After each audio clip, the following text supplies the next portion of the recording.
Hello. Assume my microphone is working. Good. Remember to turn it up a notch. Hey, I'm Chris from Airwindows, and it's a little later than usual, but I am still able to do a live stream. So we're going to do that. But I'm in the middle of doing something else, and we're also going to do that. So my hope today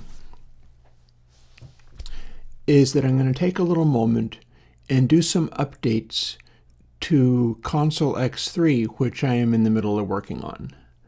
I got it to where a lot of it is ready to go. I need to code the way that it chooses between channel and bus plugins, because I came up with a way of doing that, which should work nicely. And I'm going to put it into effect. That's also going to involve me doing the standalone ones over again. So that's going to be a thing, but what the hey. In for a penny, in for a pound, I guess. Oh, and as always, I'm forgetting to do everything. I've got some lights in my background that I forgot to turn on. Because, of course, that's the most important thing right now. Not what I do, but whether there's a light. And I've been crazy busy, hey Chad, doing meter. So here's where we're at. I am in the middle of fussing with meter.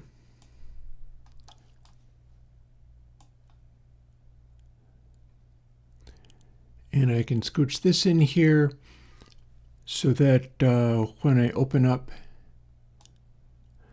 a song, you can see what it is, and I can see how far it's gone.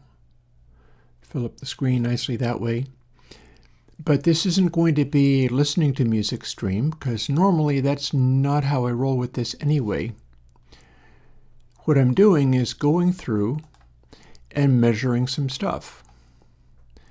And I see no reason why I can't continue to do that.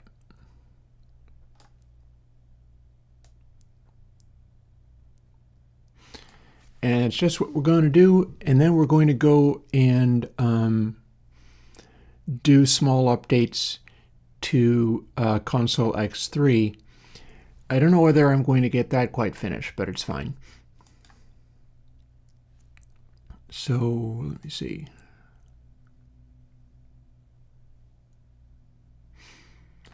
So I got to scooch that out of the way.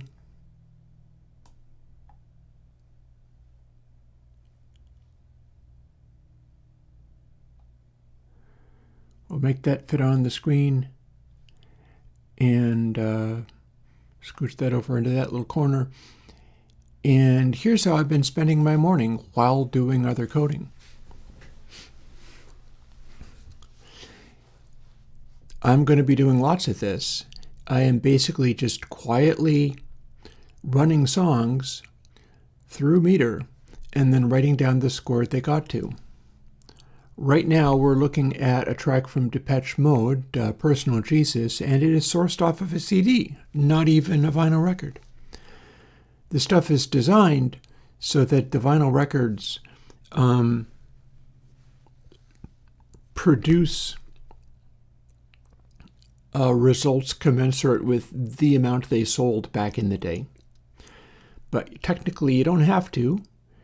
Notice that in this one, we've got Depeche Mode bumping up to a +A meter reading. So seeing as this is the big thing at the moment, if you want to drop by stream and ask me to explain how all this works, this is your chance. Particularly since, what with everything that I was doing over the last week or so, this has to be a chill stream. That's also why I'm on so late in the day. I don't have it in me to put together a 6-hour stream or an 8-hour stream at the moment. I would just fall over.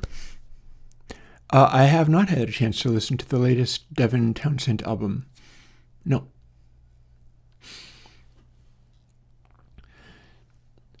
So I can probably leave this going for a while. I will jump in and get ready to do the Console X3 updates that I need.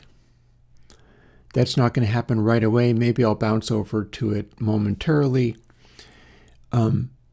I just posted a post on Gearspace because gratifyingly, the post about the new version of Meter on Gearspace actually got people jumping in and being like, oh, this is your best thing. I'm so excited that you came up with a new one. This has meant a great deal to me. And I have every reason to think that people will enjoy where it has gone. And what we're going to do a little bit of today is just kind of walk through what this even means and how it is working. And I think I can scooch that there just a little bit, make a little more space, be able to read the letters and things. This morning was characterized by me jumping on this and hacking it further, because you won't believe what happened. I'll happily tell you. After fussing with everything for the last week and scrambling until I got a final version to put out, it occurred to me to try to play Stairway to Heaven, which I had not done at this time for quite a while, really. I hadn't run it through Meter. I'd been using everything else to compare against, like all the stuff that you see, basically. And with interesting results, like the post that I made on Gearspace, somebody was enthusing about it, and they were asking for more in the way of like color feedback and such things. Well, when I played Stairway to Heaven, which I know as something which is so dull, so old school, that I was used to it just like, well, this one's not going to register. It's too old. It's not going to do anything. Imagine my surprise when pretty much as soon as music kicked in properly, Meter went to full intensity and brightness. The color bar here that you see, which is basically telling the story of this track is chugging along, doing its existing thing. Stairway to Heaven immediately goes to exact balance. And it continued to hold its exact balance as the amplitude escalated, meaning that something would throw off the balance, one of those letters, in the final three letters that we see, would get bumped up to the next highest one. And then it would track. It would immediately compensate for that with like a boost in loudness or a boost in detail every step of the way. So that just about 100, well, no, that's saying it much too strongly, 80-90% of the time the song was playing, it was in a state of perfect balance. As the energy lifted, the balance persisted, and it continued to make changes with density and brightness, where they would both escalate, matching each other, and it went all the way to the end screaming rock guitar solo, when the big drum fill that John Bonham does was dense enough to throw things off, and then it snapped back again. I can play it for you, but I don't actually need to re-render it. If you're interested in seeing what it does, I can show you that. But what I'm here for is to write down that this one is plus B GFE.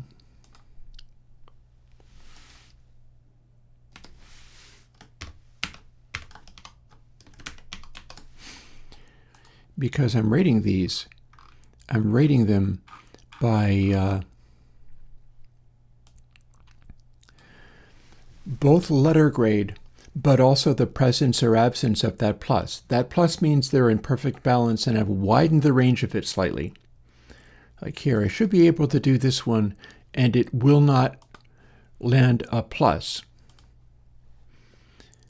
because it's not quite that degree of hit record quality. It's leaving a little space, although notice it's got there.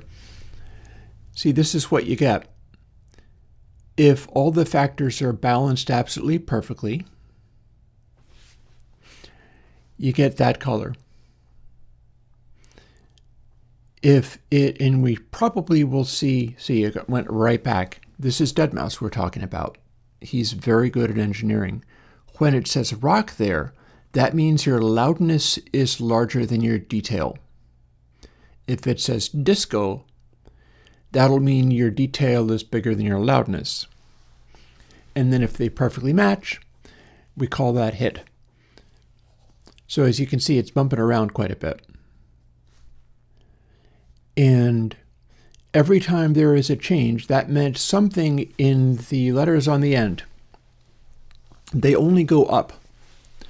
They only ramp up.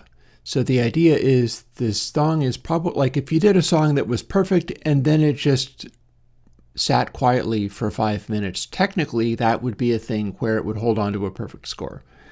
It'd be kind of like cheating. Usually we increase in energy, we go for like a big finale of a song, and that's so normal that it's not really worth fussing over. It's just a thing. The exciting thing about Stairway is that it was explicitly designed to ramp up in energy level and drama, but also tempo across the entire course of the song. So it's basically a torture test for meter in the sense of if they do anything even slightly wrong at any moment, it'll lose track. And that's basically what we're seeing here. If I do another update to this, which is not going to be today, I'm out of energy for that today, it would be along the lines of redesigning of this stuff. Like the Stairway thing, I adjusted the way this meter is calculated just very slightly. I've talked about that. I added a decimal place and a 2 to the code, and that was the only change in code for calculating this stuff was 1 character added for a adjustment 1 decimal place beyond what I was currently using. And that was enough to lock in Stairway as more or less constantly perfect. Whereas this one, it started strong, but what we're seeing is extended periods of time where the outside of the envelope that's been defined by this was just faintly out of balance. It went for full brightness. It has not gone for full fullness. So unless or until it goes for a loud part, like this ending part, if it goes for a loud part and bumps that D up to C, B, or A, it'll have a chance of getting back into the hit record quality thing that it does.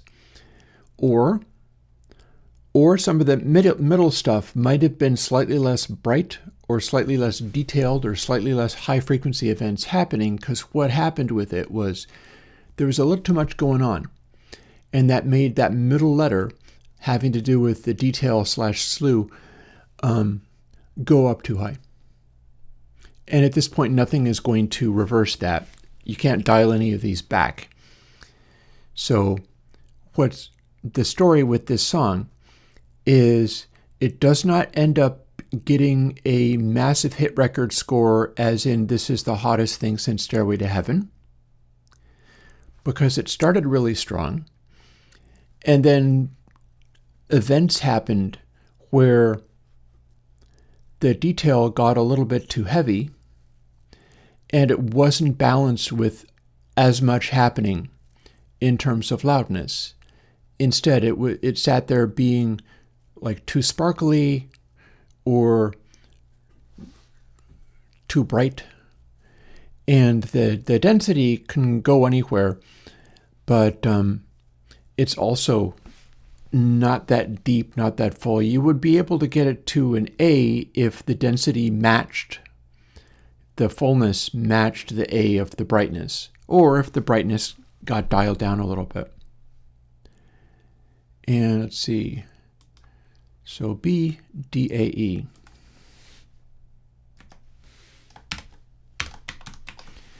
And you might remember on looking at it that it started out with a bunch of perfect balance as it was quiet, but then it lost that as it went. So I said I'd show you what was up with, note we're going to look at Stairway to Heaven, but this is a plus D. None of this, well, the fullness goes to A, but that's because it's an old, fat record. So I'll talk through this, seeing as this is my live stream and all, because Chad was talking about it. Looks like we're building up. Here's the very beginning of Stairway to Heaven. Now, it doesn't jump in with both feet right away. We'll sort of get rolling. Also, at the very end of it, I've had to stop it because it bumps the meter off of the state of perfection during the fade. Somehow, as Robert Plant is singing, "To Heaven," a meter apparently registers that as being leaning towards disco, or to come up with the thing. I counted basically all the song. But here is my point for where I could take this going forwards. What if you were measuring this like color bar saturation value across the entire song, and on top of being able to register that this was a thing, also register what proportion of the song was spent at this like top level. See, notice that we have dropped back a level. The saturation and brightness is slightly less. This is technically not the bit where it gets impressive. Oh, hey, above them all. I saw your comment. I have no idea what you're talking about with that stuff, but rock on. Boom. Here we go. From this point onward, Stairway to Heaven will present perfect results. It's constantly making slightly louder, slightly fuller, slightly more into like that's MMI. See how we jumped up to LMI? That's still close enough? Because you count a plus for hit and also the highest possible rock balance and the highest possible disco balance. And it's going to stay this way for pretty much the entire damn song. As additional instruments get introduced, they are always perfect. I would quite like to do a thing, because this is what I'm seeing. Like, I observed a very similar thing with Funky Town, of all things, where it will sit there at its maximum balance for extended periods of time. And this is the case for Stairway, particularly interesting in that Stairway is constantly building. Like, you're going to see all these little changes as it goes. We're only 3 minutes in, and it has already switched up. Like, it's switched over about 5 times. At no point does it lose track of the maxed out hit record quality balance.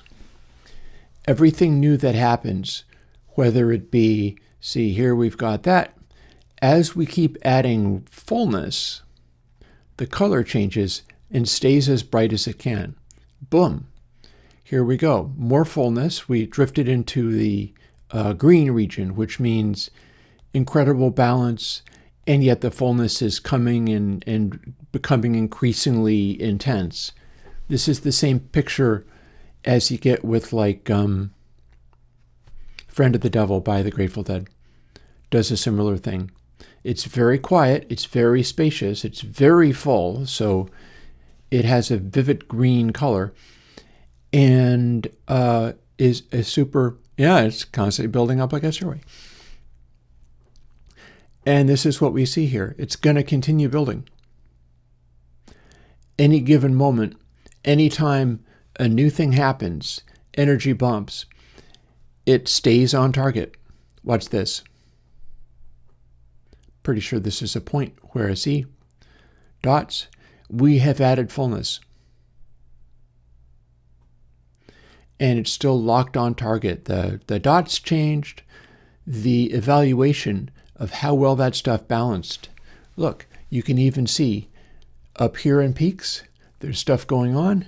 Here in the slew area, there's stuff going on. Look, we've got red dots. Here in fullness, there's stuff going on. It balances. You can see in this color bar that it balances. Oh, Aurora, I think it's Above 'Em All Productions that showed up. Above 'Em All likes emojis and things.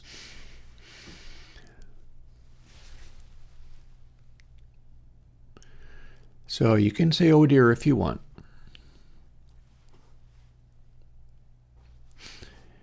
And yeah, like 5 minutes in, we have stayed with that color bar maxed out this entire time.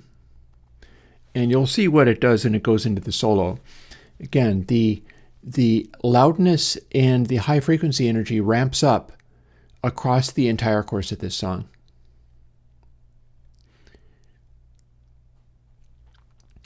Here's the solo kicking in.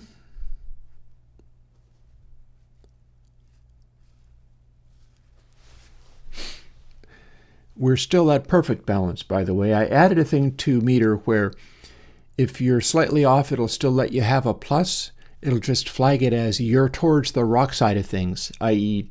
more loudness, or you're towards the disco side of things, more highs and slew and detail. And the solo hasn't actually shifted the balances of things that much. But that's nothing, there's nothing wrong with that. Like, that's actually a bit of a clue. Like, if you had the solo come in, it was loud and bright, and it threw the balances off, so that all of a sudden it was much brighter and sharper.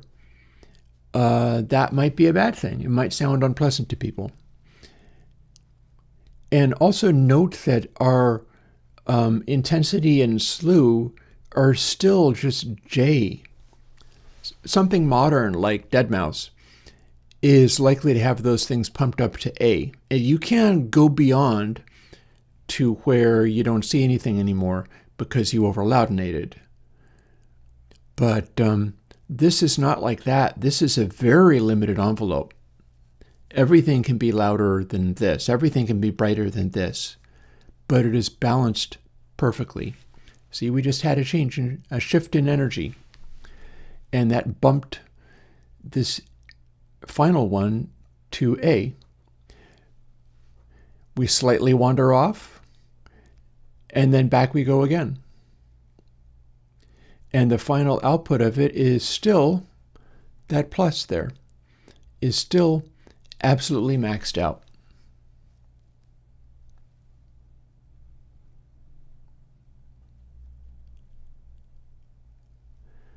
And then there's the end bit.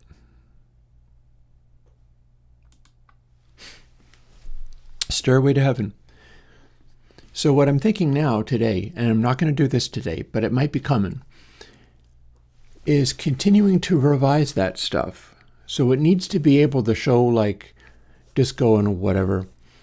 But I could make an additional thing which attempts to track how much of the time it has sat in like full intensity hit recordness, like with that plus present, with the saturation of the color in the color bar being fully saturated.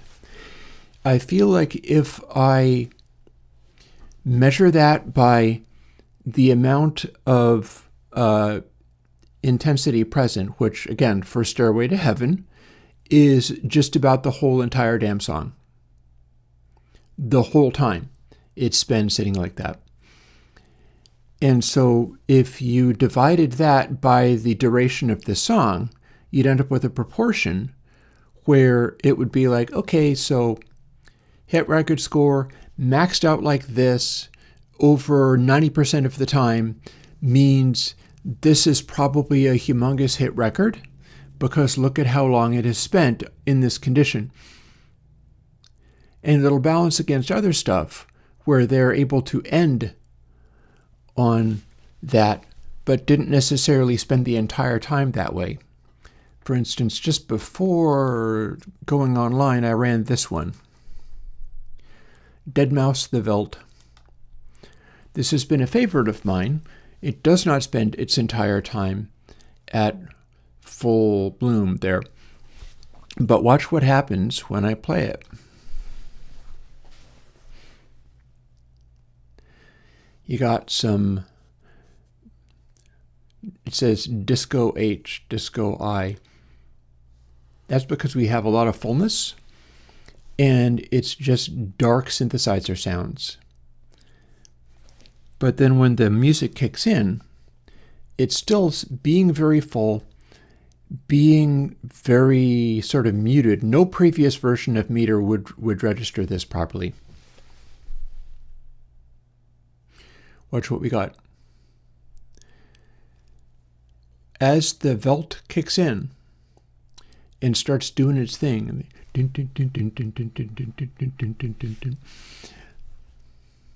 here, I will glimpses. So this one is loud enough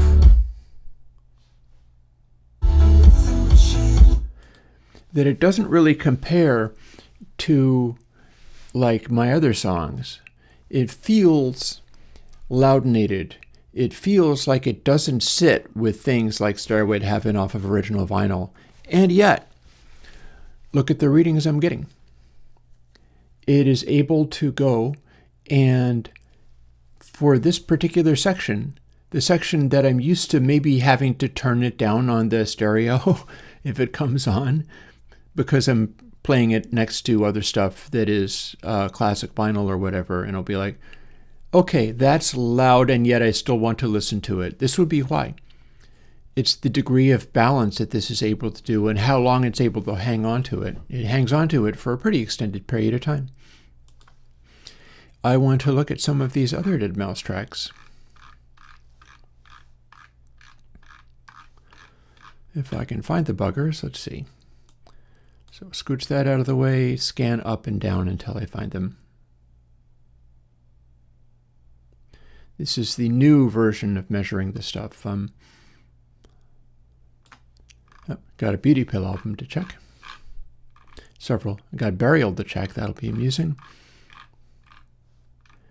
And I wanted to check these, so let's walk through these guys. If I remember correctly, this is one that does not end up being a hit record to the grade. It's not that it's wildly unsuccessful. The yellow dots mean these all managed to make top 100. I selected them for that reason, to see if they would register this way. If you're not familiar with Sophie Needs a Ladder, Sophie Needs a Ladder is this one. As I was being asked on Gearspace whether you could do loud modern music and that it would count. So this is definitely a loud modern sound. And what we're seeing is that typically for Deadmau5, fullness is pegging. It's maxed out. That is because he's doing the electro house heavy kick. But an interesting little side note is it looks like even though our... See, one of the things I'm trying to work out here is if we're assuming stuff gets loudinated and is over loud and stuff gets over brightened because the clip parts don't register on meter, we're basically just looking at he could easily have made those intermediate values go higher so that they're like strobe. If you look at strobe, nothing actually clips on strobe. It's padded by about 2 dB. And there's not a lot of overslew on strobe. It's just a regular part of the kick drum. Whereas this one, everything's overslewing, everything's clipping. It's super hyper loud. It's doing this. which is fun sometimes.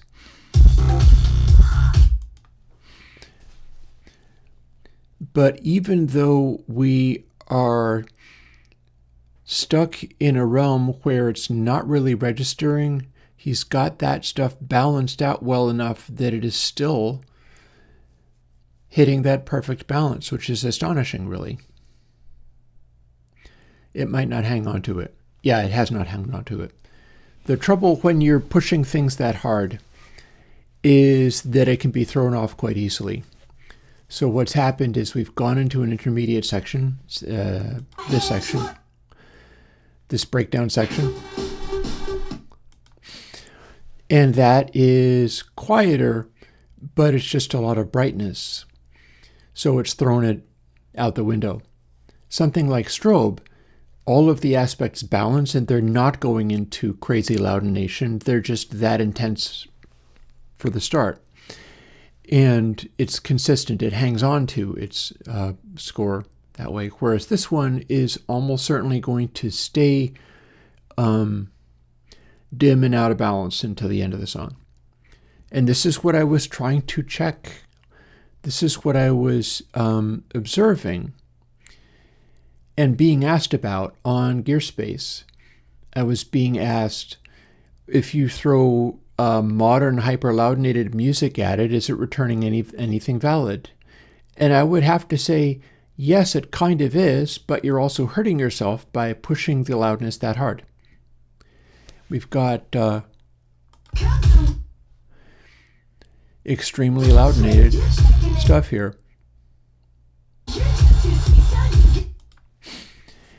And I like the song fairly well. I'd like it better if it wasn't being pushed that hard, because it feels kind of out of control and flaccid at the same time.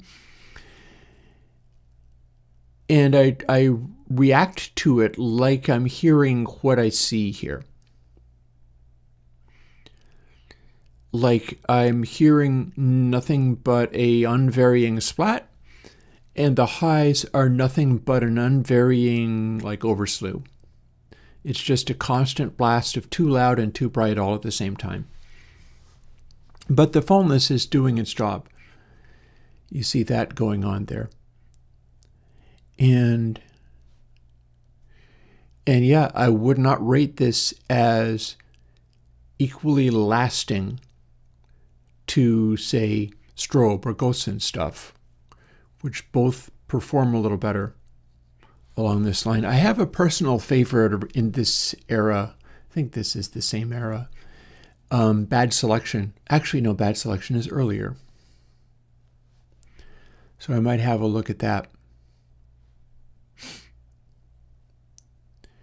But yeah, basically what we're seeing, unless it is able to go substantially louder and more dense, which it would have to do by quieting down, because it is in oversaturation loudination mode and can't actually do anything from that point. You can't get louder from already as loud as it can get. You've lost the ability to vary at that point. And there you have it. So this one was rated Disco CHAA. Or in simpler terms, CHAA. Also, just for laughs, I can go to deadmau5 for that, yes. I don't think I labeled this properly, so I should go and fix that.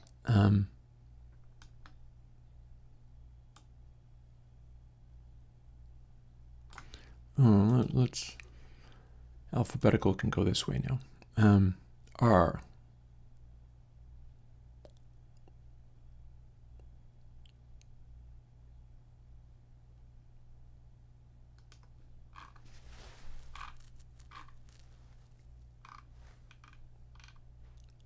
Ha. And we're going to call that a blue dot because it's off of a CD. And while I continue explaining, you can see a little bit of what a actually loudinated track without the skill of deadmau5 Looks like I'm given to understand it showed up at the mastering this way. This was Charles Dye inventing loudness war. It kind of didn't exist before this. And you can see the waveform up there a little bit. I'm not going to do the bit, well, I will. I will do the shift in a bit gain. This is Livin' La Vida Loca by Vicky Martin.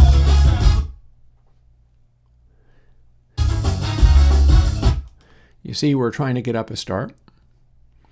And one of the things that Charles Dye does have going for him is he has a balance that's starting out as if it's supposed to be something good.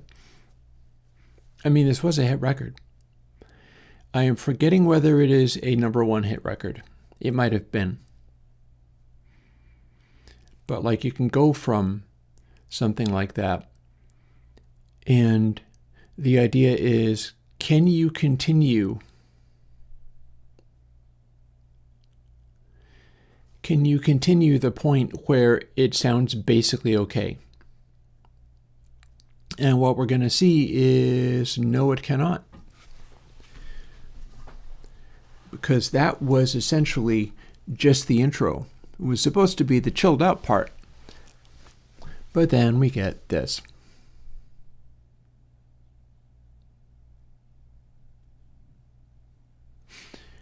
Here's a chorus. Here's like the rest of the song. It does the same thing as Stairway to Heaven does. It builds from a mellow beginning. The mellow beginning is the only part where you can actually hear what it's doing.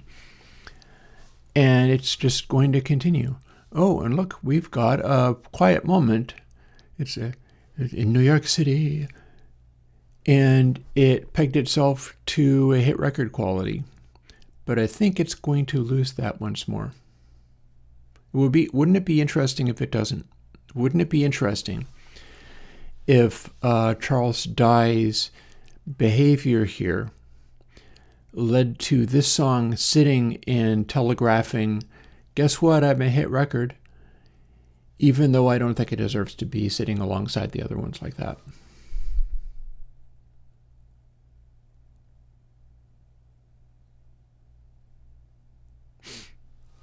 One thing about it, it did sell and it stays, so that's interesting. Thing about this type of behavior, though, is it's a lot twitchier when most of its time is being spent not able to register what's going on. See, we just lost a step because one of the bits, the brightness bit, got bumped up. But most of this sound isn't actually counting. Most of the sound is not playing a role.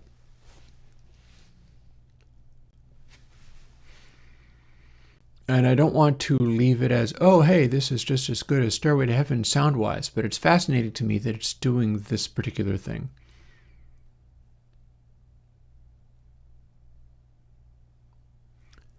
Because most of this is hidden from meter's gaze. I guess you would have to say, if it's striking that much of a balance of the stuff that you can still hear of it, that tells you something too. For one thing, it suggests that this is still useful for people even who are doing loudness war. If you're doing loudness war, you can't actually hear any of it, but the bits that are peeking through, if you have that on point, it matters. And here's where everything is completely suppressed. By the way, I don't believe that FED rating at all. Most of it is not visible to meter.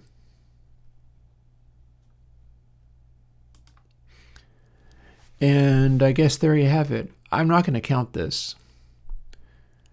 But if I was to rate the chart position, I'd have to put a red dot there, because I'm pretty sure it hit #1. And meter is telling me that it's a #1 hit, whether I like it or not, which technically was true. Annoying and weird and okay, I think that counts as cheating. Let us do a brief thing.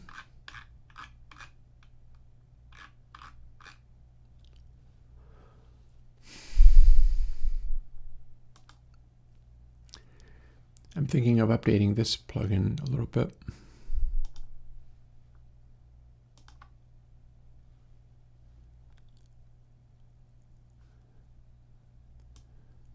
We'll bump up a gain plugin.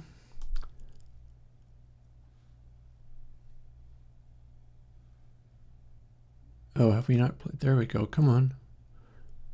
Oh, I know why it's doing that. I need to move the... It's stopping at the end. Here we go.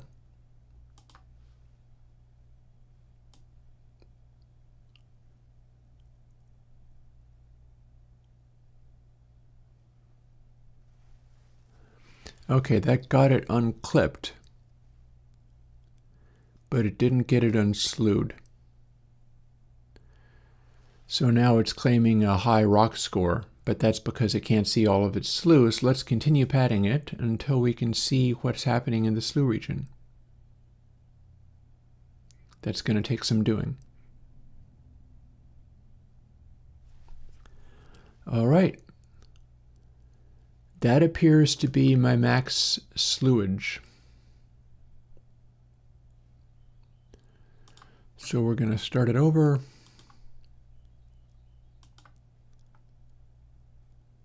And reset. Okay, so this is Ricky Martin rescaled so that Meter actually gets to see everything. Hey, Yuri. I'm going to be doing a little coding on Console X3 in a minute. I'm getting derailed and fooling with things, but there's nothing so wrong with that. So we've used purest gain to gain stage it down until Meter is able to interpret what's happening. And here's our fullness, here's our detail, here's our loudness, scaled down to where everything still fits on the screen. And what it's telling us is we have a disco-like balance. It is sitting being rather excessively bright, which I find plausible. Like that's how this track comes off. If I let you hear it, here's what it sounds like.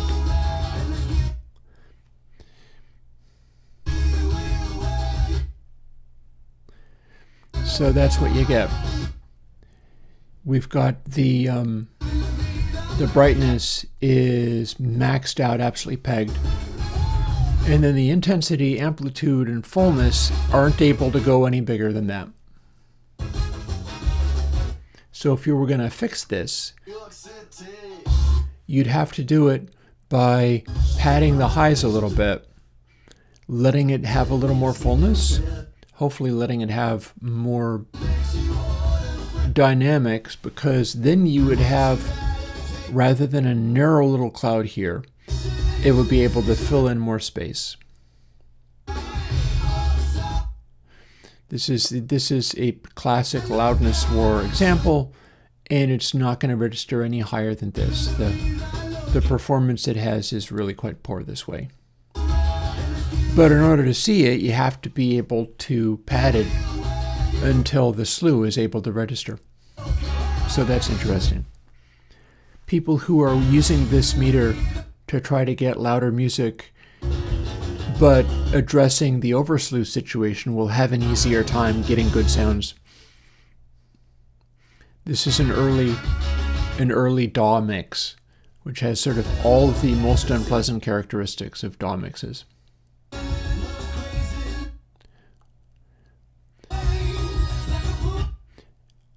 You know, technically, one thing I could do is, let's move it back again, continue to pad it even more. Let's see how quietly we have to pad it until the slew factor is not going all the way to A.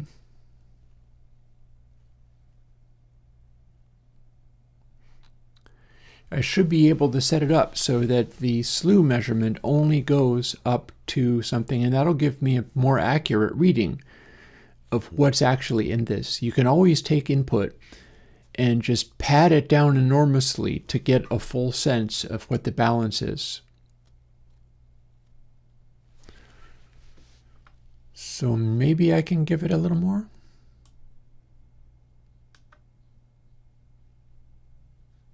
Yeah, see, we have a high slew dot there, but it's looking for the cloud. It's looking for how much everything is going on.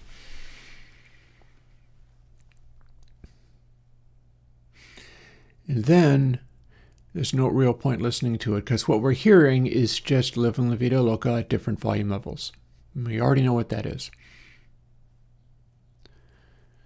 But in padding it even more, even though the peaks are far, far, far from, like, they're 12 dB down now, we're giving that medium, the middle meter, the ability to actually interpret what's happening, which I think is correctly put. So we're getting essentially a real reading of what's going on in here.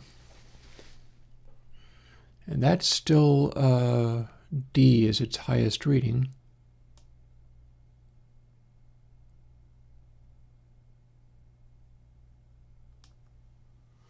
Okay, that's B.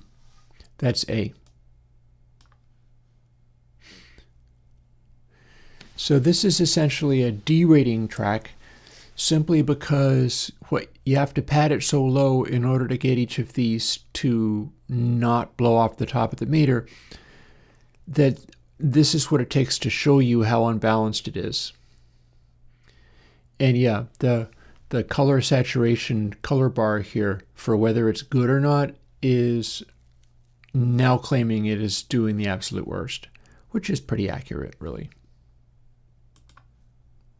Don't overloudinate, kids.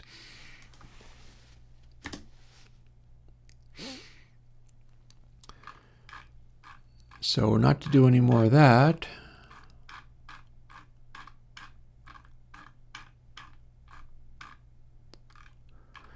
We're going to play with mice a little bit more.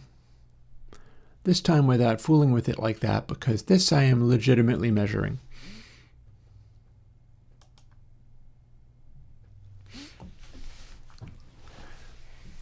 It's pretty loud, but it's something of a personal favorite. I like this one a lot.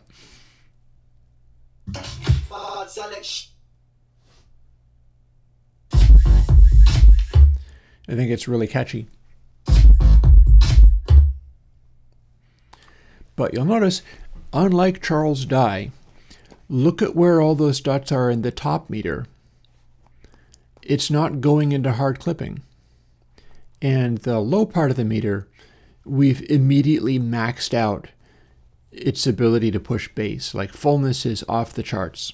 That's normal for this genre. And there's a goodly amount of overslewing in there, but there's some space in there as well. Like, you see where all the blue dots are sitting.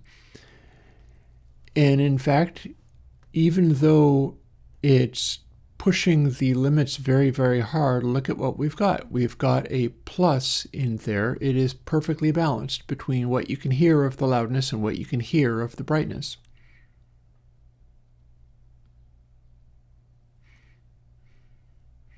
Mouse knows what he's doing. So for something this loud, you can expect that it's going to slip up from time to time. And in fact, it just threw a bunch of brightness in and knocked its balance off. But then it's rebounding. See?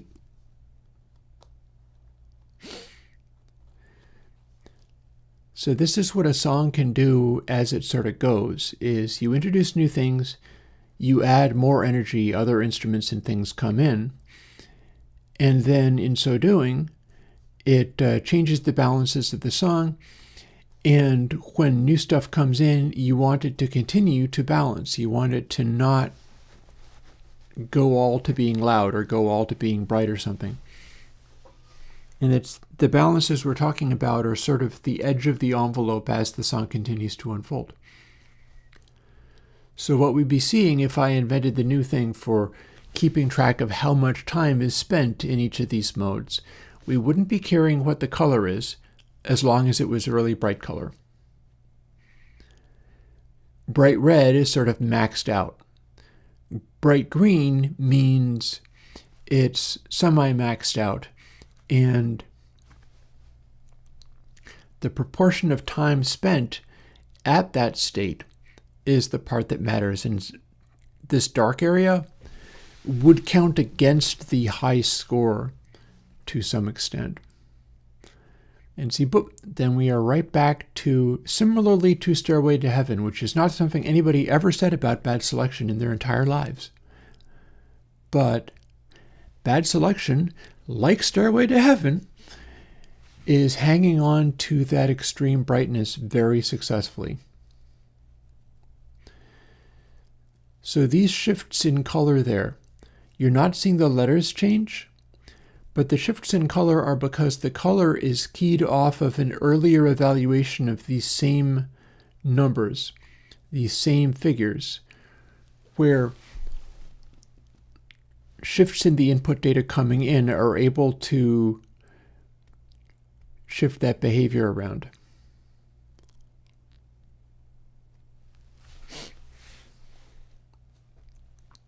And yeah, we've thrown the balance off a little bit by going brighter. What's that sound like, by the way? Oh, okay, it's that noise. He had that squealing noise, and that counted as too bright and annoying.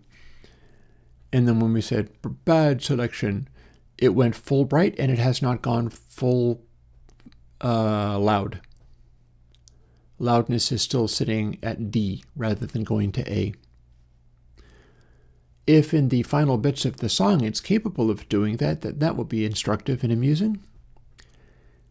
I think it's almost certainly not going to be able to do that, though. Yeah, I'm looking at some of the loudinated stuff specifically because people were asking me on Gearspace what it would mean. And it seems like what it means, even for a dead mouse, is if you must make stuff be loud, it will just make it harder to control. Which I think is accurate. I think that stands to reason.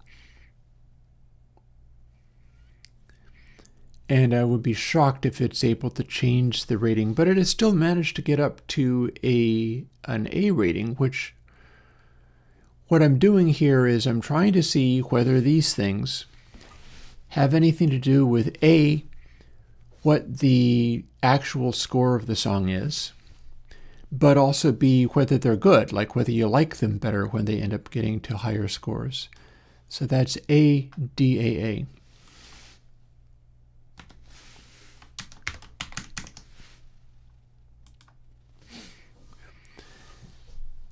I'm not sure whether I want to do more of these. Oh, let's bounce to something utterly and completely different.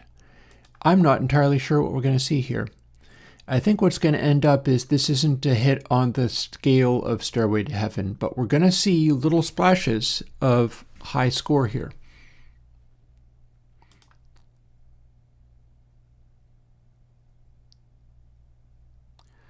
There's one.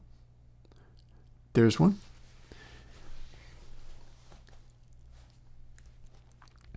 And see, for those drum hits, we snapped to a perfect balance briefly. And here we are again. Perfect balance or nearly perfect balance when that new thing came in.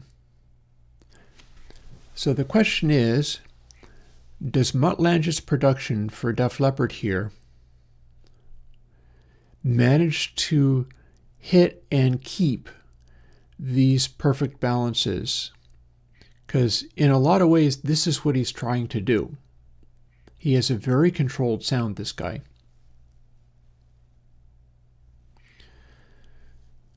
Currently what he's doing is his loudness is carrying the day. It's in the rock zone, which makes sense. If it was more brightness and less loudness, it would be leaning into the disco zone, and that would be a little unusual. Hey, Jonathan.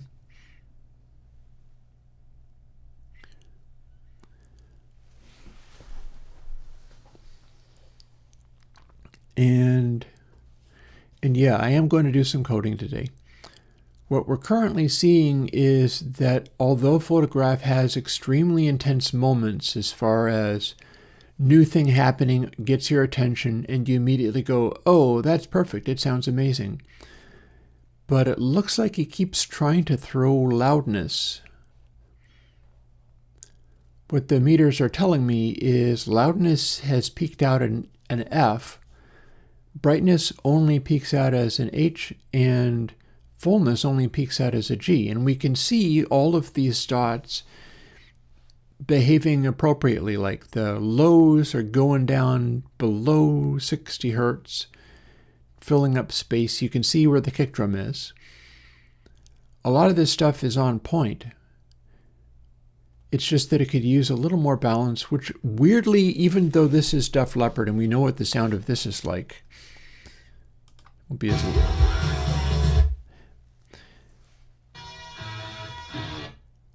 okay, interesting. It wants more brightness. It just got more brightness. We're not going to get any more loudness than this. But we just got a notch in brightness, which puts it into that disco zone of now it's brightness heavy. So you could count that as a moment that is what the song needed. And yeah, I mean, it's a really bright mix most of the time. I'm not really sure why most of, Meter thought it wasn't actually bright enough for a while there.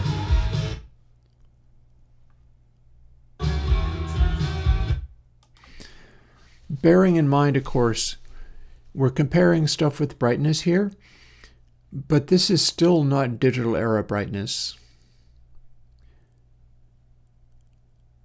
It's really still vinyl era brightness. Oh, look. Boop. Final part.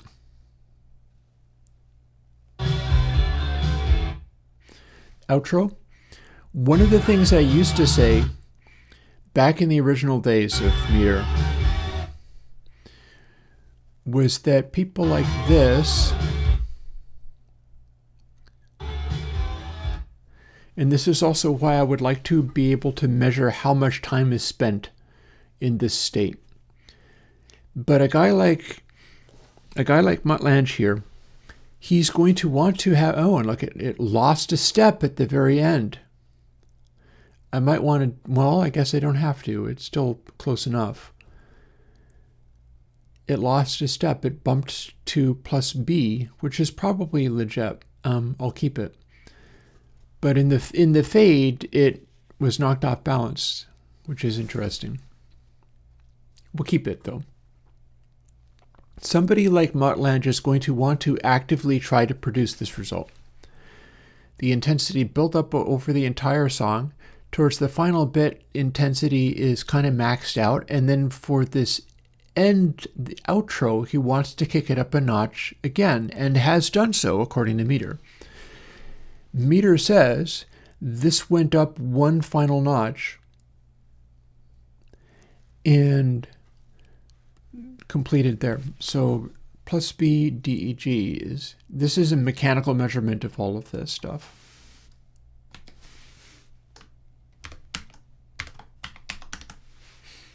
Again, those letters, they're meant to all match. Quick little look at a Depeche Mode track. Enjoy the silence. You might have heard this one before. This Depeche Mode CD is not going to be pushing the intensity. This is one of those early CDs where it's not loudinated at all.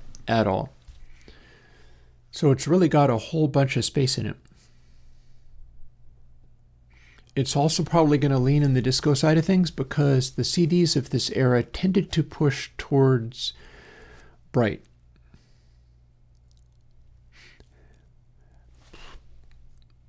I think I have that somewhere, not in this folder.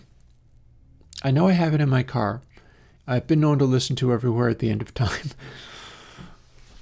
From beginning to end through successive car journeys. I would just let it keep playing and playing and playing and playing until it got all the way through.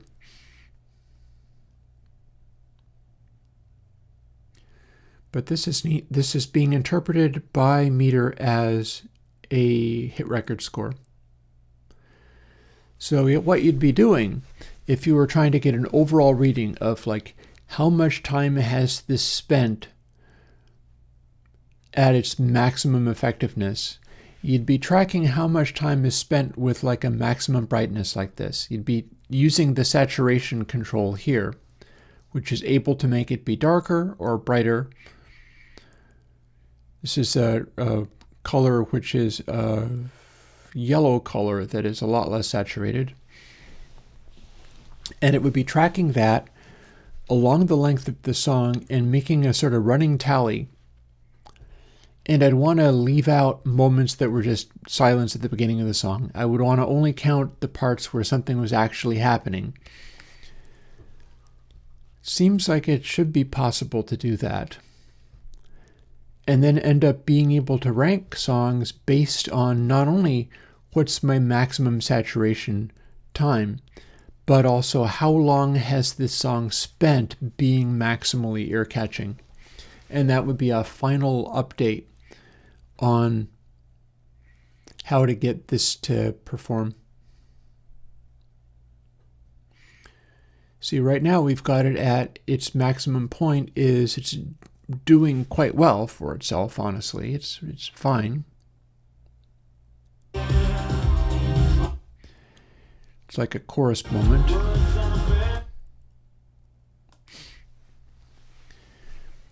But it is a chorus moment where it's gone brighter than it needs to, and the fullness, see, this is actually the way that loudness and fullness are perfectly matching is giving it an extra point in rating, but this is actually a B if you weren't doing that. And that is because the brightness is excessive. It could do with either more fullness or more loudness to balance out how bright the thing is. And I think that's fair. I think we just bumped loudness up a bit, which again, that dropped off the score. I don't know whether the vinyl record would do better. But this is a great song, but it is claiming it is not on par with like a Funky Town or Stairway to Heaven. And I would have to agree. And if we were measuring it up along the course of the track, it would probably do even more poorly. Because it's simply not spending as much time getting a super high score.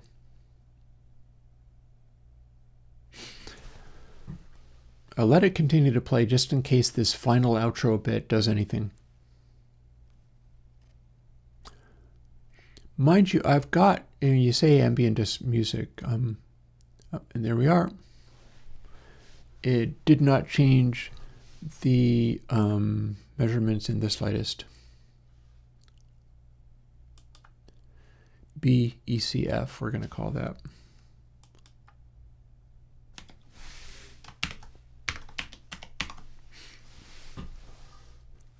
I think it makes sense. Yeah.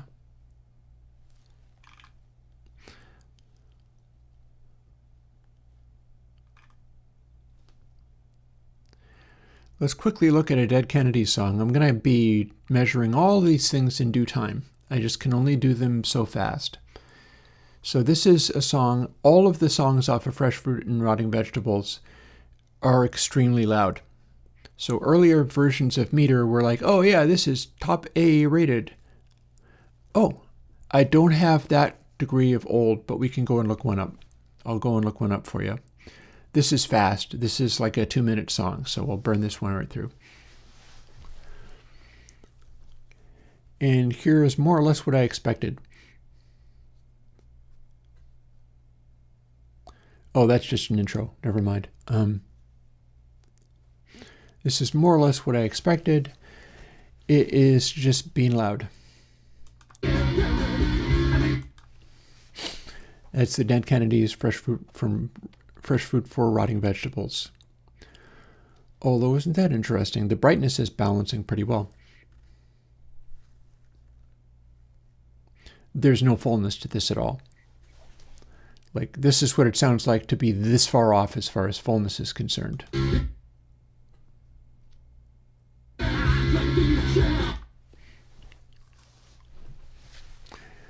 Meter thinks this is disco. That is because it is super loud. Oh, yeah, no, this is maxed out. I don't know how many of these songs will do this. I remembered it as maybe being something where it would not end up getting a high score. But I stand corrected, obviously. Also, at this stage, there's nothing I can do to ruin that high score. Those two factors are going to be A and A regardless. They can't go any lower than that. The only way to throw the score off is to bump something else to be different. So I guess we've got another plus reading. We've got another one that managed to get itself to A. And again, loudination. You don't actually have to be louder than this. This is as loud as you really, as loud as you really need to be. You don't actually have to loudinate to be louder than that, because if you fill up all of space in the top 6 dB, you'll get there. This wouldn't gain any from being distorted further. Oh, the bass is super weak. That's why it's reading AAH. That's why the color is this shade of, if it was a higher fullerness, then it would be red here. I've got stuff that is. Funky Town is red there because it balances so well. This is failing because the bass is that weak.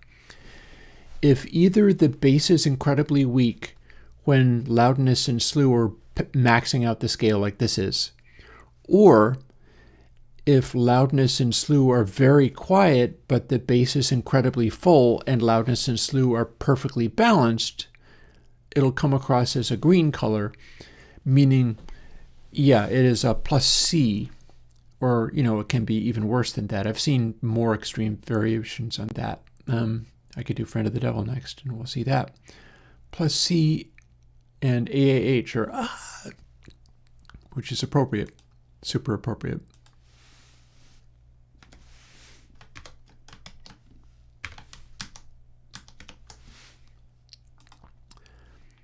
So it's fair to consider that as a lower score than something that was able to do a plus A. D, E, F, G. I'm pretty sure I can find one. Yeah. This was my example before, and it's also a short song. I always enjoy going through and doing this and then seeing how these various things turn out, because, again, this is one where even though it's all about just heavy bass and fullness,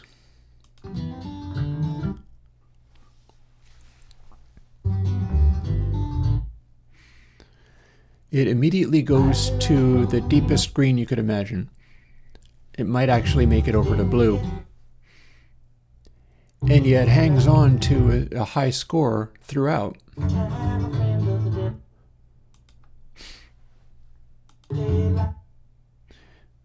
Because the rest of it balances so well.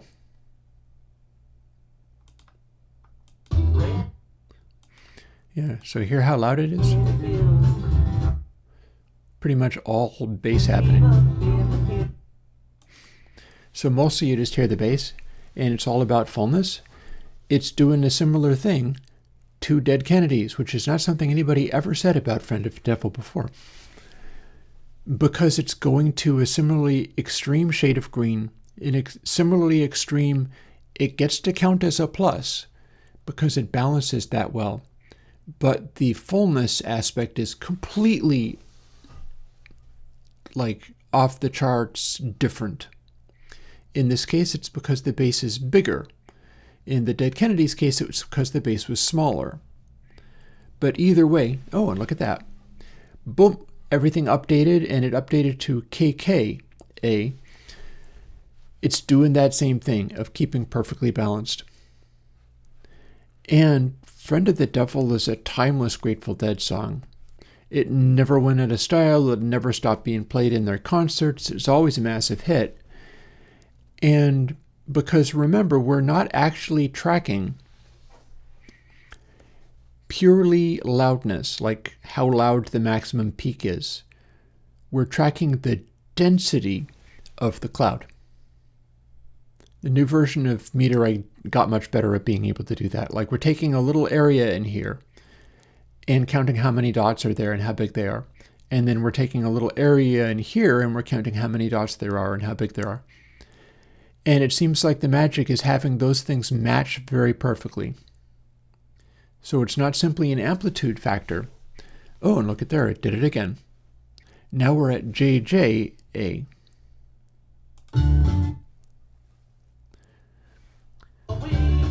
So they're working up to a sort of climax here. But every time the energy jumps up, either the peak or the density keep pace. And that's how we get a hit where the fullness of it is just completely maxed out.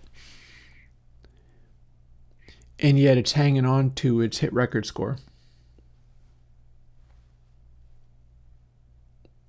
And I'll have another measurement to write down after having deleted all of my measurements yesterday and then deleted them all again this morning. Plus EIJA.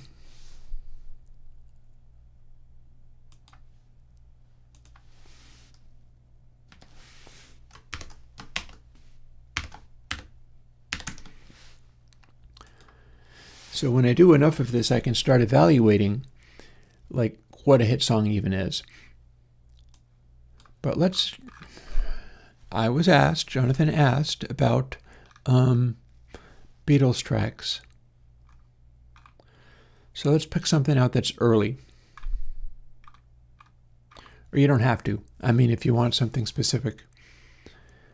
Jonathan, you were asking for early Beatles. You wanted to know how I Want to Hold Your Hand does. I absolutely would like to know that, but I don't have that record. So shout out something else. Also, you easily notice when they shifted over to Abbey Road, it's very different behavior. I've tried to do that. The very first go-round of all of this, what I had going on was I was running these things in Reaper, and Reaper lets you run the calculation at offline speed. Fixing a hole? Sure. Done. Then maybe what I'll do is I'll switch over to the coding part, because it did say in this in the stream that this is about coding, and we haven't done that. But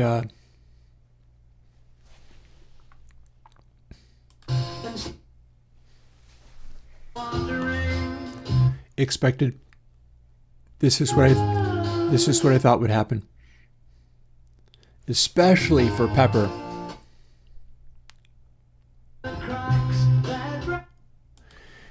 Notice how nothing's off the scale here. Notice how none of these are pegged at A.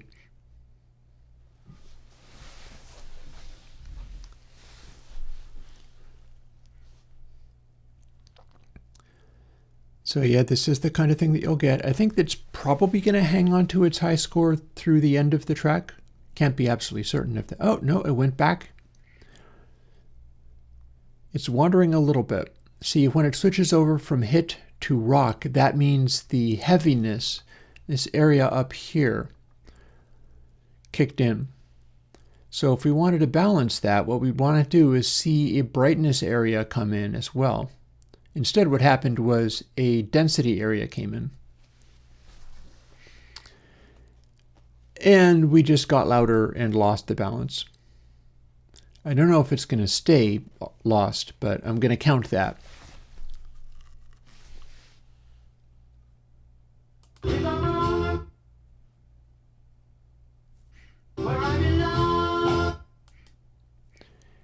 I'm not sure. Ah, but we got the rating back.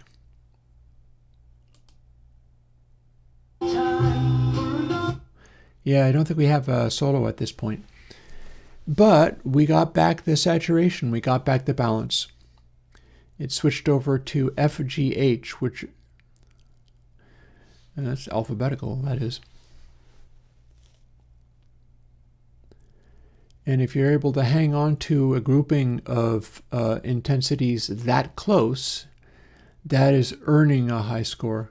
So I do wonder if it's going to throw any wobblies as it goes through the fade, because I've seen some records do that, and I'm still not quite sure why that happens.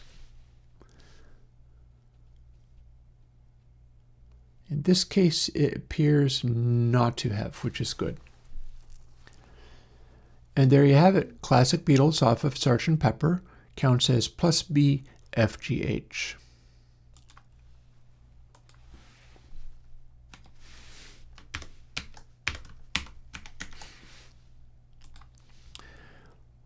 And then when I scooch over to where my ratings actually are, we've got a bunch of things that have been rated for letter grades.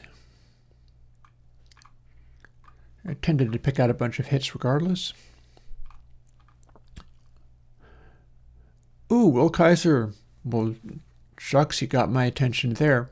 That, if you want one that badly, that you're willing to throw money at me asking me to do it, how can I refuse?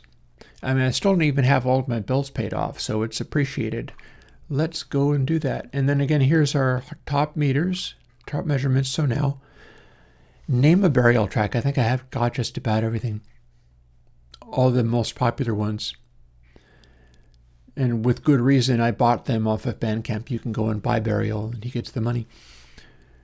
So here's my top ratings so far, and it is now included We Can Work It Out by the Beatles and Fixing a Hole. We Can Work It Out is earlier, actually.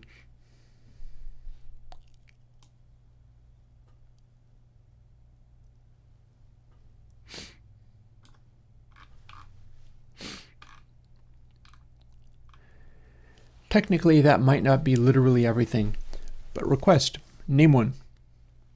Will Kaiser, you will pick the one that I do, and I'll end up doing all of them. And I'm not going to have enough time to do, I don't know, $20, name two. Name two, we'll do two, and then I'm going to go and do my actual work.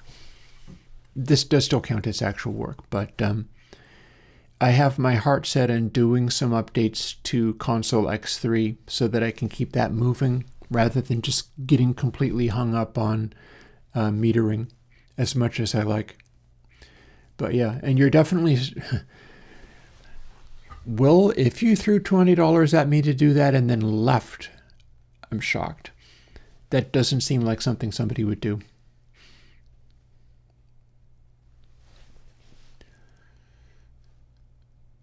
So tell you what I'm going to do. I actually... Oh, is that you, Will? That is. Alrighty.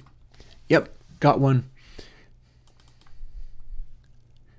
We absolutely shall. Plus, name a second one. I'll do a second one. And Archangel is 3 minutes and 45 long. I have time to go and use the facilities. I'll get this going.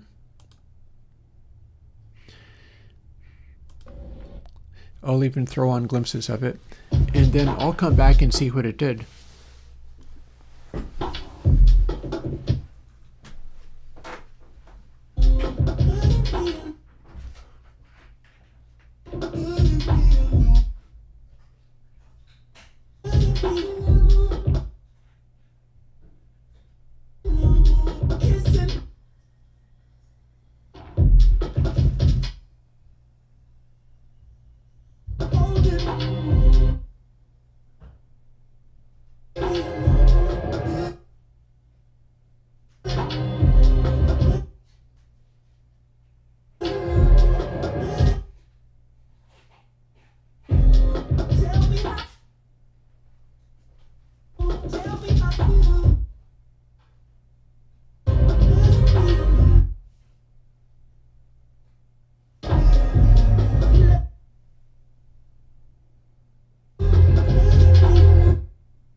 I'm back, so I'll shut off the content hide.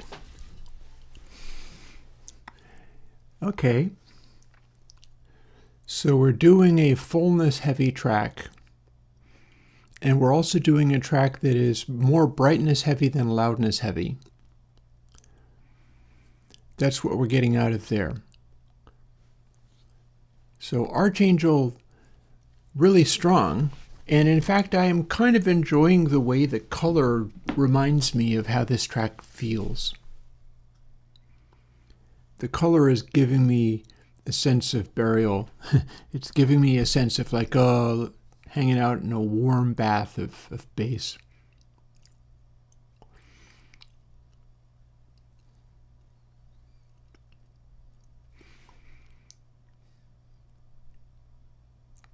I don't think we're going to end up getting a score which is flagged as this is another Stairway to Heaven.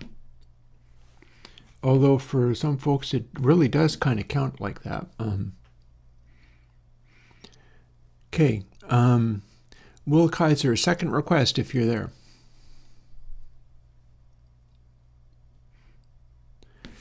I'm totally giving you 2 because I appreciate your help. And then we'll do some work. So D, G, E, A. This is really why I'm doing all this.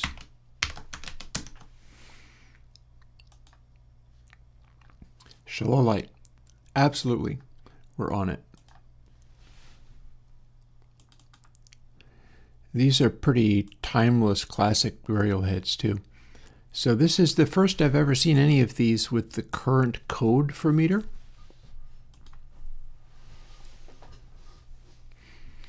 So bear in mind the meter is measuring to what extent these are rock or disco or pop.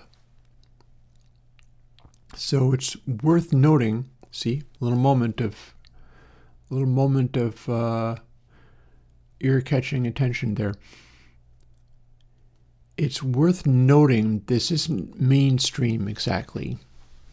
And in particular, as bass music, it needs to go hard with fullness. It's really not even like this is nothing compared to what some of the fullness in burial does.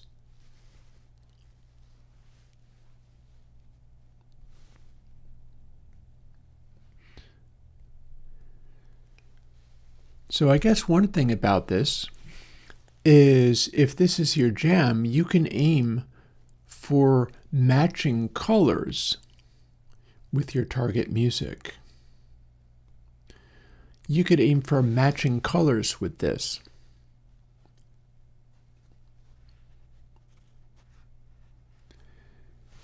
And if you were making music and you wanted it to live here, you heard burial. This is burial we're looking at. This is Shoal of Light.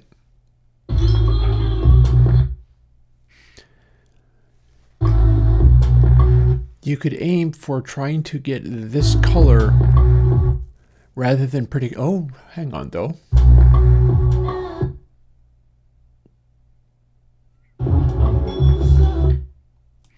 Do you see what I see?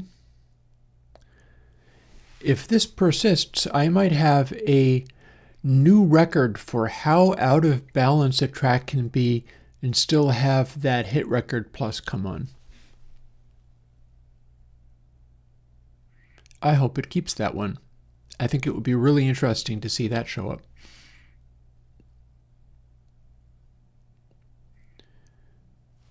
As I may say, I was a little bit frustrated that Archangel didn't give any inclination of, hey guys, hit record quality, pay attention to this.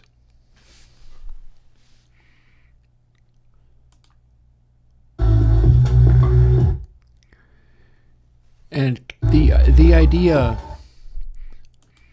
this being alongside Stairway to Heaven and Funky Town, really tickles me, the idea that that would be. Because people would consider it, in some ways, as equally worthy. Oh, we bumped it up again. We bumped it again. Oh, look at that. Okay. Boom. I don't know if that's going to stick. Get a load of that.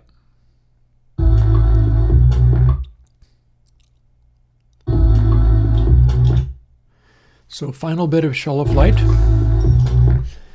Meter considers this to be the point at which anything it does from this point on is magic. Mind you, it could still push the brightness around. There's room. Not necessarily for loudness, but there's room for brightness to kick up and knock it off balance. And it did. Mind you, we're still in hit zone.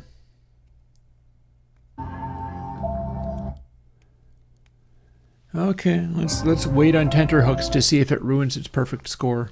I quite hope it does not. That's so cool, the fact that it was able to do that.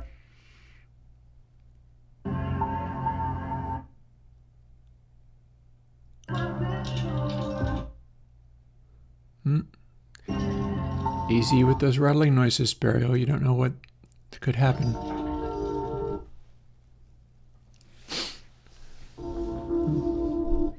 Please hang on to that score. I don't want to cheat. I want to honor what this is showing me. Alrighty.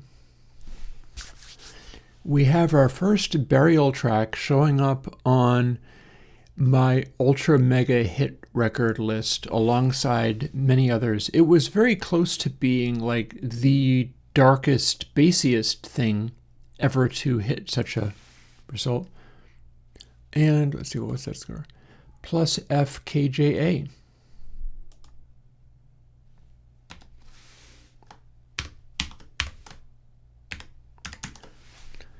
Would have been an even higher score if it was plus FKKA, but that did not end up being the story. So here's our current list. It winds up being even more off-balance fullness-wise than the Grateful Dead, Friend of the Devil. Or Stairway to Heaven. You're quite welcome, and thank you. Anybody helping me pay my bills is always nice.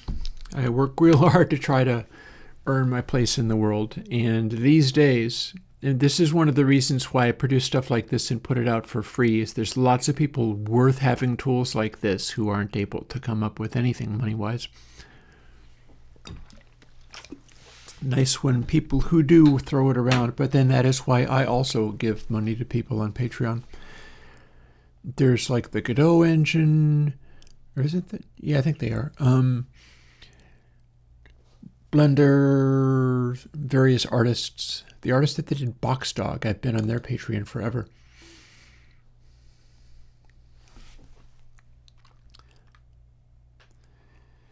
That's an interesting list of ultimate hit songs. It'll be interesting to see how that unfolds, because I have so many other 1,371 now songs for me to evaluate. The ones that I have evaluated,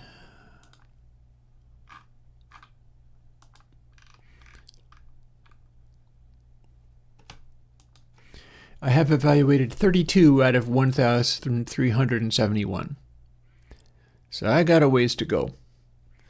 And these are being done in real time because it does a better job of it when it does it in real time. Oh, I'm going to do one more bassy deep one. And then we're going to go and do a little bit of coding on Console X3 because I want to get that moving a little bit.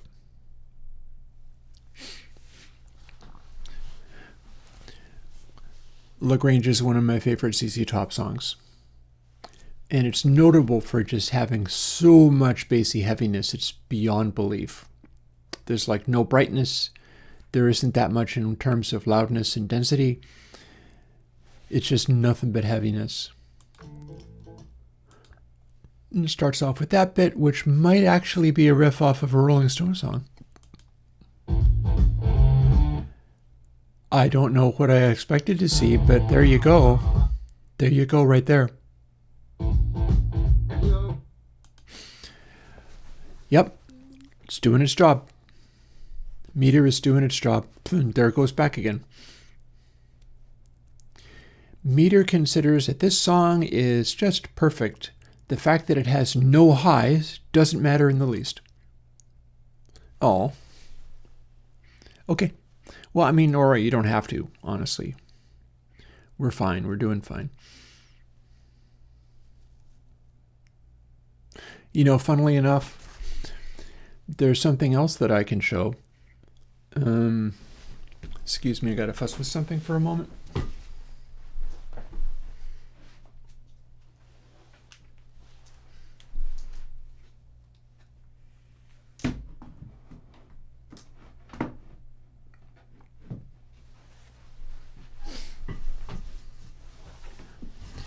I had to move my keyboard to where I could get at it. I've made a promise to somebody, kind of a promise to somebody, because I've got something neat to show you and tell you. In fact, I'll tell you the whole story even though I presented it in a different way. And looks like we got another turbo hit on our hands. Can't say as I'm surprised. If we did the keeping track of the whole thing, I think what would end up happening is that it would go off full saturation for an extended period, so it would be not rated in quite the same rank as like your Funky Town or Stairway to Heaven.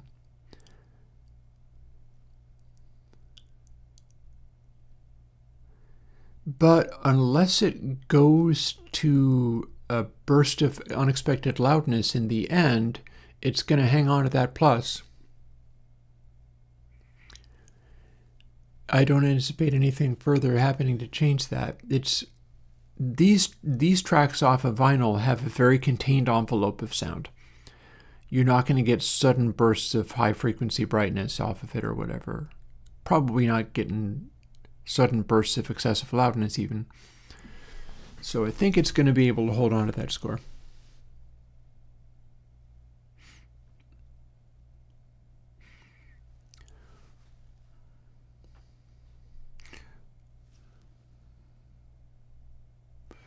And looking good. I don't think it's going to screw that up. We can but hope. Actually, even if it bumped the highs up a little bit, it wouldn't hurt it. So that's going to be plus D KLD. Plus D like Friend of the Devil was plus D.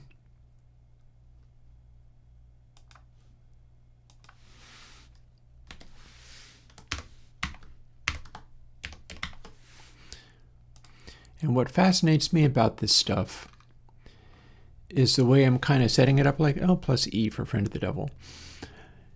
I am trying to do things that find the songs that have been enormous, huge hits, like LaGrange. We're doing, and there is some, I wouldn't say false positives. The Dead Kennedys are a pretty influential act.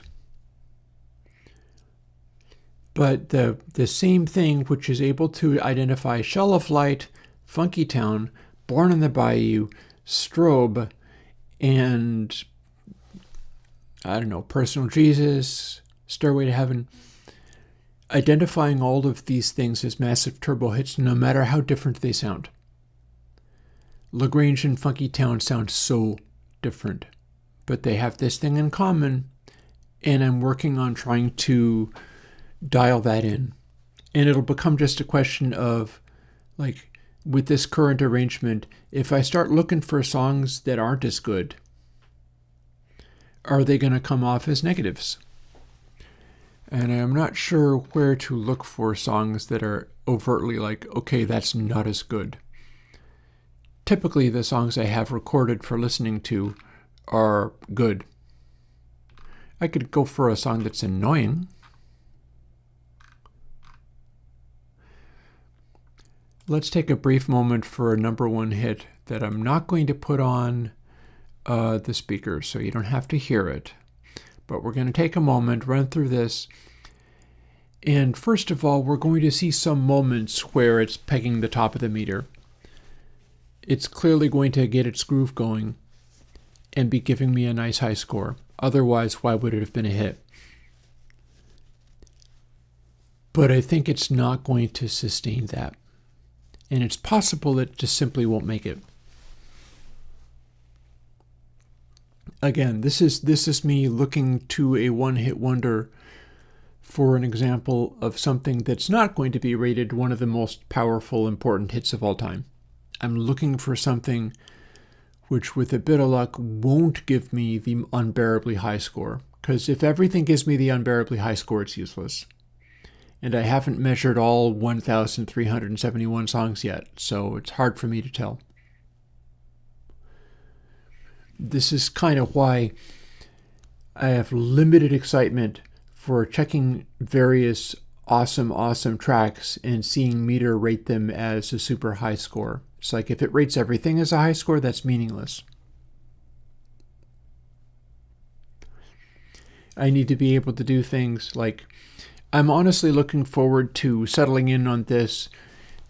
The coding that I'm doing on this and the thinking about it has been so intense, I haven't had time for music practice. I haven't been playing drums on my little practice pad thing. I haven't been playing my bass. I haven't been playing my guitar. I've taken to this pick. I've been practicing, as I've always played fingerstyle, but I've never really played with a pick. I've been practicing holding the pick and simply playing rhythm guitar, playing chords on the rhythm guitar along to the metronome, so that the sound of the pick is grooving within metronome properly. And I haven't been doing that in the last few days because I've been so tied up with the Meter. Very frustrating. But with a bit of luck, I can get that moving again. And one of the ways I can do it is when stream is over, once I've finished doing a little more coding and so on and so forth, as I start working my way through all of these, and I could be doing it in alphabetical order for all the difference it would make, I can just set this to run. It is as quiet as we currently hear it. And then I can practice the guitar, or I can watch a YouTube video or whatever. I basically just get it constantly going, and eventually it'll work its way through all the tracks. It's just a question of which ones I want to look into first. And once I've done all the tracks, then I can start studying for like, well, what rated very poorly? Or what did what? Which things rate very high? Which things rate very low? What we're seeing from old Tommy Two-Tone here is pretty respectable GHI. So it's got good loudness, it's got good fullness. If you gave it a little bit more in terms of brightness, it would stand out. But the balance between loudness and fullness is carrying this track. It's got a groove that you can really sit with, which is, I don't want to think of it as like, think of the earworm. Let's not think of the earworm. But rather than necessarily even the hook or anything like that, the reason this goes so well is because the band is very listenable as we go through here. It's got its little groove going on very nicely. Maybe this isn't even fair to look at this one for a bad song. I don't have many bad songs in my collection here. I tended to pick out stuff which I thought was good. Let's see. AGIG.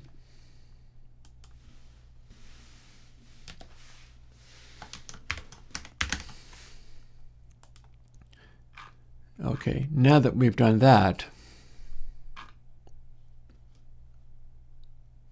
well, Meter thought that Sophie Needed a Ladder was a relatively bad song compared to some of these other ones, and it's probably not all that off base.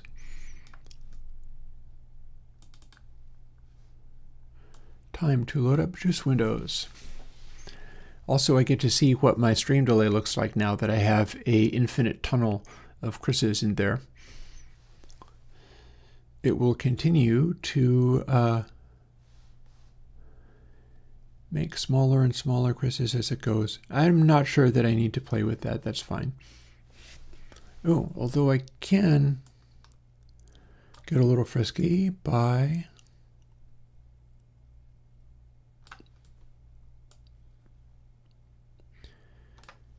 can probably keep that running at least a little bit. We'll really do a nice infinite regress. We'll see how long it takes for it to do that. That's an interesting point. So right now we're playing with an infinite tunnel of Chris's, and why not? But I'll get to that in a moment. So here's console X3. And then here's meter. So I believe it is Airwindows UI CPP.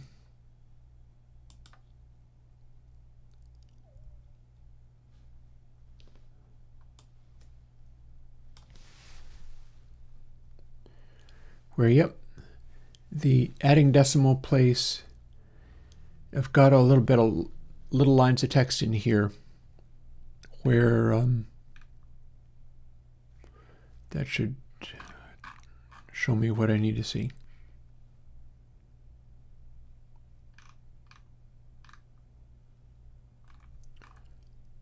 So console X3 source.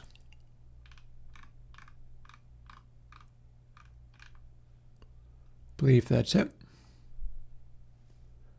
UI CPP again.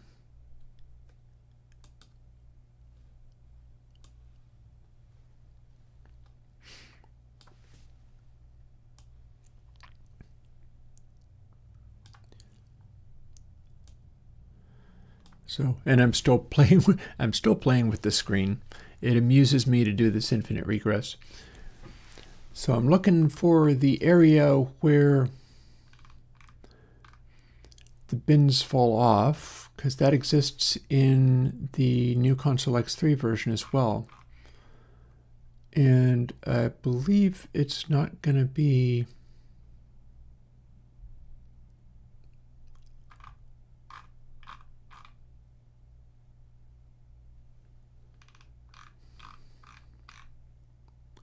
oh no, let's see. So draw dots and meters. Scale font. Oh, you know something? Hang on. Okay. False alarm. So then we'll get right to doing the coding that I need to do on console X3.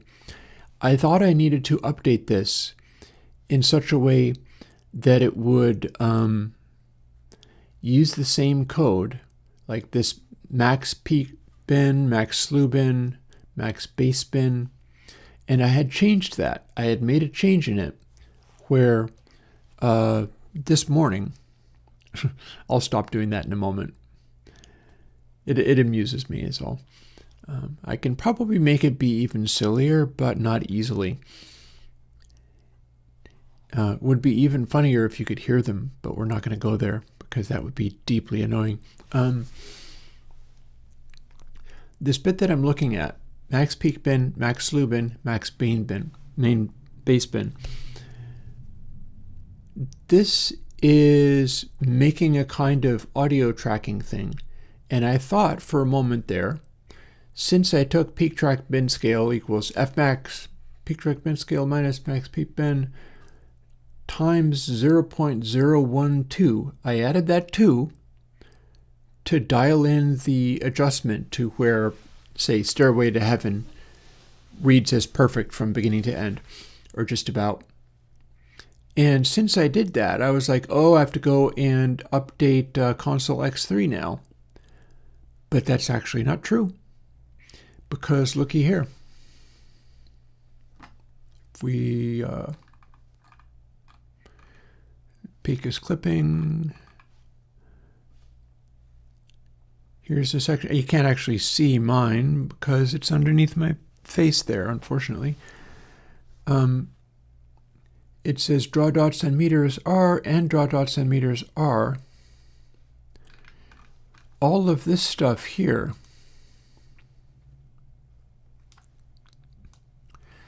isn't even in console X3 because console X3 isn't doing that text stuff. It's not actually doing that evaluation. It's only drawing the dots on meter, and drawing the dots on meter didn't change.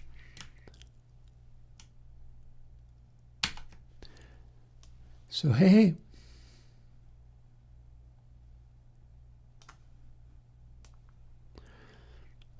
False alarm.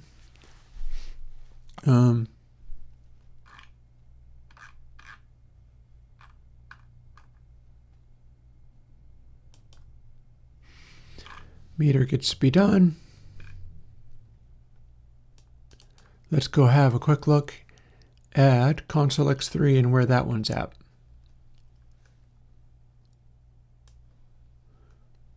Looks like I tried to make it too big of a size.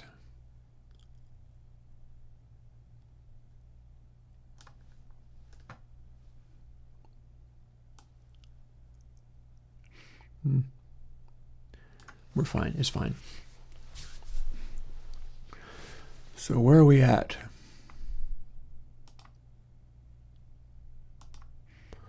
Well, this stuff's all working fine.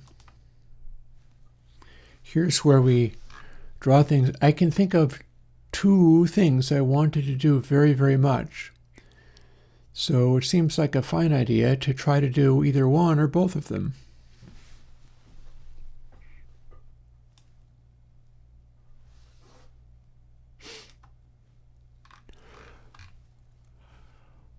And here's one. I wanted to make it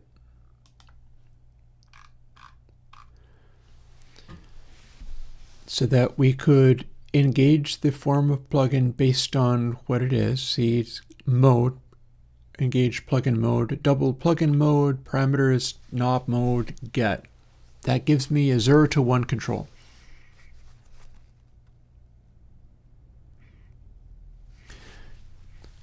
So if I do an if statement and it says if mode equals 1, do this, that would switch it to bus mode. And then I can also skip all the way to the end of the audio code, which is here.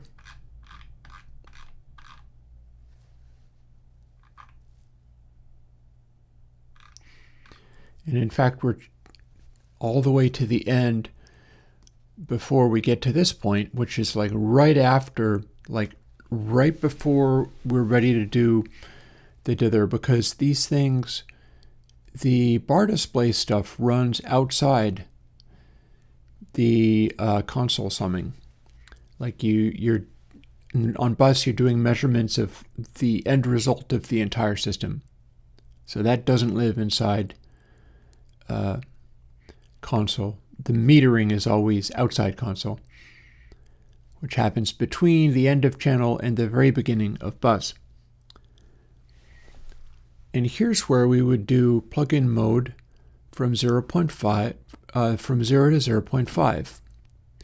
And my idea with this is as follows, and I think it's doable too.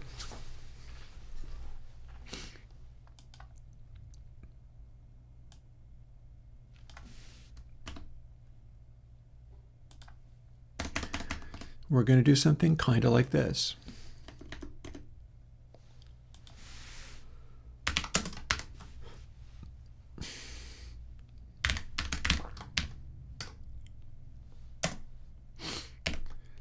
It's larger, oh no, less than.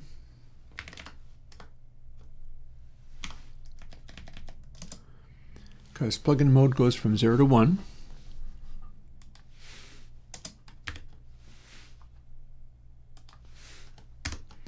Boop, it's indented it. But we're also going to do a little crossfade. We're going to do a dry wet control for each of these. Because the idea is if you put it in the middle, if you put it to 0.5, it becomes console 3 pre, console X3 pre.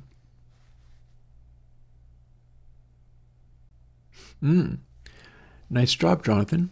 Yeah, one thing about that is if you do that, then it is possible that you have pushed loudness and that's how you're getting that to happen, but you can't have pushed loudness so badly that it's like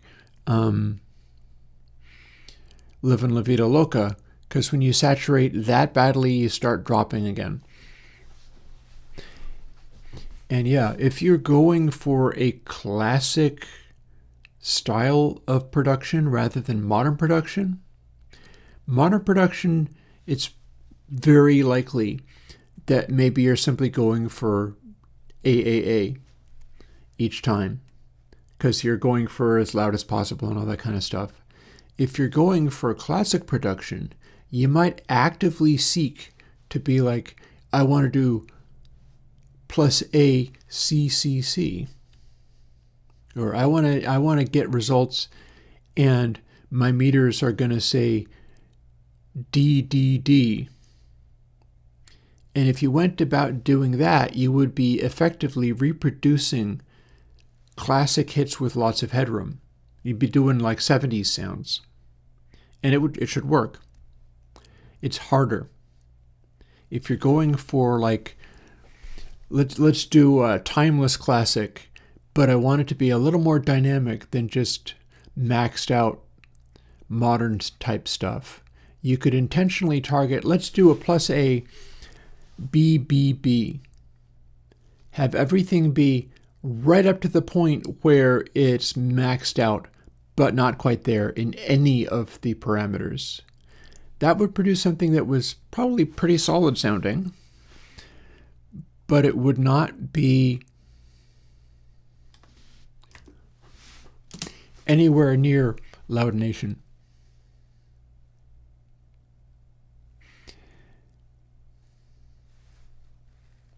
I believe you could. People were making techno in the 70s. That's where it came from. Early discos like that. I don't know if I have any examples of that stuff. But I say that and I completely and totally lie. I bet I do. I bet you anything I do.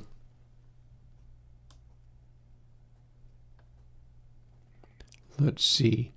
Under D.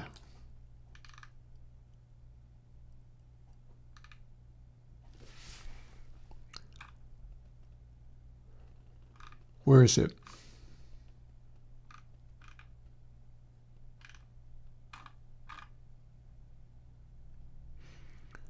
Oh, I bet I know. Okay, never mind me. Small derail. I was looking for something that I know that I have, but I think I may have not actually edited it down to individual songs. I was looking for Donna Summer, produced by Giorgio Moroder. I've got that captured off of vinyl, but I don't think I've edited it down to individual songs yet.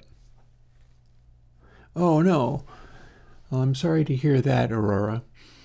I think my stream is still being broadcast properly.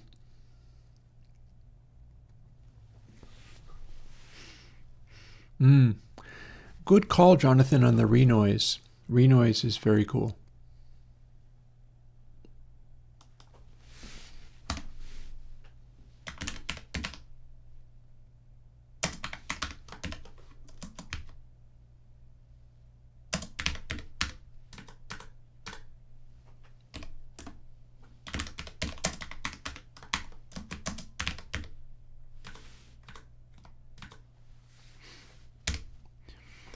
We're going to do a little crossfade.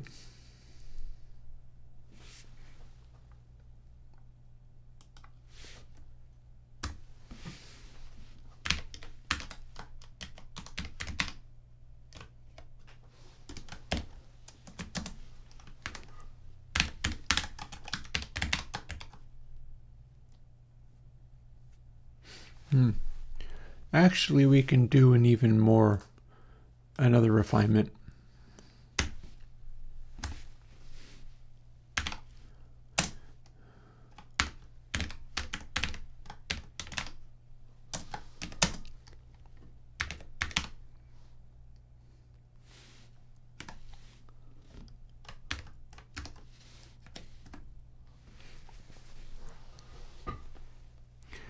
Yeah, so we'll make the dry signals, we'll do the channel processing, but then if we are not literally on just only calculate channel, never mind with this stuff. We're going to do the crossfade.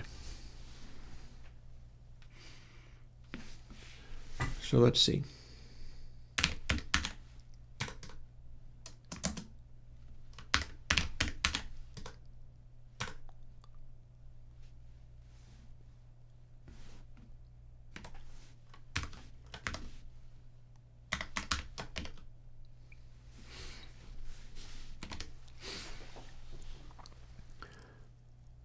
So now that we have that, we'll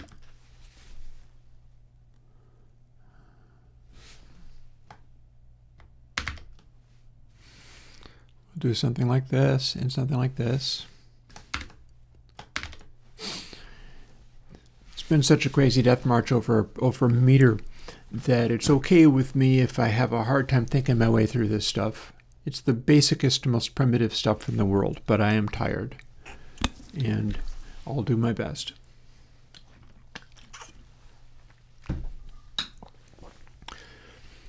So for 0.5, technically we want only dry. Therefore,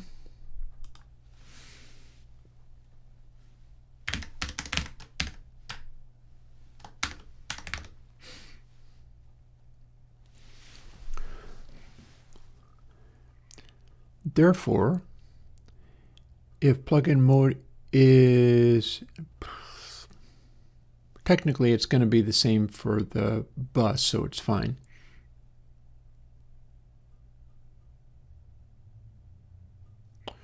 Or we can have, so if it's at exactly 0.5, I can't really use less than and then greater than on the bus side of things, because 0.5 will sneak through. Well, hang on. 0.5 will sneak through, and neither of them will be engaged. But that's well, you know what? We'll have them overlap anyhow.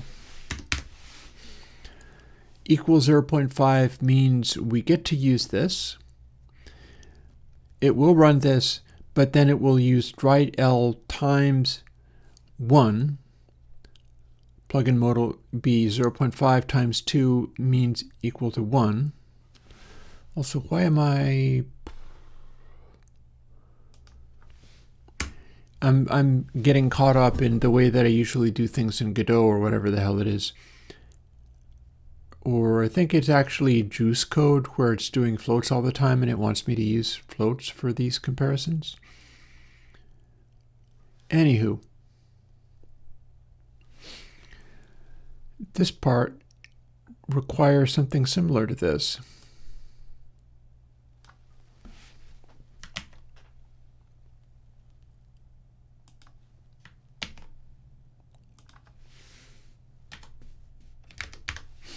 There. So we do plugin mode times 2 each time because it's going from 0 to 0.5. The one on the bus is going to be even more complicated, but it should work just fine. And then if plugin mode is 0, we do just keep input sample the way it is. On the other hand, if it's just a little ways off 0, we start incorporating dry L.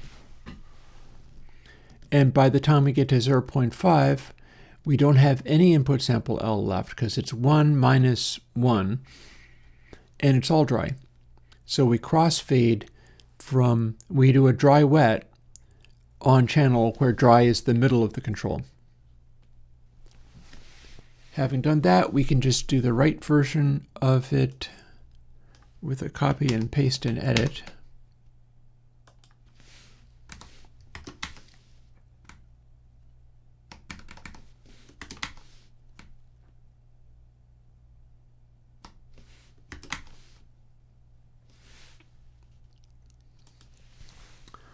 So we got there. And then we copy this whole thing. I'm going to have to incorporate a new standalone plugin that does the same thing as this so that the standalone plugins are also not dedicated pre-bus and dry because that's cumbersome. And I've been doing it this entire time, but I'd like to have it be Console X3 as a single plugin that does all of the jobs. and then blends between them if you want, because that's going to give rise to interesting things too. Like if you had like a guitar sitting on a channel, and in the output, the guitar was maybe a little more saturated than you wanted, rather than simply changing the channel processing, if it was really close, what you could do is nudge that control slightly off of channel, which would have it be saturated slightly less as part of the console algorithm. Oh, okay, excuse me, it would work. So let's copy this and then scooch back up to the top of the screen, which is where we have a bus processor. Here it is right here. So this needs to be same kind of thing, except for it's for if plugin mode is larger than 0.5.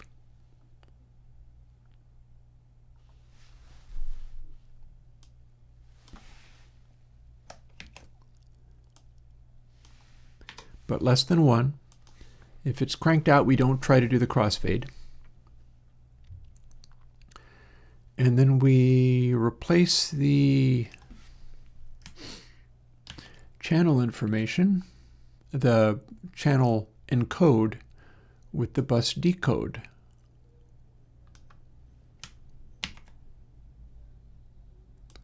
That's now the bus decode. And we're doing dry L and dry R again, because that's within an if statement, so it's a local variable.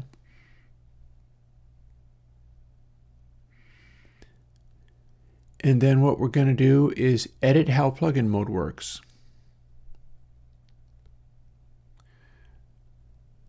So the 1.0 is going to be the same, but possibly 1.0 lives in a different one.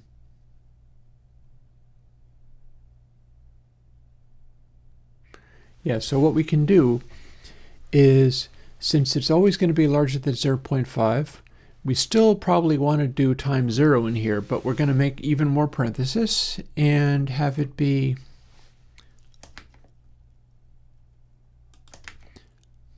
plugin mode minus 0.5 gets us there. So now it's going to be 0 at the center and 0.5 when maxed out. And we get to replace all of them with this little tiny line of code here.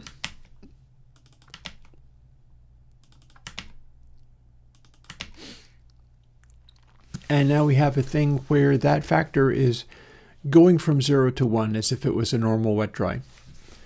So the only remaining question is, which of these gets the 1.0 minus? So technically what's going on here, and we can see where these parentheses live, like that's at the outside edge of this, that's at the outside edge of this.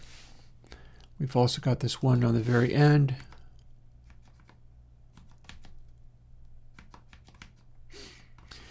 Meaning these pluses are sitting in the middle of the algorithm, and these two other things are entirely separate. So what's happening if plugin mode is larger than 0.5, meaning that we want to do the bus processing? In fact, we can take this stuff and replace it. Engage plugin mode bus. And now that we've got this, what are we looking at when we have plugin mode being at exactly 0.5? Well, we want it to be doing dry if it's at exactly 0.5. We only want it to be doing input sample when it's cranked all the way, which is normally what you'll do if you're using it in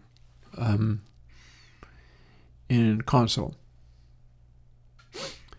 So we look up which one returns a large value, a high value. It's going to go to 1 when it is set to 0.5 to start out with.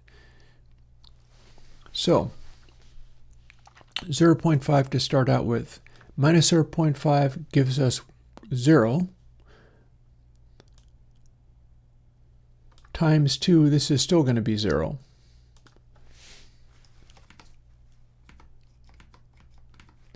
So 1 minus 0 means in the middle, this is at full volume. We wanted dry to be what we got when it was in the middle and at full volume.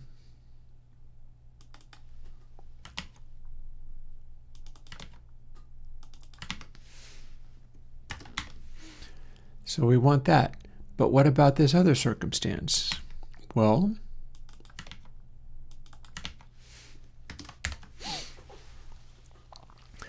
let's say we cranked it out all the way. Not only is it larger than 0.5, it is 1. It's supposed to be giving me the bus with nothing else going on. So we run this processing. We do have dry L and dry R if we want them. And then if plugin mode is less than 1, well, it's not. It's 1. So we don't even do this. Meaning if we crank it up, we automatically did get the bus version without even any crossfade. But let's say we're at 0.999. We're doing that trick of we're running the console X3 bus. So we're getting the behavior that we expected.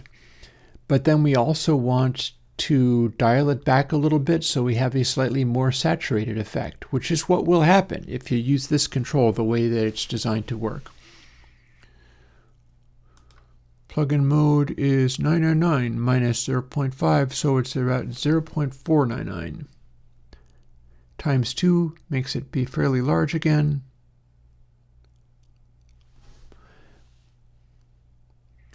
And by the time we get to that, it's so 499,999 maxed out as far as it'll go. Or no, wait, hang on. Okay, so plugin mode is the default setting that I'm using for this. So if it's 1, we get the bus processing without any other things. Hey, Couples. If it's not 1, and we do the crossfade, what I'm looking to do is find where, if I have it set to 0.999, etc., it's not 1, but it's very close to being full-on input sample coming out, just with a little bit of dry included. And so if I have 0.999, first thing we do is minus 0.5. That will give me 0.49999. Next thing we do is multiply by 2. So we went back up to 0.999 again. And then if that's all we do, we are in fact using mostly input sample, which has been turned into console bus. So that seems correct. But we've also got 1 minus 0.999, so a tiny little amount of dry here. And I think we got there. That is, I think, the code that this needed in order to work. Hit save, hit build. It might not be obvious to hear what this is doing. Oh, it wants me to build twice, doesn't it? Yes, it does. When it says build canceled, what that means is there's something else in there that wants my attention. Build succeeded that time. We might need to do it again because we've got this sitting around. I tend to think when the program is open, maybe it's not going to be able to manage having the plugin swapped out from under it. Either that, or if the plugin is in use, then Xcode won't be able to replace it.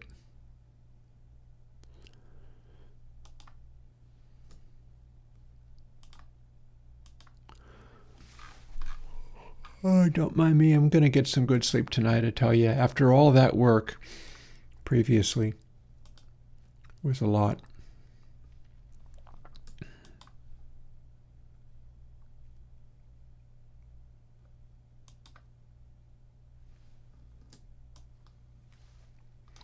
Here is console X3.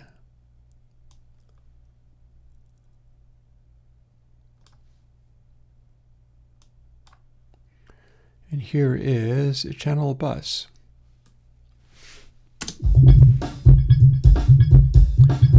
Sorry it's so loud. This is the channel version, which technically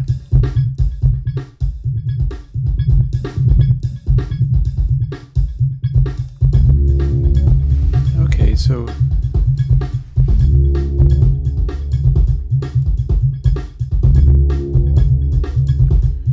set to exactly 0.3. We got a little over, so we should be able to saturate it this way. I feel like it's still giving me 1 on the output. Or bus is for expanding it.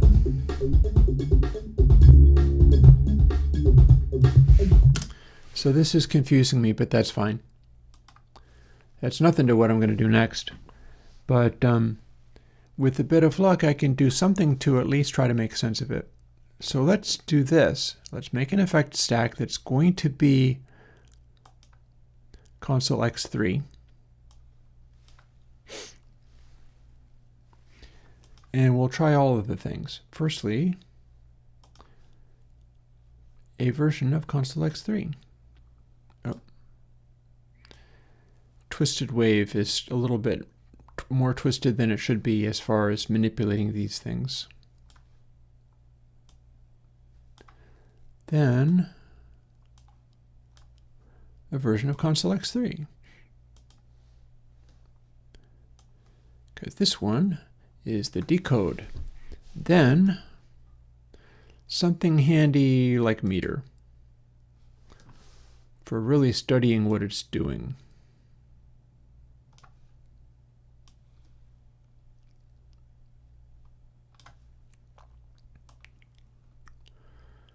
We'll scooch it out until this area is nice and big and we can see what's happening.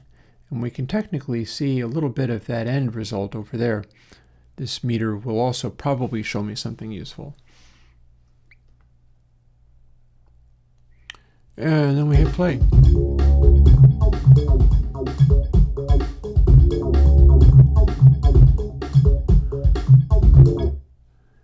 Okay, well, okay, default is actually setting me to channel by default. So if we do the opposite and the second one is set to bus, then what?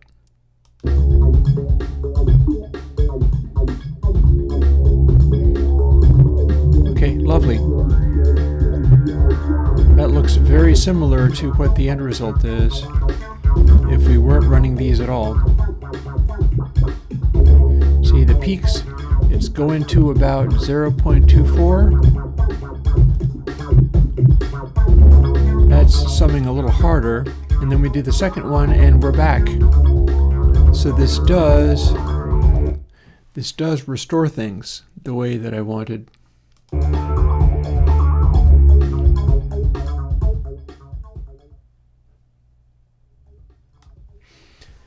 And fader happens after everything, so this bus version we have here, we can pad it. So here's the thing, I was talking about how if you did an encode and then merged it with dry, we would get a more dynamic thing, but is it going to make it go louder?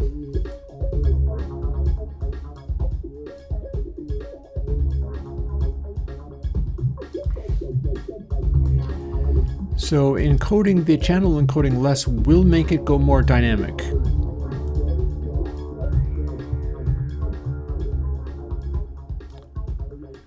To the point where now it's obviously expanded. That's neat.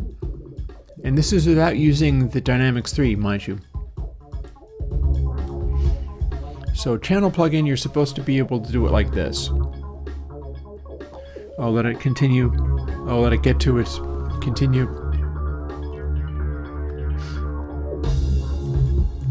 Okay, so no processing. And then when you go on the channel plugin, you can make it arbitrarily more expanded by scooching it in this direction. There isn't even really much of a limit beyond making it go to the middle is no processing, but then you can go farther if you want. Double expand. Same applies on the bus. If we do this, it'll probably end up being more loud and saturated. Yep.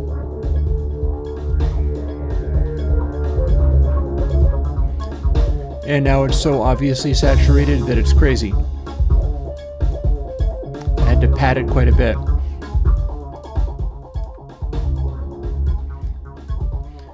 So here is basically dry. And then you can use this to push the intensity if you want to do that, or if that makes sense for you. What happens if we have tape drive engaged?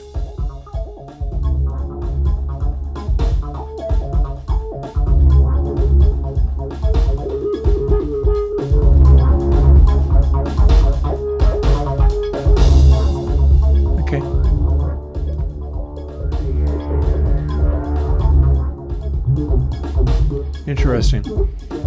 Okay, so this processing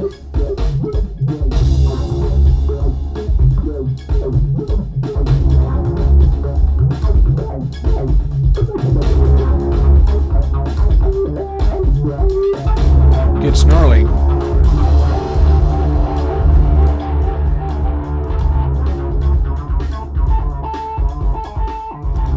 Yeah, we've got a maximum output level thing going on here. Oh, I think I know why. I think I know why.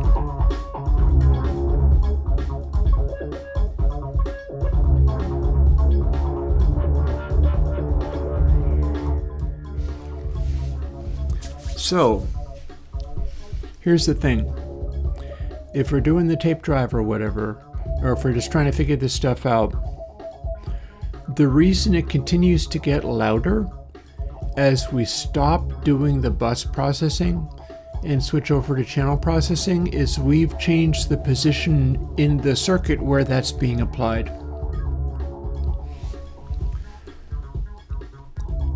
So again, we've got this here, and if we take the channel version, we can expand arbitrarily much. The one on the far left is the one that's showing you where the levels are getting. So we can make the channels encoding more dynamic simply by disabling them to some extent. And then if we busify them, we've exaggerated that even more. If we do the same thing on the bus, which is meant to expand the sum of the channels, what we get is firstly,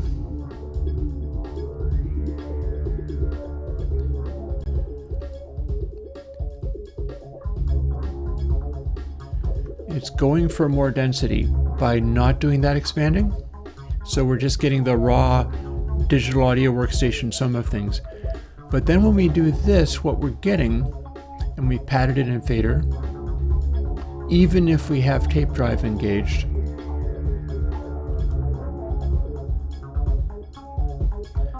is a volume boost, because this saturation is not sitting there at the very end of things. We've engaged another saturation that is happening at the beginning of the circuit rather than at the end where bus belongs. Which is fine, but there's nothing so wrong with that. I'm just thinking it's something I'm going to have to be able to explain to people as I go. Ooh, it is also 4 o'clock. So what I need to do is go and thaw out some cheese for my tacos. And I also need to manually get this rolling again. doable.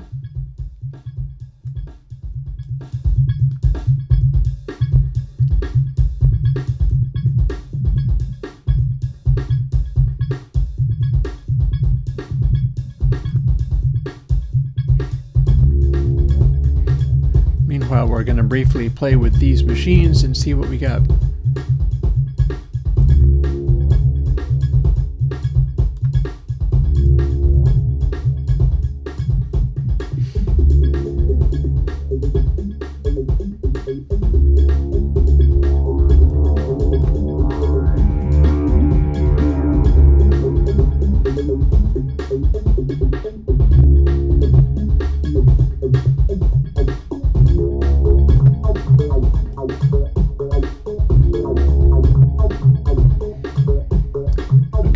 KMC at the moment. Oh, no, KMA. Still got too much lows. On the other hand, we don't have much resonance.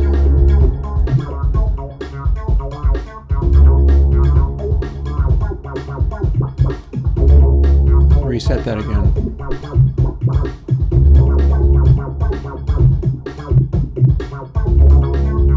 Okay, too much highs. It says disco. We're not a disco.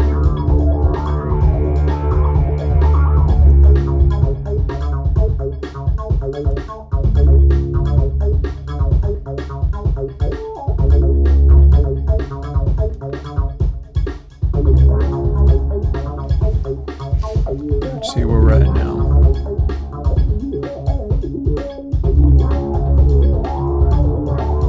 Actually, am I getting useful hints from the meter here? If I know on the other meter that it's got too much lows, we're looking at that there. So, ideally I'd be turning down things rather than just EQing them. The EQing them is not great.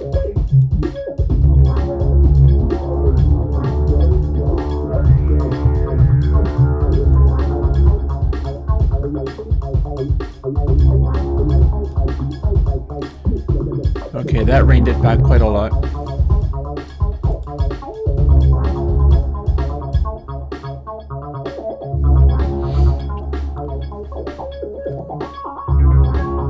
Could do with more saturation.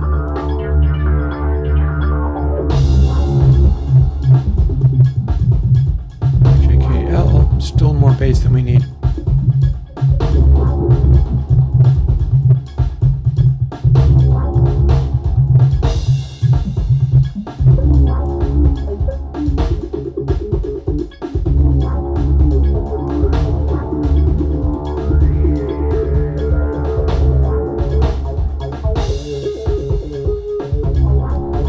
Man, there's so much kick here.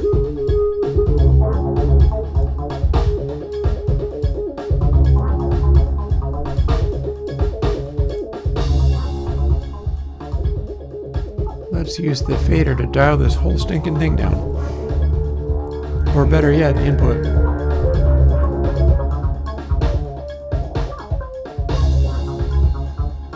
I can see in the input trim the way this is flashing means that it's going in really hot. And we can fix that. So HIJ, fullness is still extremely high. I'll get to the taco thing in a moment. This is me playing with mixing.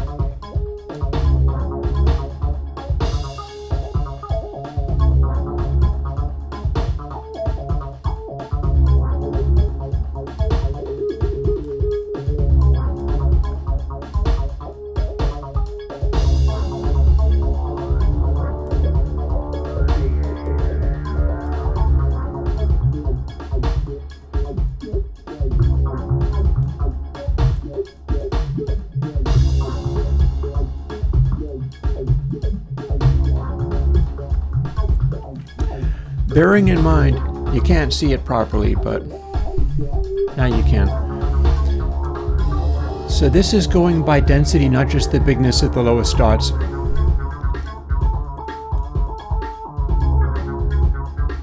In theory,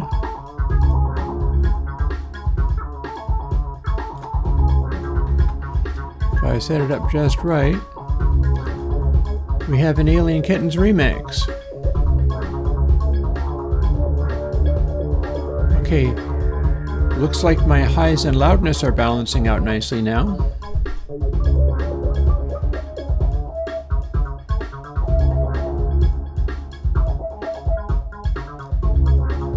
Super lows, still louder than I need. Look at that, it says E. We can do with less of those. What if I try this funny high pass? We're doing so much to try to rein in these lows.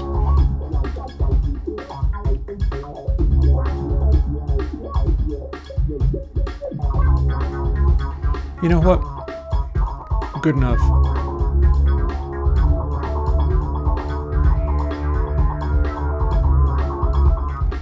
Here's our reinvented... Well, hang on. Okay, got there. It's good that it only hits the outside of the envelope every now and then.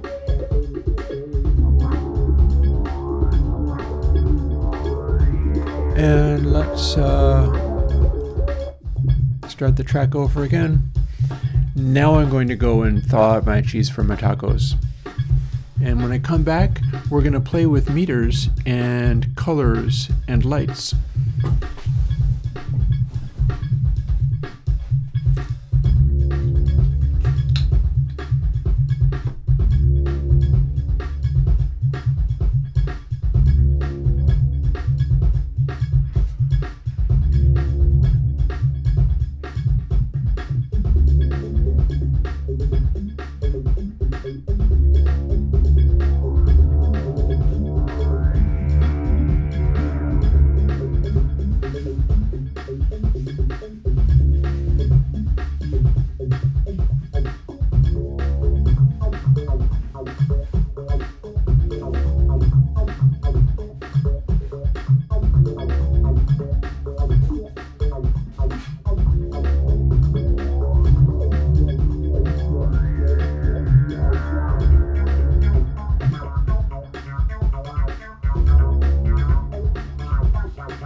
Alright, I'm back.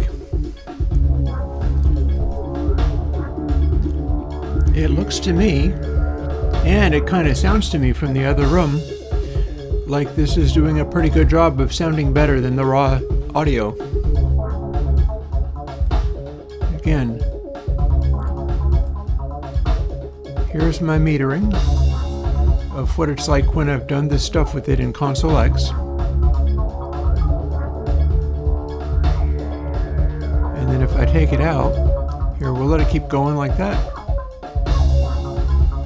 JHD is what we got.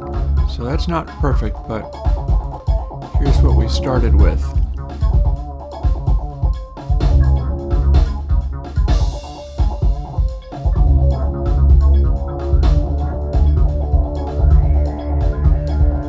So when you compare the color of the bar on the meter there, that pretty much says this is not as good.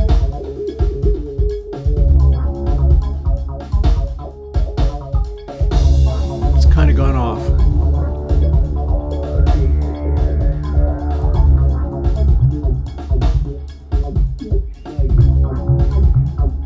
It's kind of there a bit, but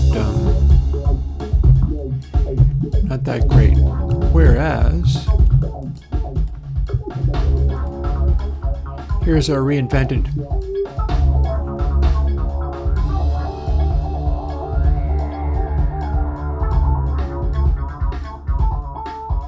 Definitely doesn't sound the same as before. And meter says this is better.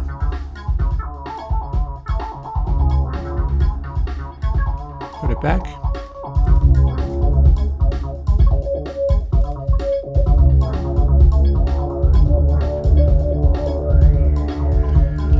So there's a lot more in terms of bright, annoying highs and deep subwoofer rumbling lows. But I wouldn't say in such a way that it sounds great.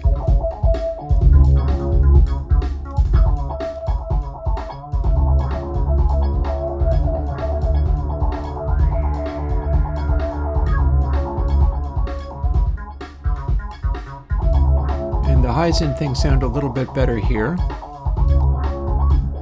and everything's sort of sitting better.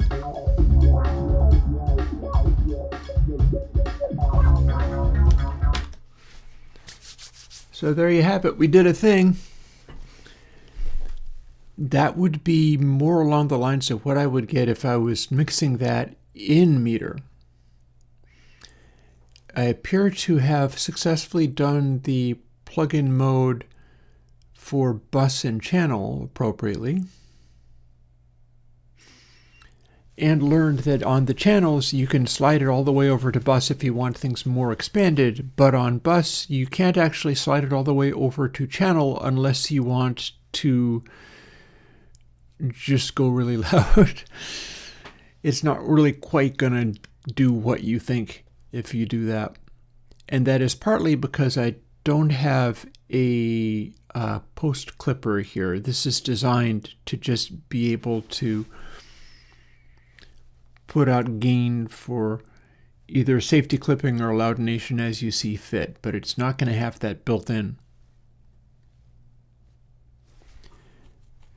The idea there is kind of like, well, maybe you want to be able to send people 32-bit output, where if you were doing safety clipping, you can send people the real transients if they are in mastering and think they can do it better.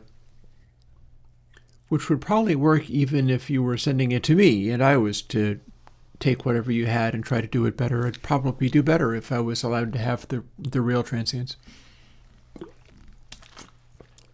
And that is why I don't wish to build mastering grade output stage onto this. I see it as more of a mix system. But yeah, let's go and look at some of these things. In fact, let's compare it with something.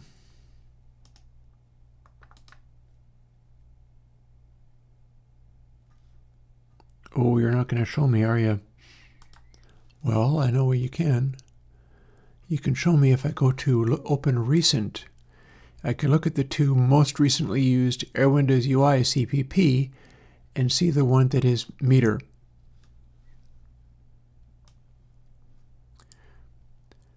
So here's what we're doing right now.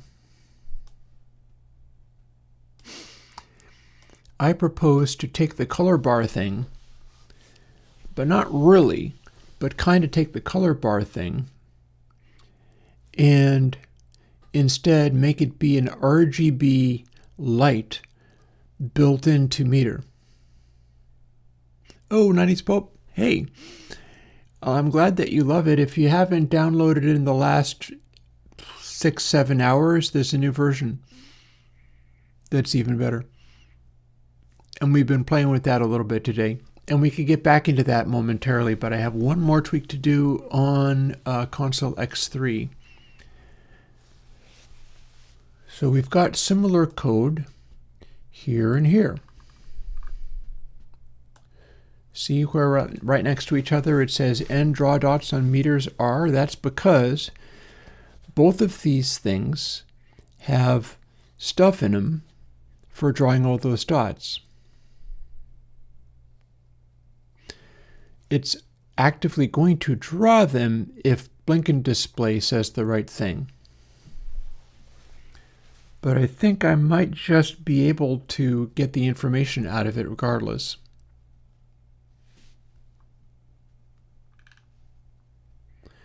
So we're going to be using something like this. But we don't actually have to do all the calculating.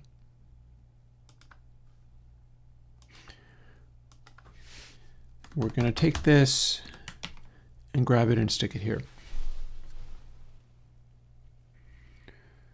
So a bunch of this stuff, it doesn't know what it is. I mean, depending on what you did, it did used to actually help mixing some of the time. But man, yeah, update as we speak. What I've got now, and I'll show you in a moment, is interesting how it doesn't know what that was. Oh, I bet I know why. Hang on.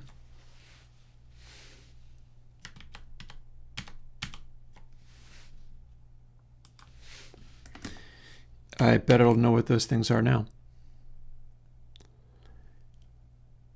But it doesn't know what total bins is.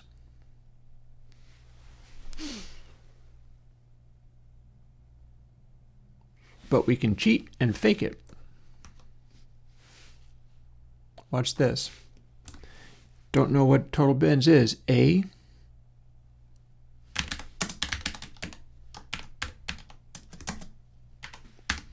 Now you do. Don't know what peak track is, but we can cheat too. Well, actually, hang on. Do we even need to go that far?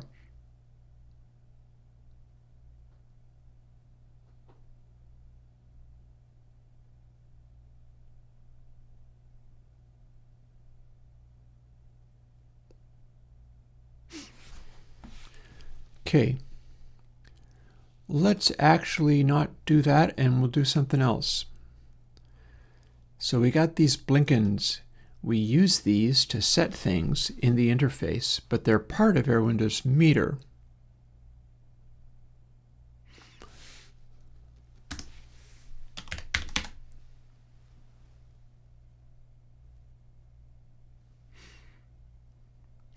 Technically,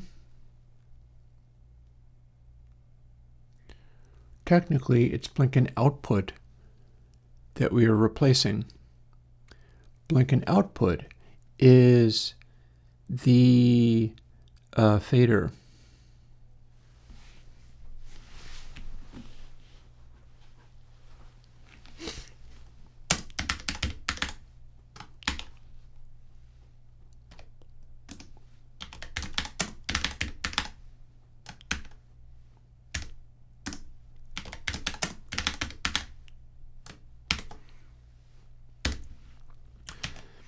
So we can have 3 variables like that, and then this is going to go away.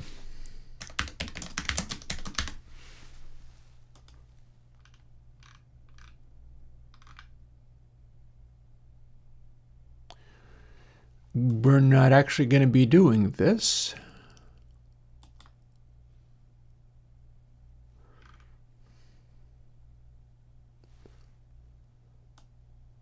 But we're going to do this.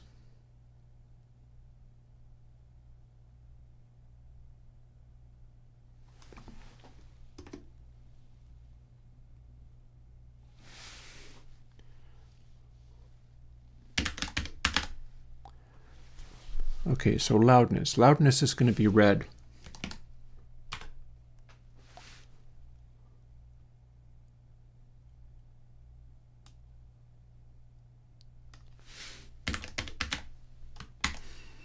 And there we go. Now, we're not going to need total bins in a moment.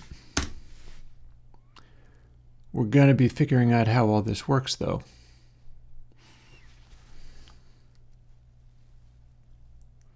And we're using the same methods used to distribute the dots or to distribute stuff across bins. Oh, you 90s Pope, two things. Firstly, you can use that stuff if you want to, whether you're on the Patreon or not, on purpose. Secondly, if it's really easy for you to do that, like you're not hurting for money or whatever, super appreciated. I'm looking to be able to get all my bills paid, although I'm floating them reasonably well without getting in trouble. So I'm glad that I'm not in trouble. Okay, next thing. Next thing about this. Slew. And then fullness. So fullness was going to be green. I want it to go green if the fullness is high.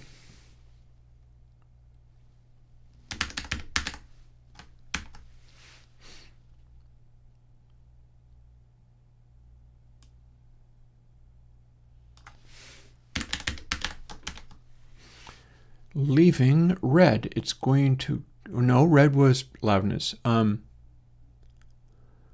we apparently don't have ps.size L declared. What the... We should. What's the problem with that, Ben? Oh, I've got it right up there.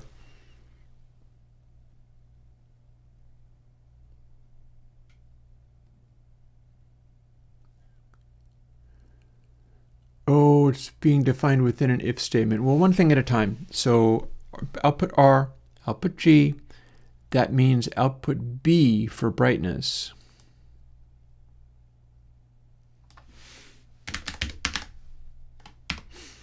And they combine to a color of white for perfect balance.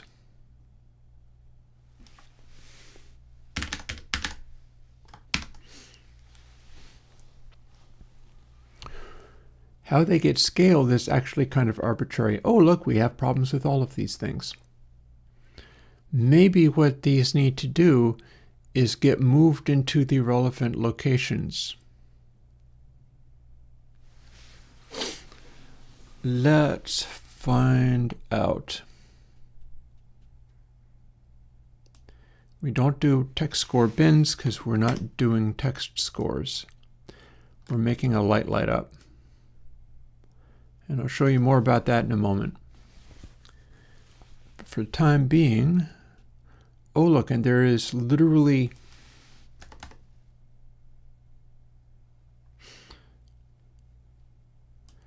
left and right versions of each of these. So we're going to keep it with the left and right versions, apparently.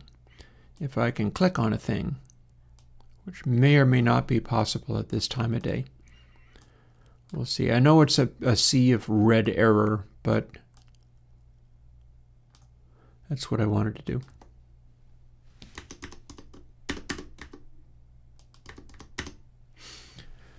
And now we've got left and right versions, meaning we should be able to grab these and squinch it over to where we'll move it to the beginning, the middle of it here. That's not actually good, but it'll be at the time being. I'll figure out what changed. First of all, I gotta get this into its appropriate spot too.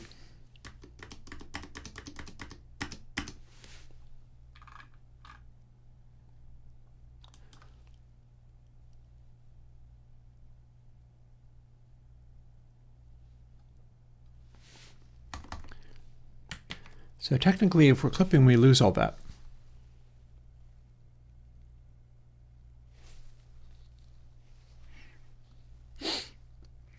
Now, why is it saying this? Why is it saying this? Well, I can go into Baby Edit and open these two files and compare them, and I'm going to. This is from meter.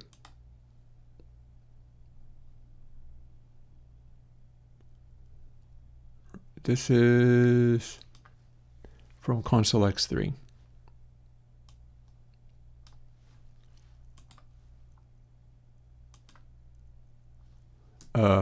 Hang on. Wrong thing. Differences to front windows. That's what I was looking to do.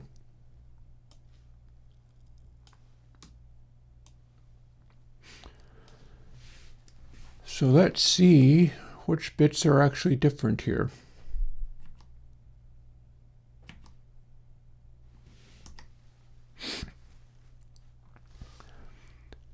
Okay.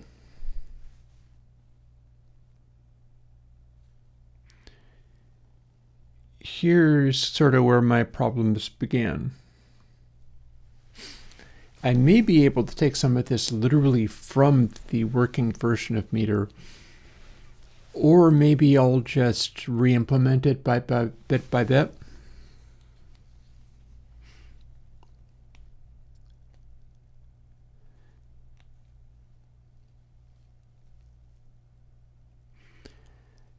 See, we've got, we're defining it locally.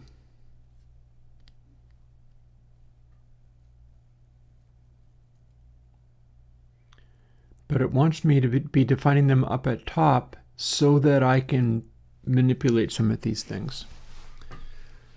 So now that I see that that's not different, we've just moved the declarations of the variables into a different place. I should be able to see it here. So again, we don't have dot size declared there. We're skipping it unless we need it, and it's declared here, meaning we get to use that there. But we're not actually defining a slew dot size at all, or a base dot size. Those are in this little line of code here. So let's go see how that's done in the meter code. This side is what we're working with. This side is what I had in meter.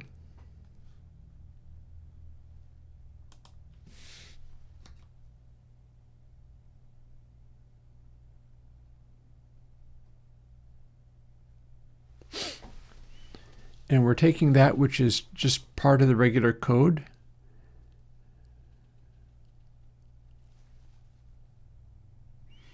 and using it for stuff.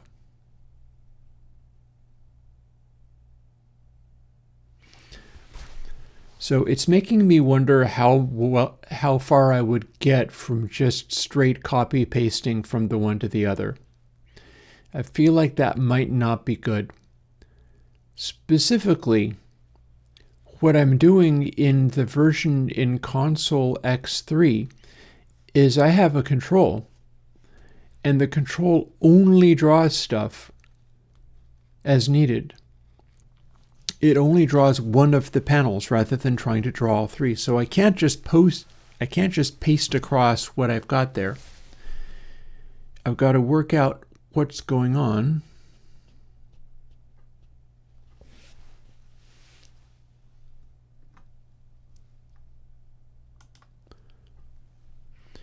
And replicate it.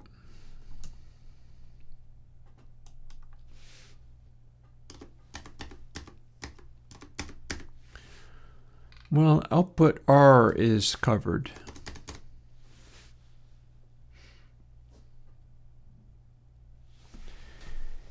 Here's a problem.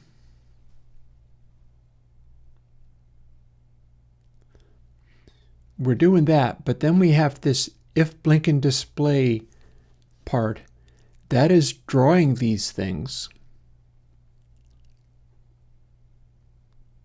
It's only about drawing these things, but that is drawing these things. And we need to be able to calculate slew.size and base.size. So let's go back to the meter code, which is where this comes from. Step up a little bit, not this far. So here we have slew.size equals 0, base.size equals 0. There shouldn't be a maximum limit. In particular, I see no reason why they wouldn't go to 192K. I don't understand why you would say 96K seems to be a limit on Reaper. Mind you, I wouldn't know because I haven't been trying to run Reaper at like 384K or something. But as far as I know, you can just set whatever and they will work.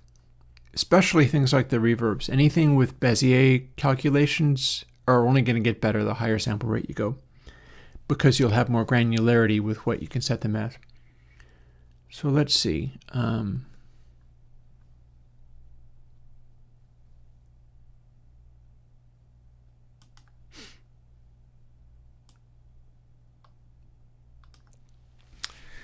If just for the sake of argument,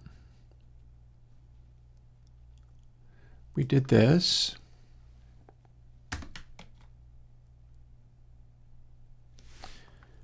and then,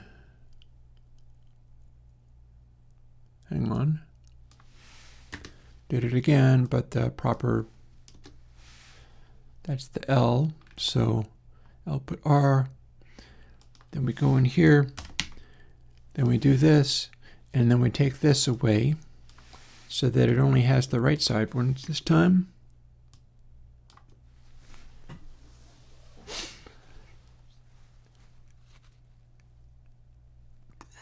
My plugin should be able to work with that. Maybe Reaper is failing to work for that. Or your interface? I don't understand. Can't do that right now for you. Got to go over here, got to do this. Here is a base L calculation.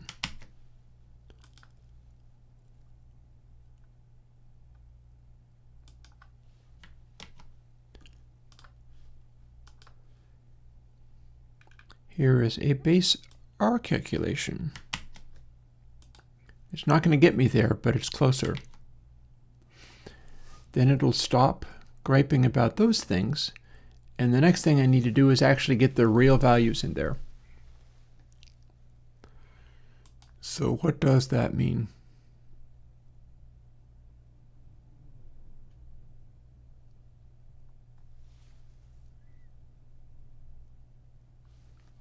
Well, firstly, where do we declare a slew dot and base dot size?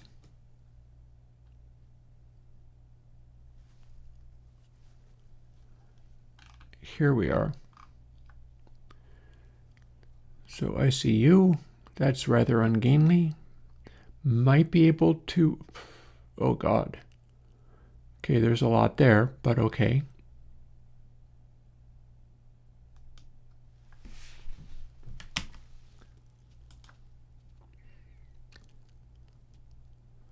So slew dot size A, what are we looking at? I think we're looking at a very similar thing to what we've got here, but let's find out. Oh, hang on, that's ps.size. That's not what we want at all. Undo, undo, undo, undo, undo, undo.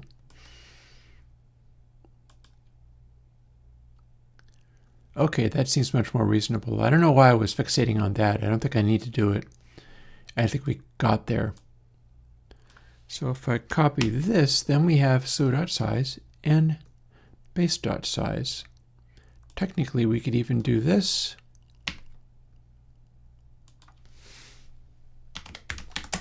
And then instantiate them right there.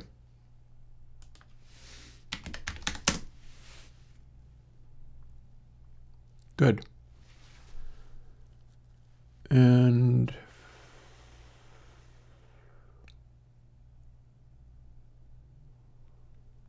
what Oh no, meter 0, L, and R still exist here. Okay. Slew.size R and base.size R coming up. You can see this is in a light purple because this is the stuff that's not in console X3 yet.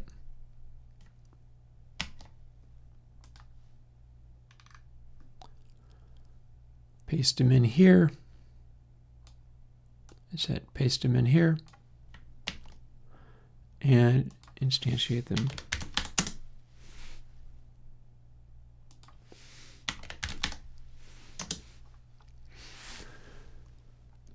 That was messy, so let's select all and then reflow it so that it's not all indented funny.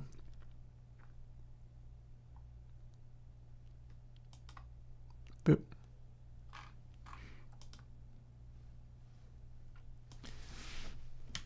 Should be done with that.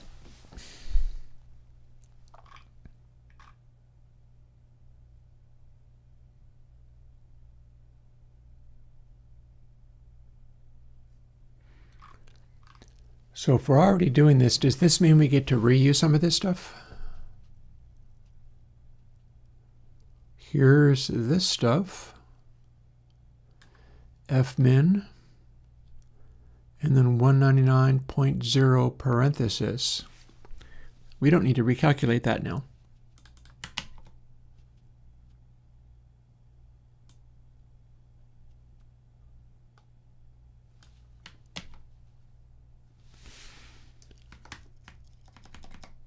We've already got it. We can just use it. And we can use the same technique for the base R. We needed to do stuff with it, so therefore we get to just straight up replace what was there. So fmin to 199 paren. Technically, and the enclosing parentheses. So let's do that. Base R. So yeah, we're using it here, and then if we have the display set, we immediately reuse it there. Anything like that for slew.size?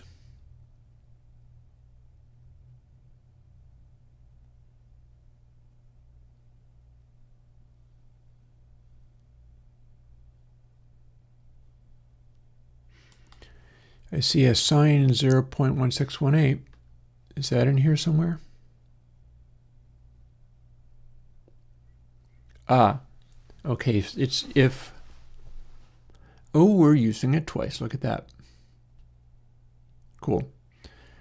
So slew.size will not need the enclosing parentheses. Or will it? No, it does. I was wrong.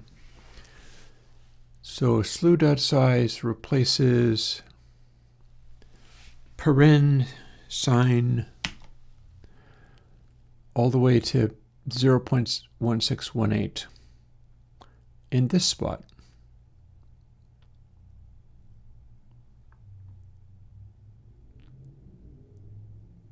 Here.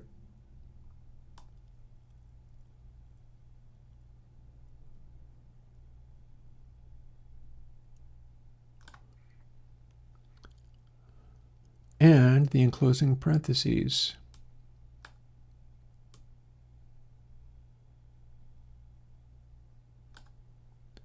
I think. I can't count. We're just trying to see if it works. Yeah, that looks about right. So slew.size R is on the same principle.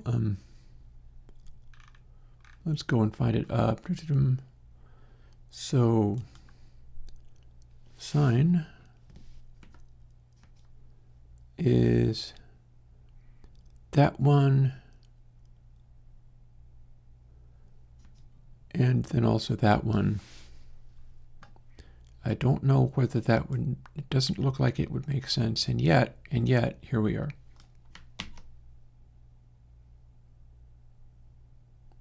Yeah, no, I think that's correct. We'll be able to find out easily enough by running it and seeing what happens.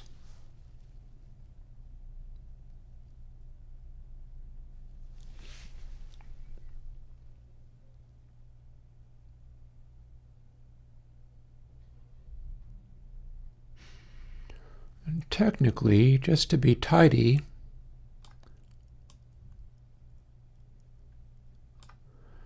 there's no reason these things can't be on a little line all by themselves. It's not like we're recalculating ps.size r anywhere, so we're fine.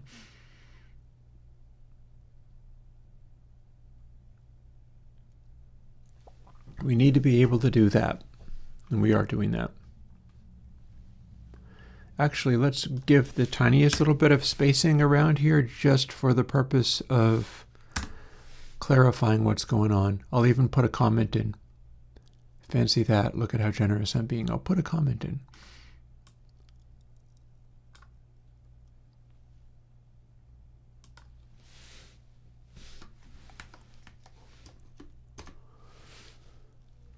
So a little space under there.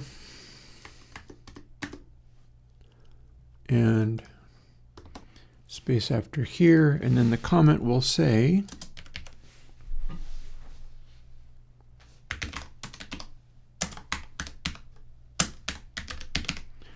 operate RGB thumb.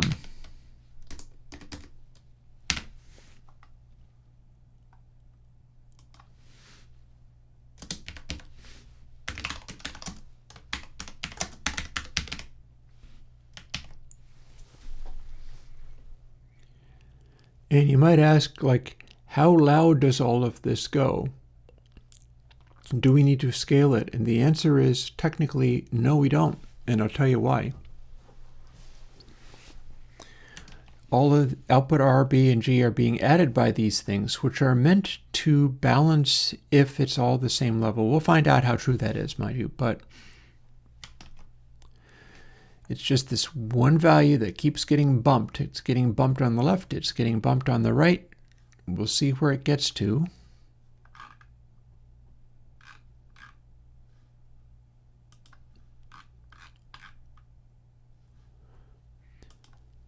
And then in Plugin Editor, we're generating knobs. And in this version of Plugin Editor, I'm pretty sure we go to the bottom of this page for it.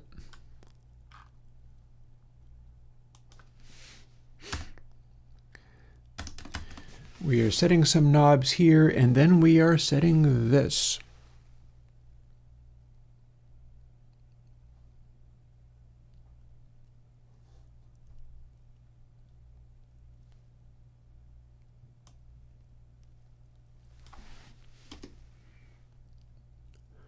Note that we're taking away the Airwindows look and feel part because these are going to be RGB instead.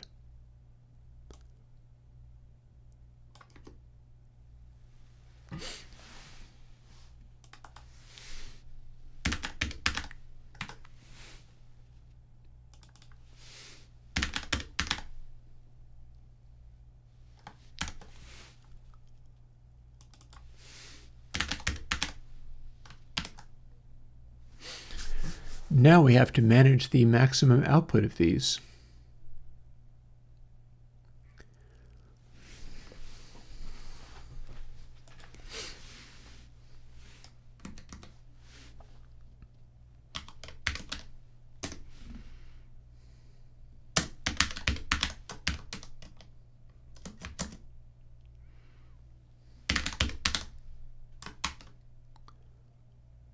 Oh, I should call it meter. I don't think we can just refer to that directly. Got to go like this. See, it turned a shade of green. That means it likes me, or at least that it knows what it's doing.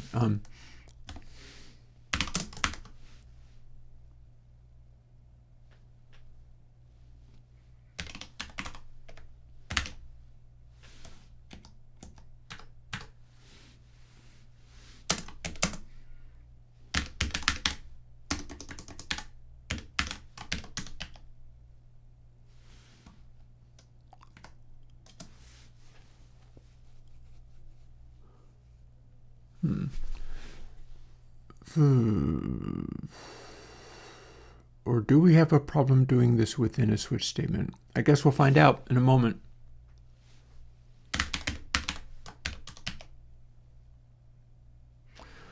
Ooh, or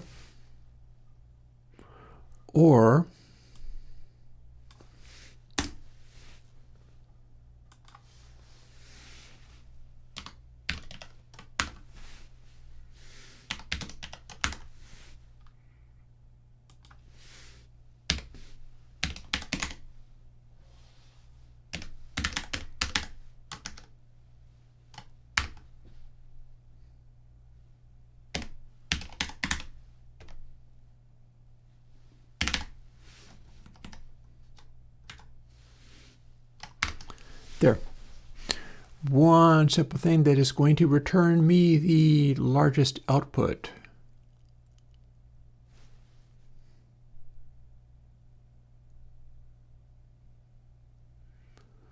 Oh, but is this my problem? Okay, what happens if we comment this out?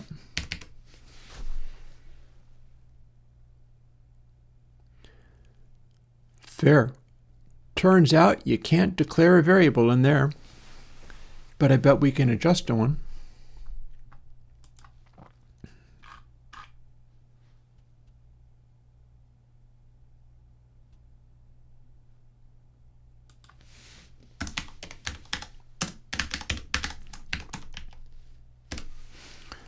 We can adjust one.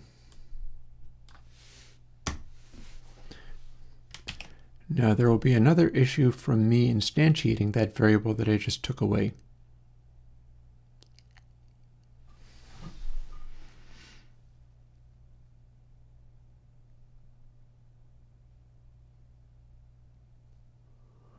Honestly, I'm not sure this does anything.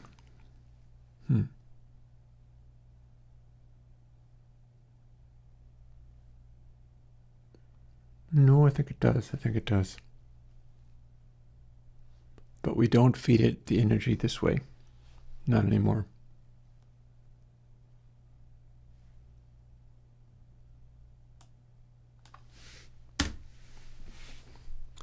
So this is going to give problems elsewhere that are going to pop up when we open this, or possibly this.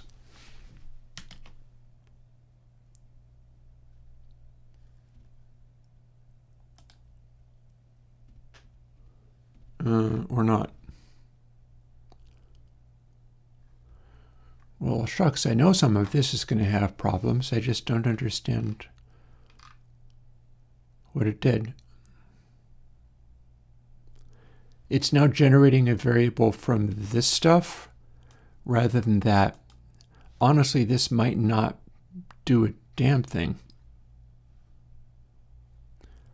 Maybe we don't need any of these.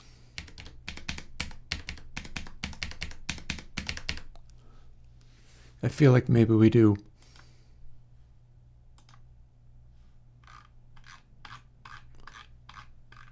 Look down here and see whether we run into immediate problems from having done that.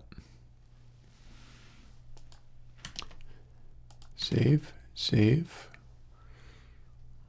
Well, for laughs, can we build or will it fall over and die then? From calling void I. Oh, sure enough. Okay, so we found the problem. But it's J that no longer matters. So having found that problem, can we show where it happened? I don't understand why it's not showing me this. I know if it builds, it fails, but show me where it, okay.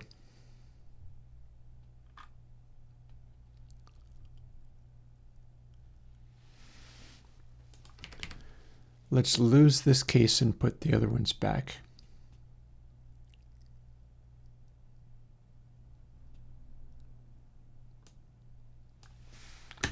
We are not doing blinking output anymore. One thing at a time, I guess, which is nonsense. I never do one thing at a time.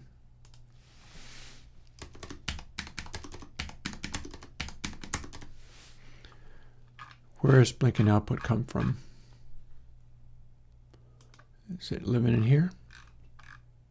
Yes.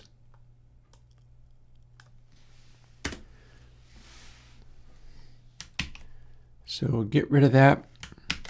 See what further problems it has. We've now put these... good, good, good. Show me. All right.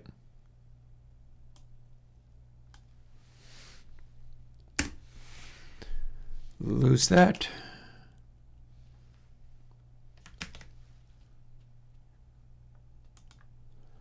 And similarly, lose that.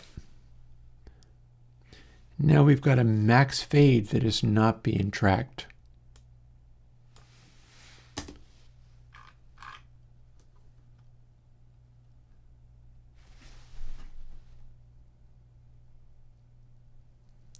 Why am I looking at this? Oh, I didn't do it. Okay, I didn't do this for both of the versions. I only did it for the 32-bit. Okay, got to do that. Got to do that. Also, why are you still complaining about this? I thought I put that back.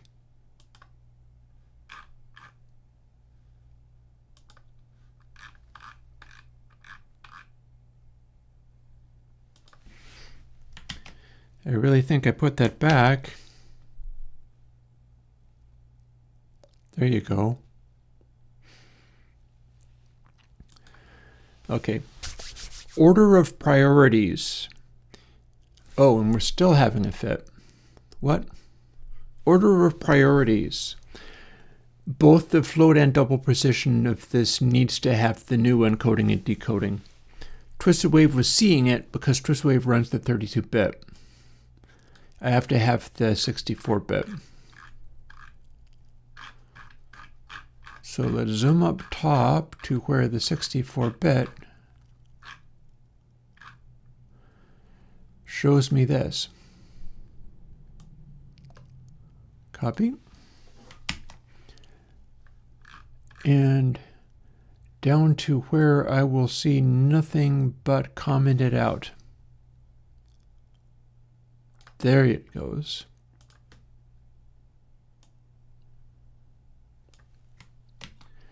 We need both of those, not just only the one. This is a nice catch. I'm glad I spotted this. And then here is our channel version.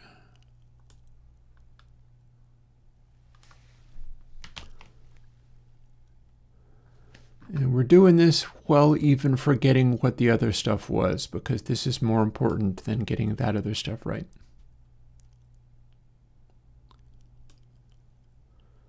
If I was to forget that, what a mess it would be. Build, still probably don't work. No, it did. So we're very close to getting something. Well, also not.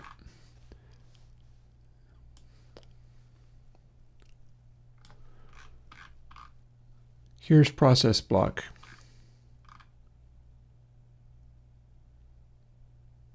Oh, hang on.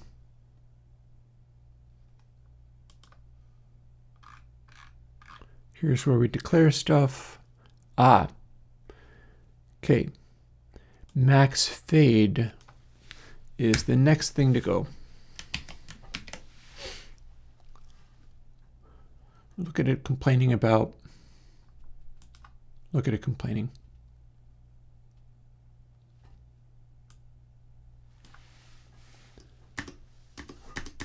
Those gotta go. It's throwing a fit. That's fine. As long as I'm persistent, I'll get through. I keep rebuilding it because it keeps complaining about it's, I think, not able to find stuff that's there if it runs into an earlier problem. And that's why I keep saying there's no members. This time it got through, so that built, and now it's still complaining. What the...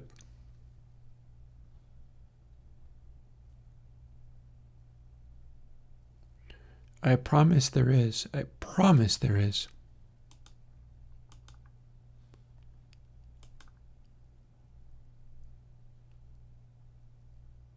Oh, okay. It took a while. It got confused.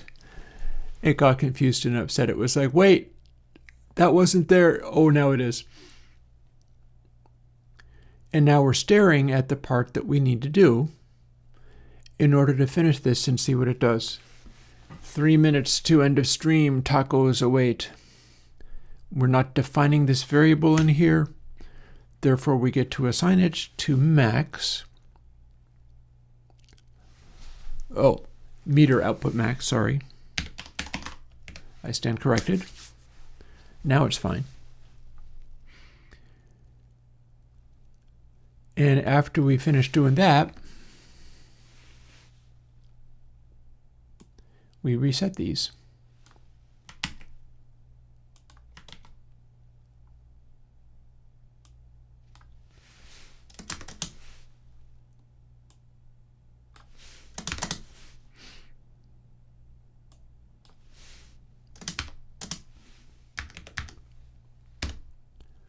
And I think they are floats. It's going to complain in a moment if they're not.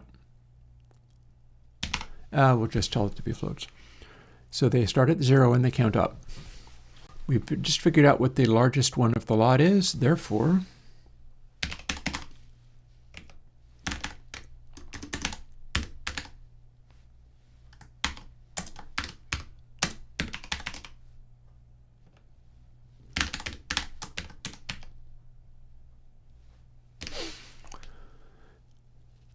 we scale each of them to the largest one.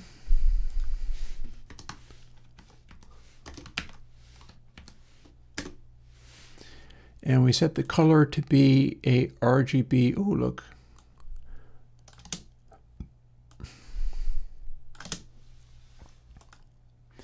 I can do that just for funsies.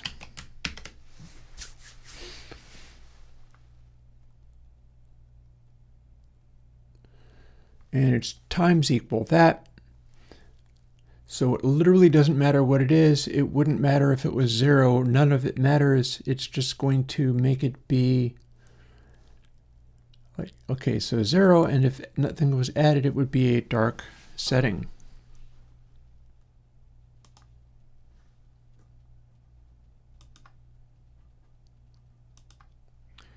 But then if we were to load this up,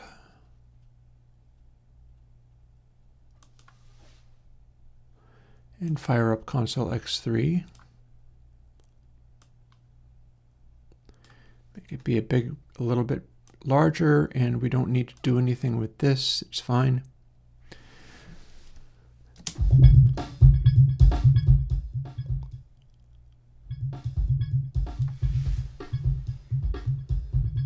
So we have a bug,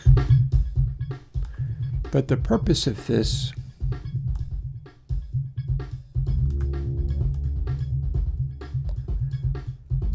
we still, oh, hang on.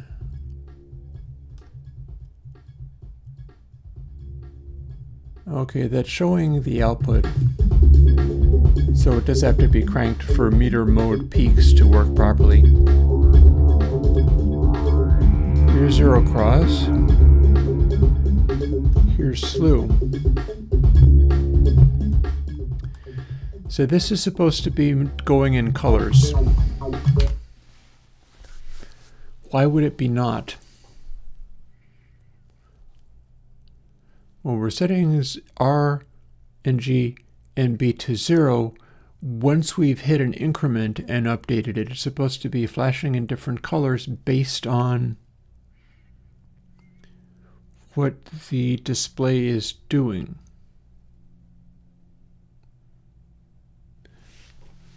So my question then becomes,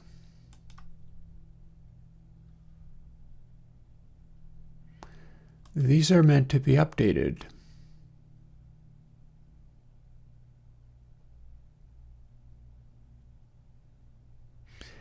Maybe instead of blanking them there, because that may simply be making them all be, well, no, if they were 0, it wouldn't be white, it would be black. I don't understand.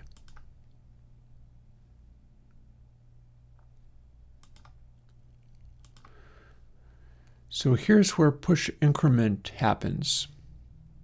Here's where output max happens. If we don't blank it, then all of this just gets boosted up. Output max becomes the largest at any given moment, but that shouldn't really do anything striking.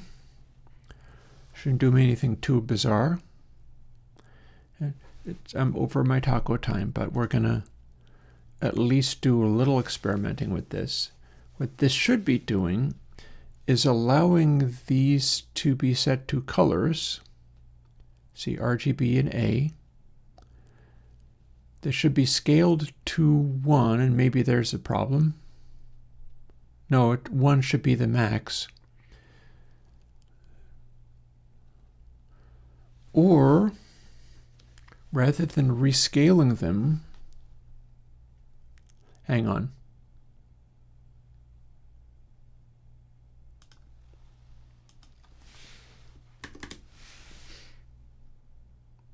Hang on.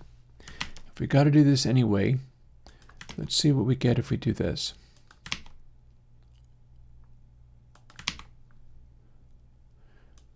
Now we're not even updating those, we're just keeping a constant tally of what max is and then scaling them so that they should end up being okay. Because what we're trying to do is make a blinky light. We're trying to do an RGB blinky light. Oh, let's see if I just didn't close Twisted Wave. No matter. If I feel like that didn't do what I expected, I'll do it over. Okay, here's Fader. Does it do a blinky light? It went to white and stayed there.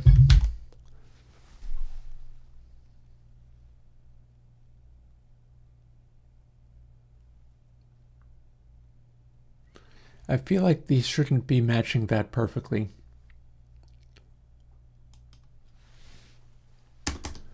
Well, can we reset them here and have it do anything useful?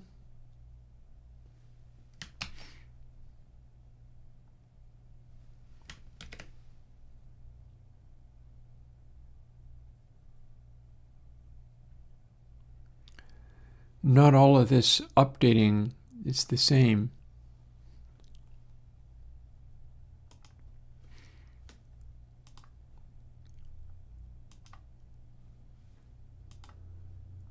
Again, I'm looking to get a color out of this. And I'm not. Okay, other experiment. If we override these here, can we make it be forced to be black? Let's find out.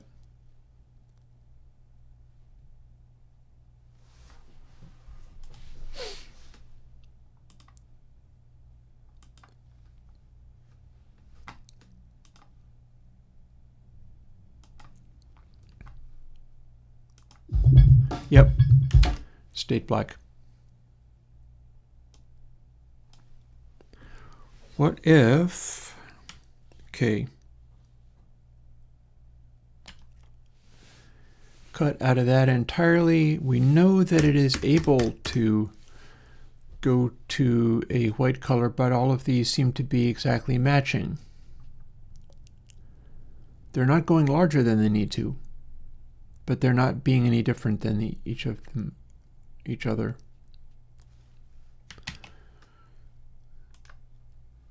So back over to here, we have output R, B, and G being drawn here.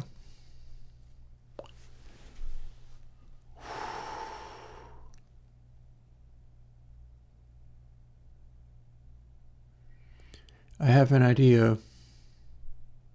Remember how our meter, so let me see. So this could be giving me a perfectly legitimate result, but I'm overlooking something. Hear me out. We'll just put that back for now. on the assumption that we are zooming up to this value and then sticking with it. So we're getting that, but they're all equal. What if, rather than updating R, B, and G according to the moment that we just did, we are updating R, B, and G with every position across the entire meter horizontally?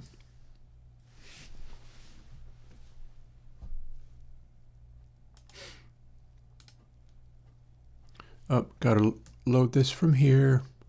Open recent. Here's meter that draws stuff. I'm going to draw your attention to something, and my attention to something.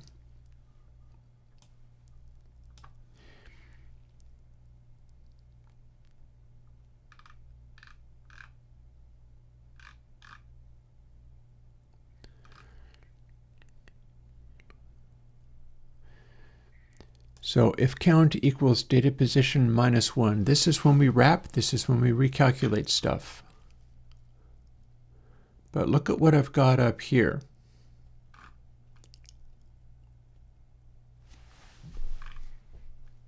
Give me a moment, I will find it.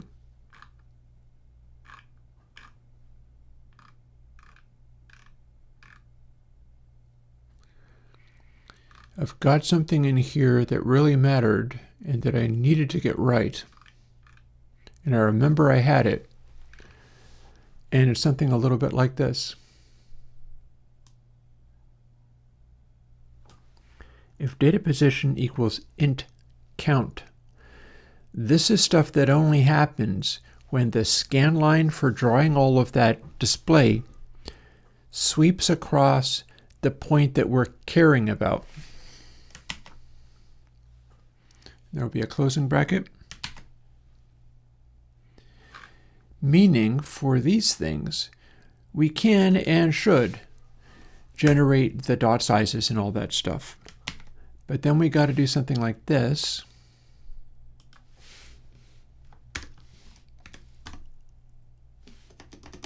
That was a bit of a waste of time.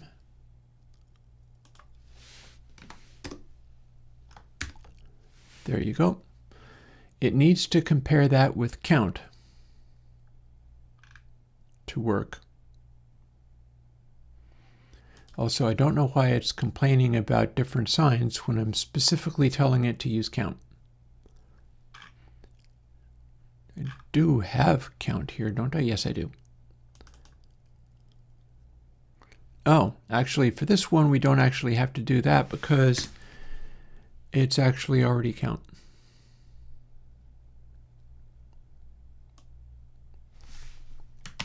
And then we skip down here to the same place.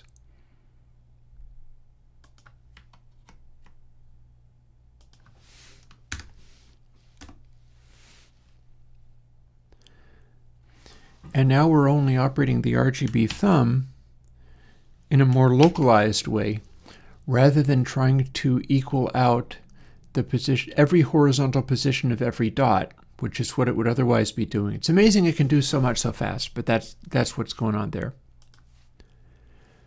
And if I am very lucky, it's taco time in a few delightful moments. Not even going to worry about fine-tuning it. We're going to see whether we get it working and then go from there. So if it works, this thumb will start flashing all kinds of crazy colors. Let's see if that's true. It wasn't true last I checked. Huh. Okay, this is supposed to be flashing colors. It's not doing anything, so there's that. But it ain't flashing colors. Could it be that we're not adding enough?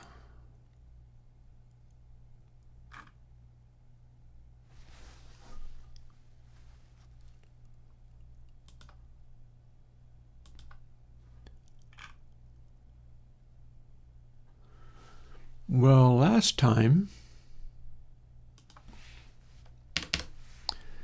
It expanded up to this when I wasn't resetting it. Now there's going to still be a place I can reset it.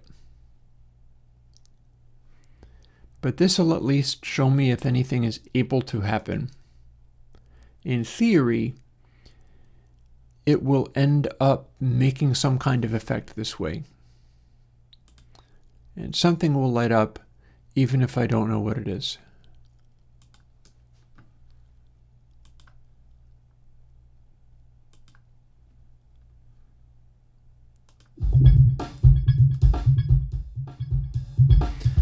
That still looks pretty black to me.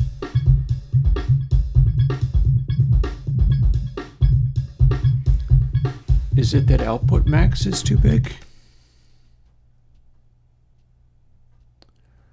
What if we just do this? So we're just going to take the raw outputs. We're not even resetting them. We're going to see if they eventually creep up to a value that works. I don't understand why it wouldn't want to go to 1 as a max. That don't make any sense.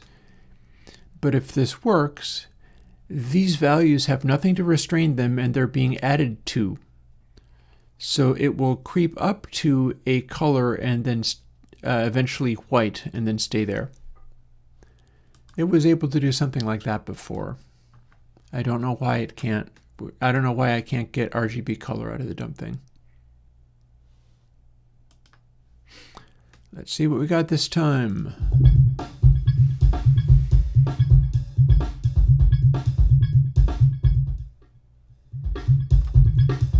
Okay. It ain't doing anything. Let's see if we have these settings in any kind of way.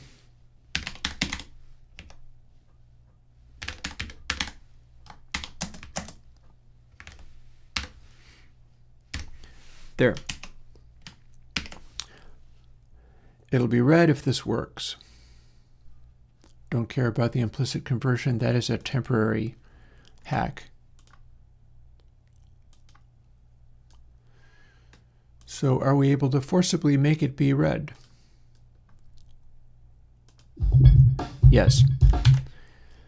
So that is reading individual colors. Oh, fine. B floating point, see if I care.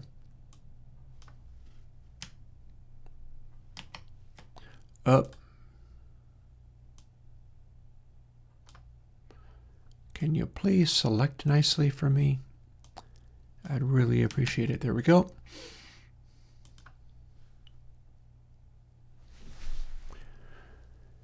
Do we need to refer to it as meter output?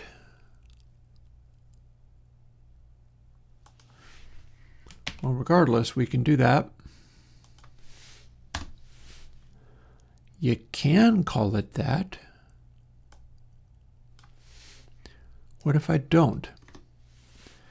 We're setting these like this.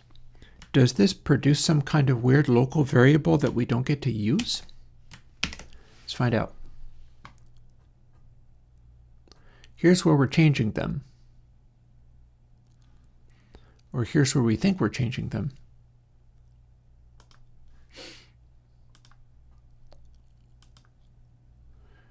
Do we get the same red color when we hit play? Yes.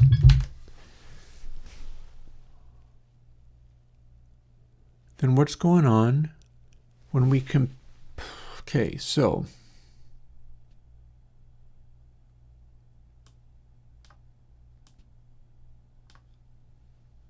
there. So is this our problem?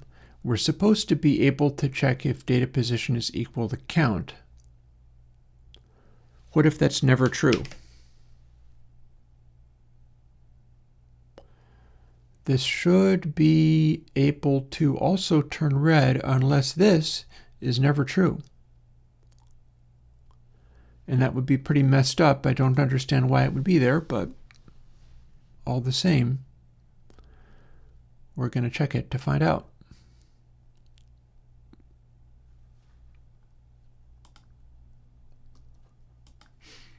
Okay. So if this doesn't turn the thumb to that shade of red, what that means is data position is never equal to count. Okay, data position is never equal to count. What is it equal to then?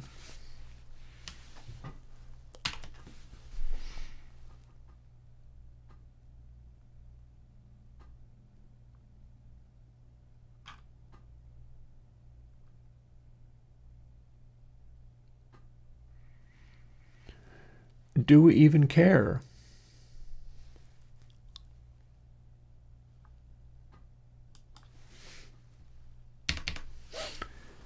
So I was using this to try to update it only once.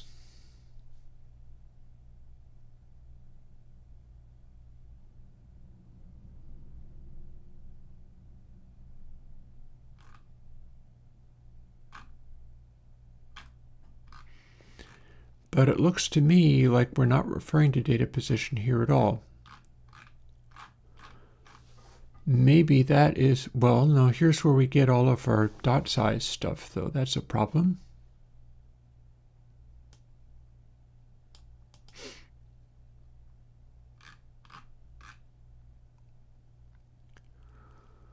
Well, we're drawing our lines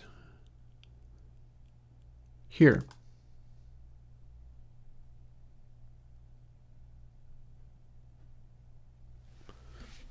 So,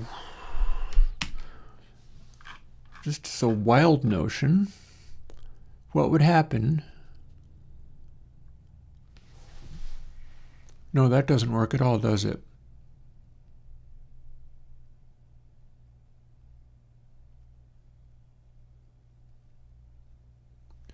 That's where we draw the line. So data position is the position where the dots we're drawing are current. All the previous dots, not interesting anymore.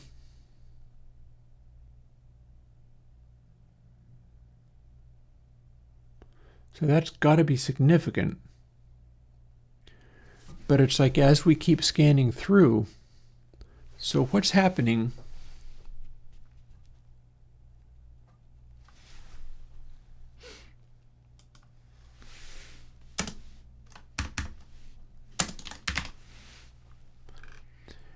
We just added or true. Technically, it should work just fine with only that one. So we're using only the left channel, but what it's doing now is running this every time it needs to run something. I believe what this is going to do, and it might go all kinds of wild, but we were seeing results out of this before.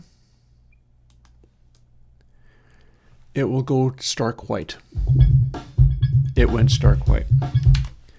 That is all of these variables going up to their max. They're not going very fast, but I'm not scaling them either. And I think they're blending every horizontal position at once. I think that's what it's doing.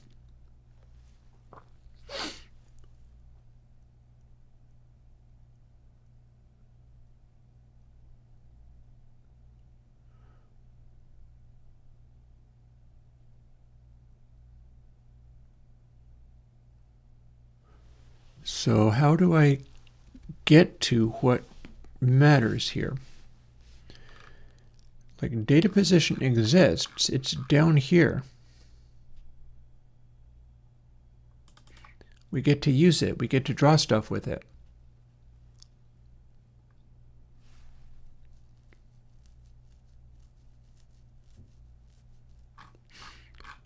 What if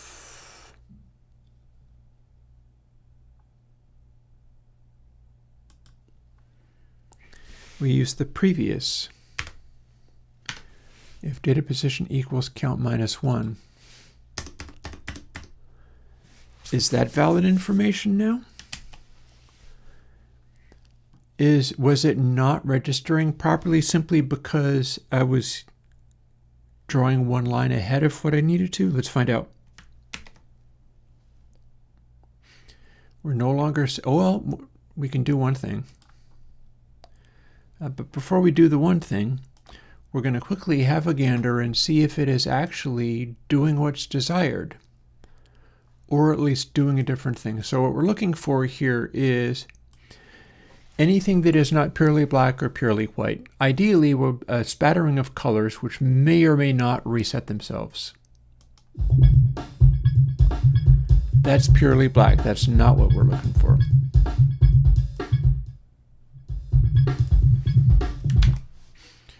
So let's see if data position is ever equal to count minus 1. If it is, we get output R to be 0.7, meaning that we get to run the thing.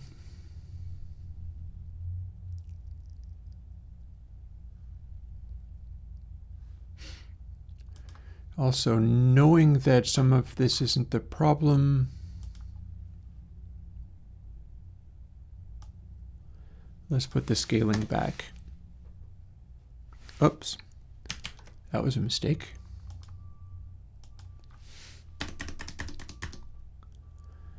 X equals max, that, this, and that, and the other. And we're not returning things to 0, so if we are able to get any distinct values showing up and making them be a higher number, then it'll go to a large number and then not be reset.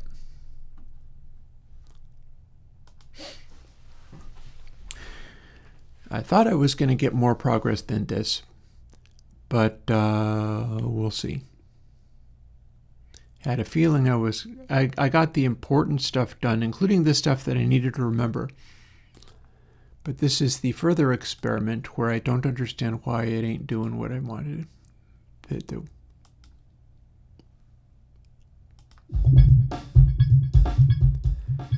Okay. No red color either. What's happening here is if we just run this every time,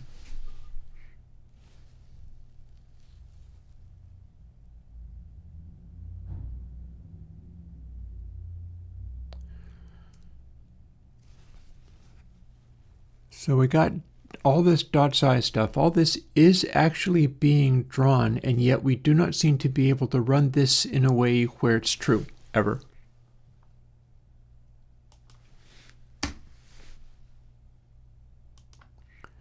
But this is the same code that existed elsewhere to let us do the other stuff properly.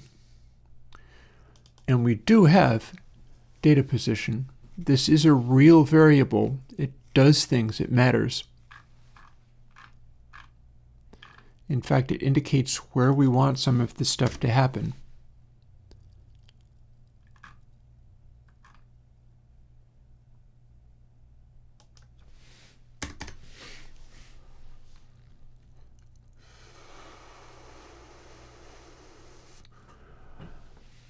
Okay. Here's an experiment that might be worth trying. Data position is a location on that little scan line. What that might mean is we can pick an arbitrary number and try to use that.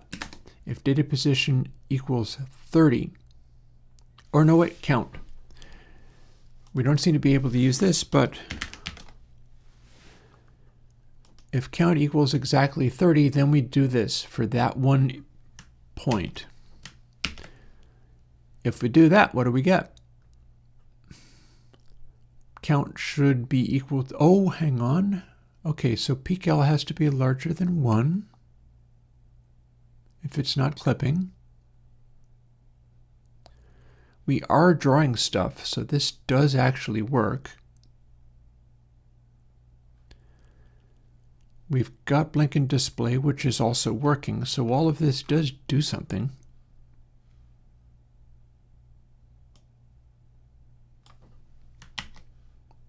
We'll even do it twice.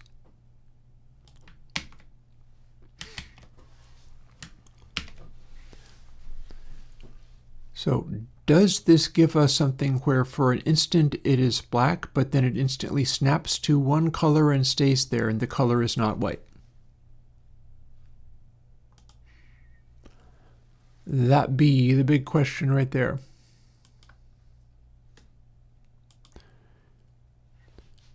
Presumably it should start out as black and then snap to some color of some kind having to do with these readings. Let's see what happens when we give it a try.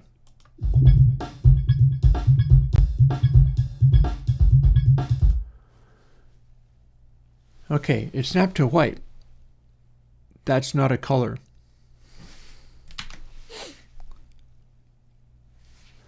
If snapping to white is fine, then it's all fine. These are supposed to be different values. I know.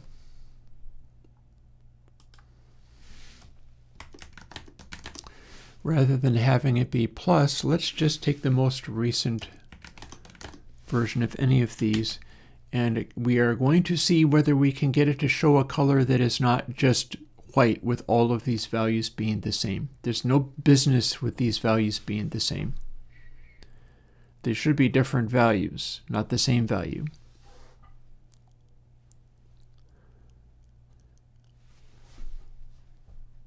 I'm also still puzzled as to, hang on. Well, first things first, let's see if this did anything. We are just directly setting it and seeing what we get.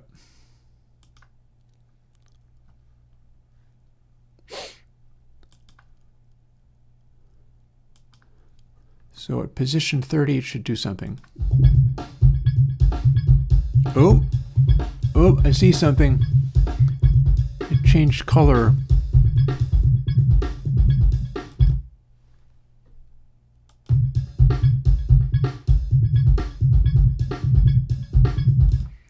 Not by much. Okay. I don't understand why output max wouldn't be updating this.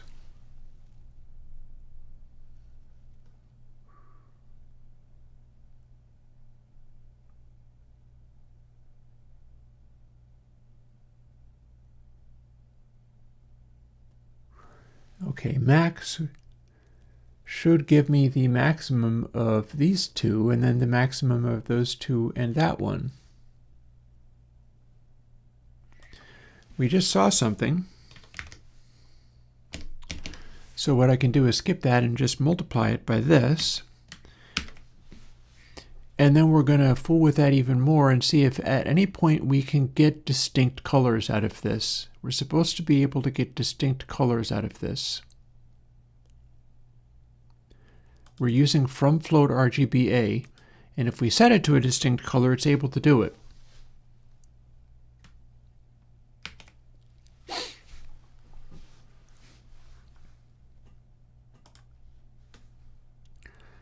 I look forward to finding what's causing all this. And if it gives me just a gray, what I can do is set it to arbitrarily a larger number until it's not a gray anymore. Ah! Got something. Got something. Look at that. When it reached that point of 30, it gave me a shade of green, which is very likely the kind of result I'm looking for. I don't know why I'd be seeing this problem with not being able to make it be equal.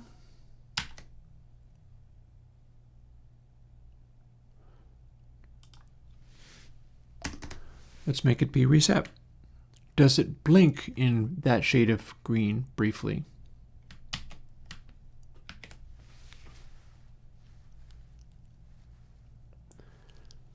It'll redraw. It resets each time it blinks. So in theory,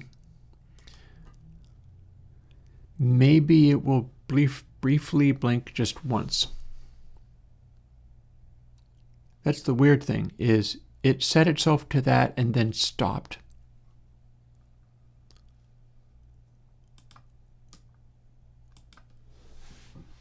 So the color it had stayed, and that seems weird. Alrighty. Are we going to get this fader thumb to blink in that dull green and then immediately stop? No. No. It set itself to that shade of green and then never updated. Why? I know I'm not touching that. This other stuff is able to repaint.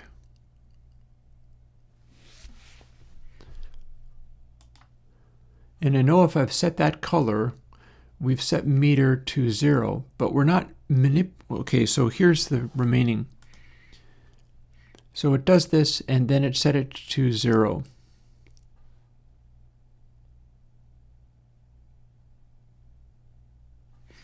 Mind you, every time it updates, regardless of whether I've reset it to 0, it's also resetting to that one position.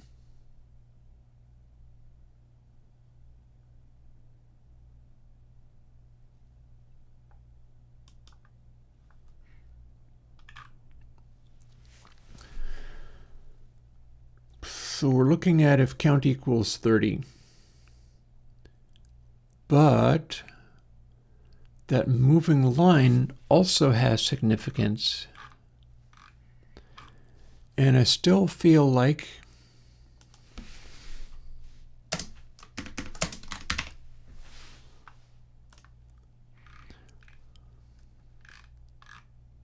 hang on.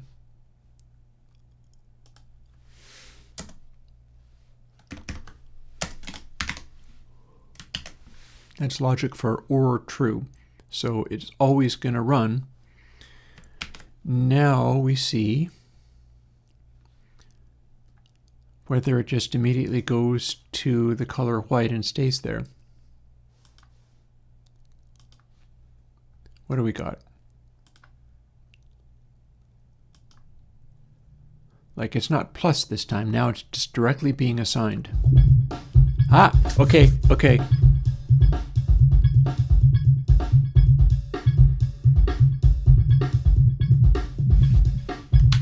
Cool, cool. At least this is now working.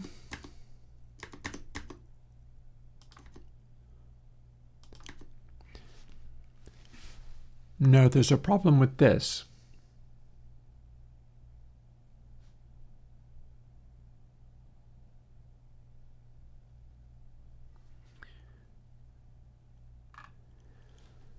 And it is as follows.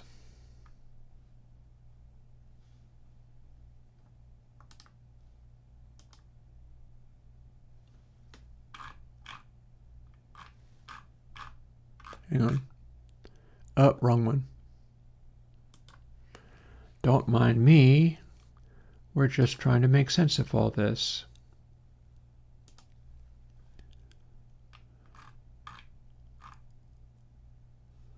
And I seem to not be able to open the right damn thing. Oh well, we'll get there. The version in meter has these things defined up here. So we're starting to see stuff. What the thing that I'm tripping over is the fact that I can get it working, but we're directly assigning it each time through.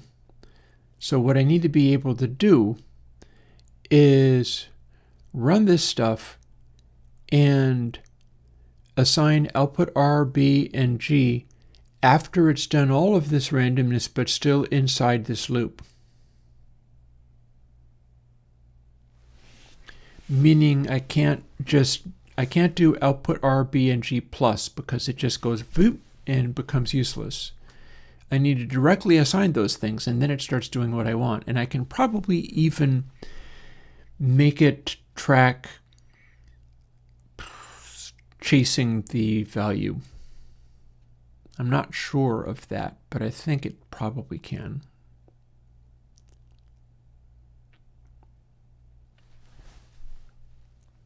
I'm still wondering about that, though. I mean, we're getting something Okay, so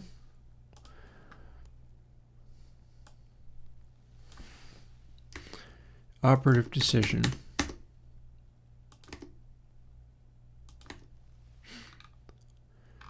So we're not updating that stuff yet. So we're running this, meaning that we're directly assigning that, and then we're directly assigning it again.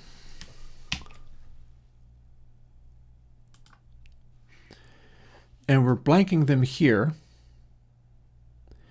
And we're not setting max. So we're going to go methodically here. Let's get out of BB Edit for now. We're going to go methodically from here because we got it to do something. If we can get it to do something, we probably can wrestle it into position. I've made no changes.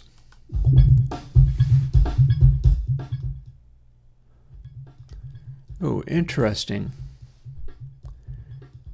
It cares about this, doesn't it?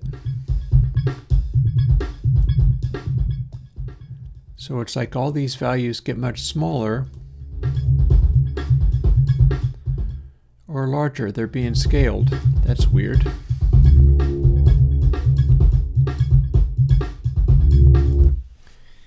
I'm a little puzzled as to why it's being scaled like that. Aren't we setting it with direct values?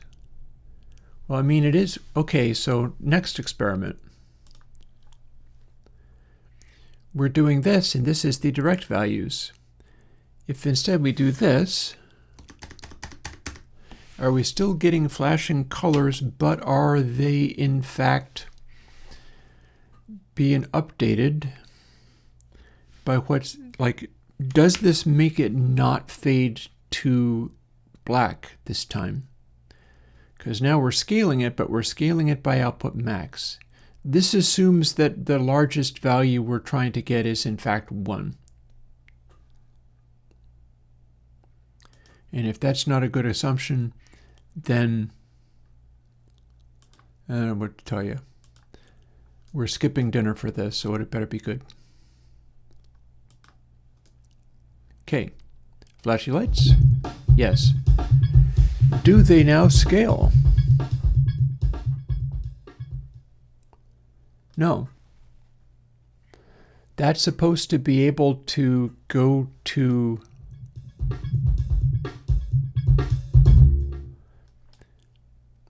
oh, hang on. Okay, we stopped it from being able to even be a value.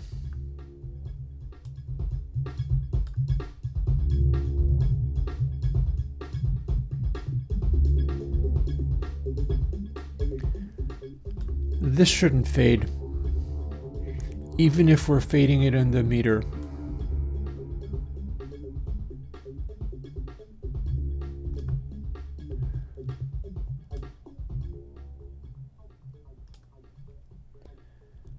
We're fading it on the meter, but we should still be able to see it. However, it's working with all of this stuff, so that might be part of the reason why. Oh, hi. Hi, that's different.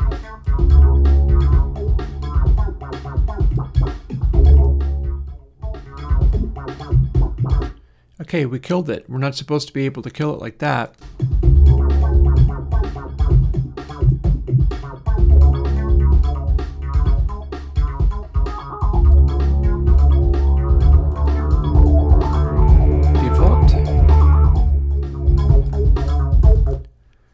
Okay, when I started this, it was able to make blinky lights. Let's see if I respawn it, and let's see if it's able to make blinky lights. It's even a different size now. Fader, begin. Okay.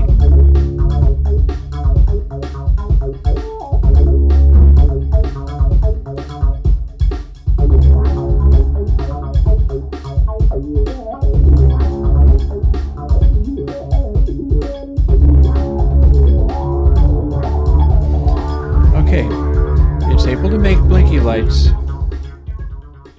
and it shouldn't care that I'm doing this. That shouldn't be changing. the values I'm getting here.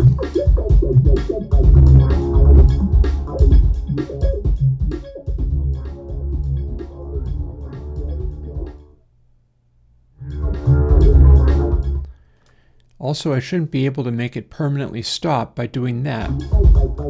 And yet here we are. So that's super weird.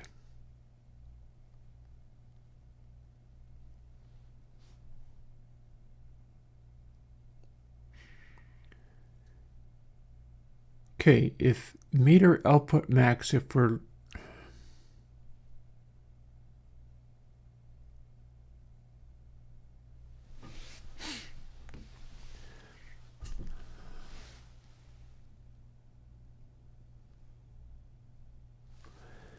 this is assuming that the numbers are always larger than 1.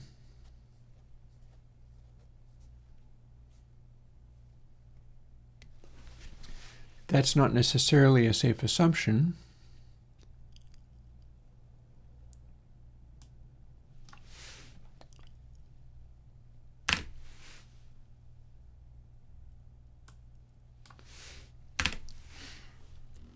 So if instead we're looking at the smallest possible number, well, that doesn't make any sense.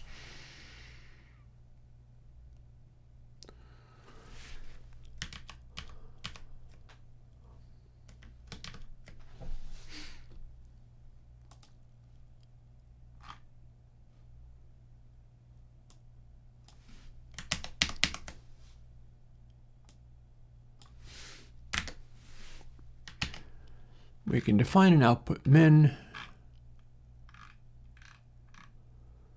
Don't know quite where we are resetting this. That might be part of our problem. We shall see. We could also be doing the output max and or min here.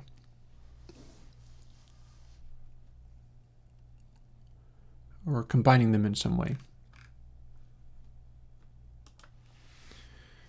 Or summing them like this.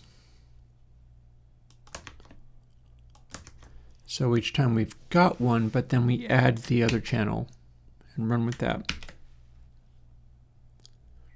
So we haven't actually done anything to address the immediate problem.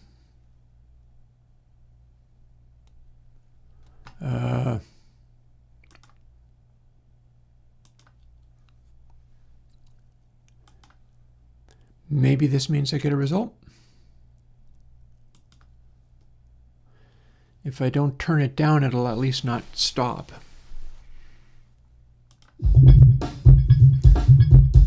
Yep, we've got colors, we've got balance.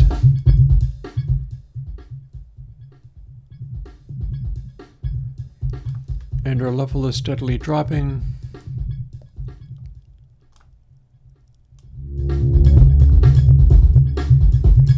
I really don't know why it's sensitive to that. And then if we set it to literal 0, that becomes a 0. Came back. Oh, look, we got something trapped in there. That's weird.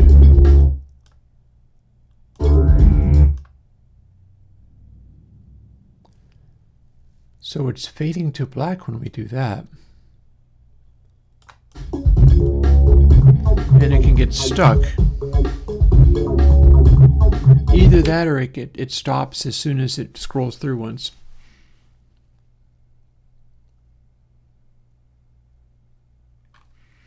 So we are resetting it each time.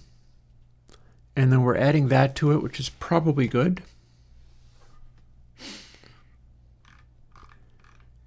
I am at a loss as to why that matters quite the way it does, but I'll have to test it again, but it does feel as if it's basically trying to work. We're resetting it here. We've got an output max.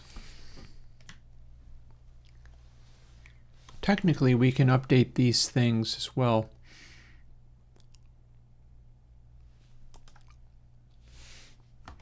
I don't think I get to do an if statement in here.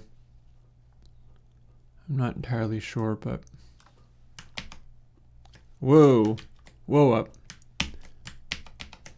That's not what was supposed to happen.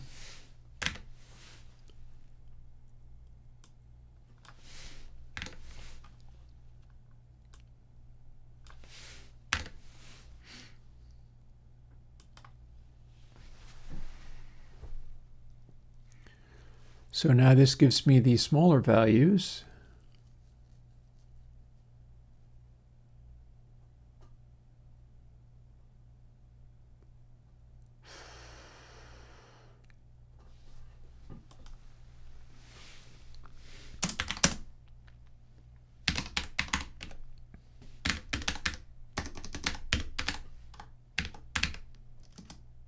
Yeah, let me parenthesis is good practice.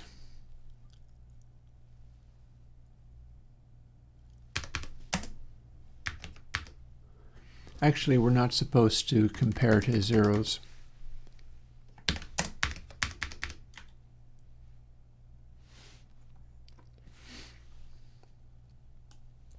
It's a bad habit to try to compare to floating point zeros.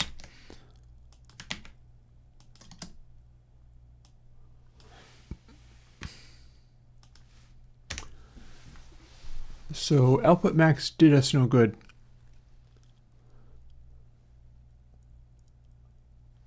Hang on. So now we're going to try dividing by output min.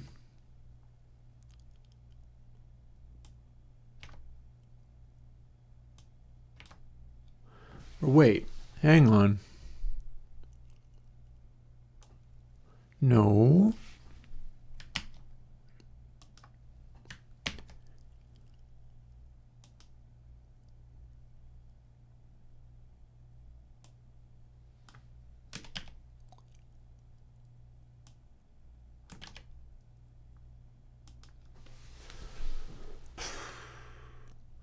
Okay, so we are forcing output max to be larger. Now we're dividing by that, so maybe that's going to give us, and it's never going to be a zero, so we get to safely do this. And you can have 0 divided by something, but you can't have something divided by 0. Let's see if this is what gives us our consistent color story regardless of what the level is. I don't understand why the level would matter, other than it's simply a factor.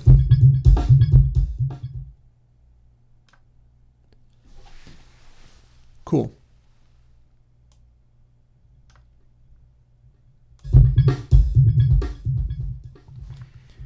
If we turn it down, that turned out to be the problem.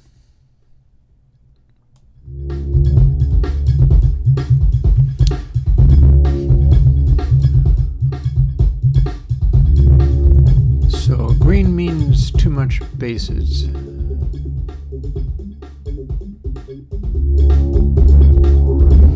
And indeed, it is showing us a picture of all of the base. The dot color means less than you'd think. So logically, if this is what we're using... Oh, are we stuck now? Are you not able to function?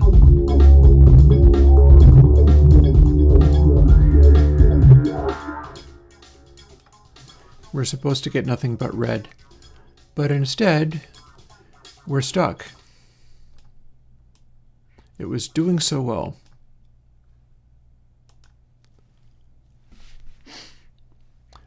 Let's reinstantiate it. I'm curious whether it just dies when you try to wrap. Okay. So this time, we'll get it rolling until it's ready to wrap.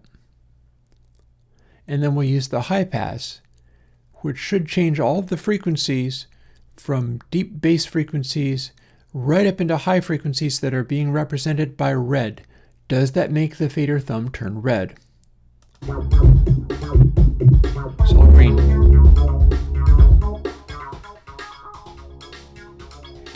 It's changing color.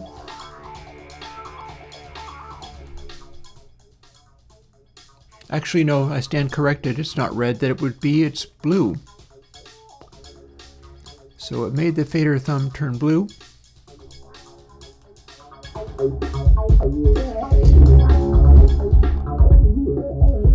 or it can turn completely green. Green means it's all the bass, like these colors that we see here.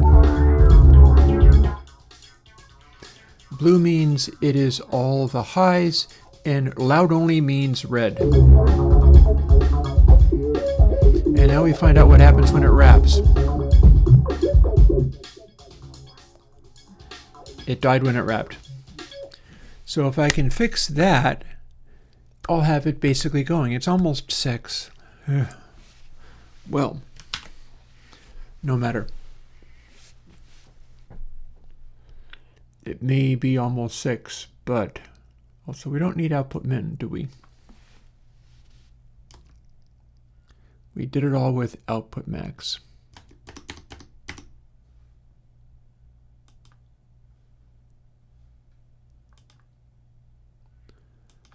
Hang on, where was I even defining the damn thing anyway?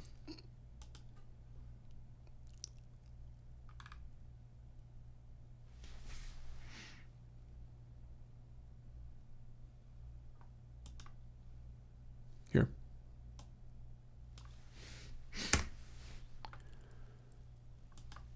Okay, so what happens to cause this to break when it wraps? This isn't referring to positioning at all.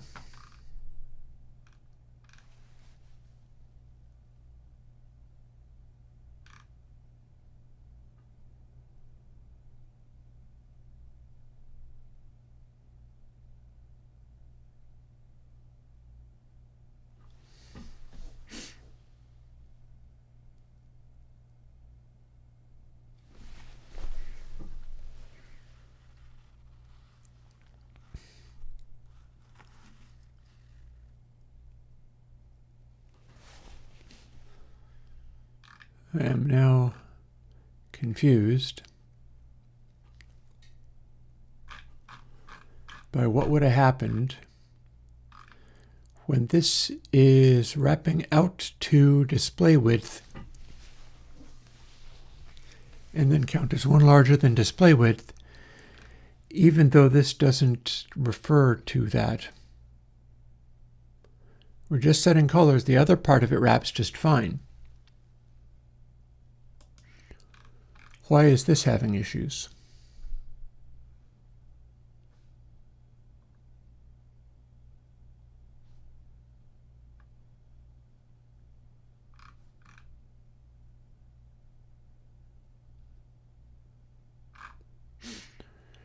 Just for funsies, what do we see if we do this?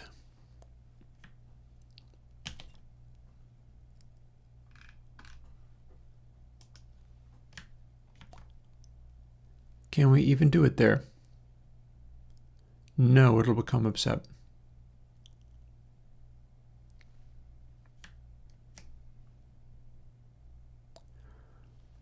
Okay, here's another possibility. It's doing that because it's the only thing in the value as it goes. It's not that it's failing to do it when it gets to the end. It's that it gets to the end and then is permanently drawing the last column and is not doing anything else. I feel like our value of data position becomes relevant again.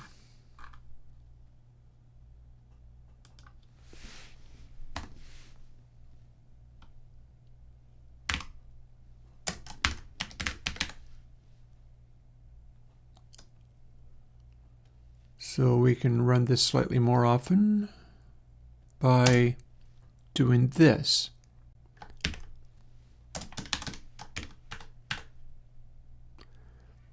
Then it doesn't need to actually be equal to it, but it'll kind of chase to the end.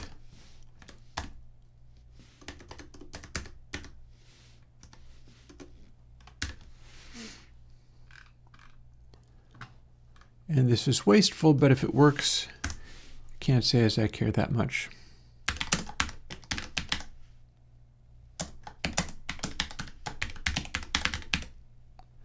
It's resetting it each time anyhow, so it'll keep doing it until it is told to stop.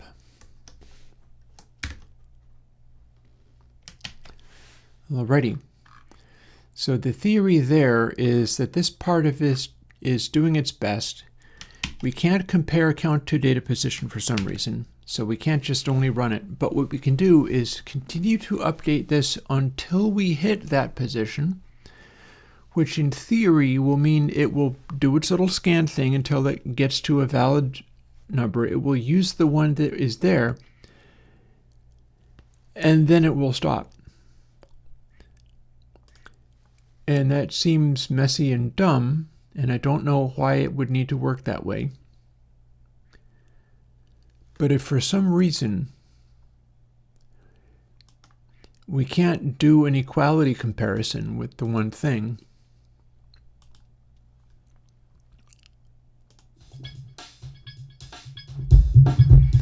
then we do this.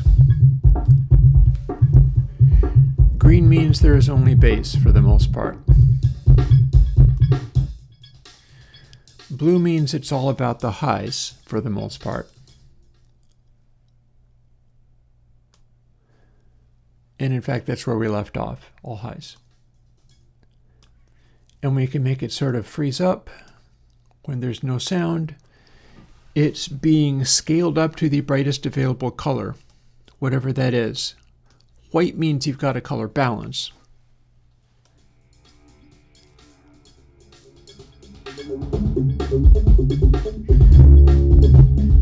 Now we've got green. Now we set it to blue. And it survived going through, so I solved that problem. It needed to be comparing it to the brightest available sound.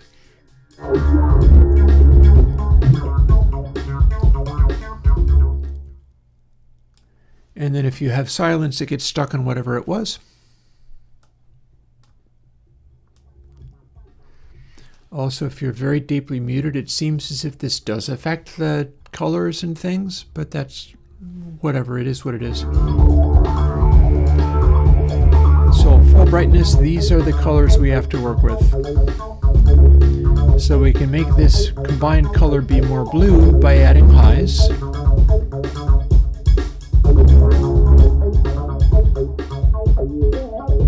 Or less blue by cutting them.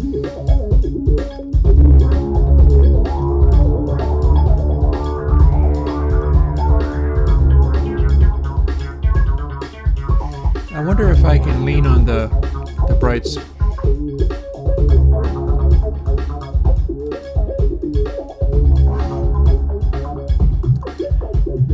So now we've got a flashy color light thing, and we're supposed to be averaging out to a white.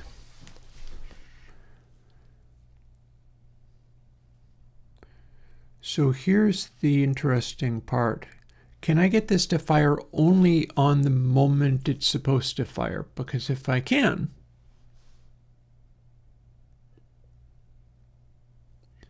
then, well, let's double check whether that really was as broken as I thought it was. Or we can make a window.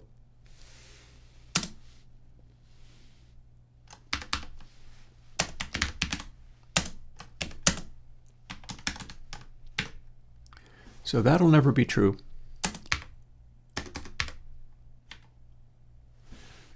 But that may be. We're going to see if this method of going about gives us an update, because we can average these things out so it's not as flashy and it's occupying a time constant. And I know it's dinner time, but this is too exciting. Look at this go. Look at it go. We can make it do an averagey thing if we play our cards right. So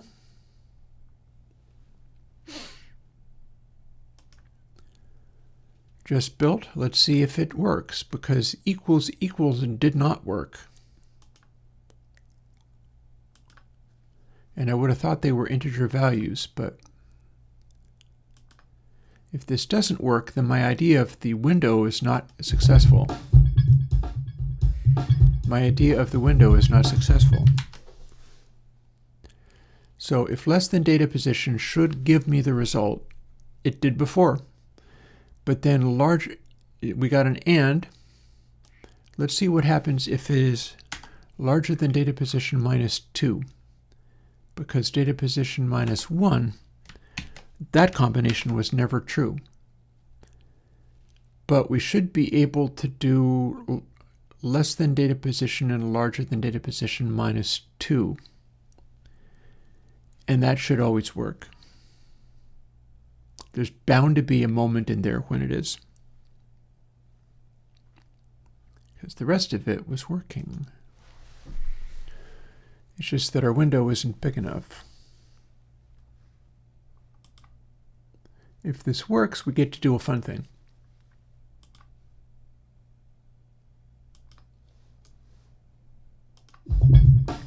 Haha. So it reverts to black when you got silence. And we got our value right back. And I'm willing to believe that it is going to wrap. So watch this.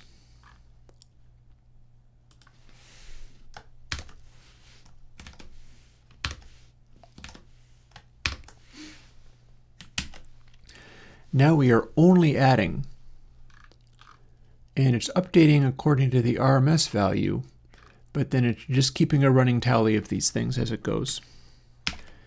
This should smooth the result. But when I say smooth the result, you ain't seen nothing yet because it could go way beyond that. But what it should be doing is smoothing it to about 25 frames per second.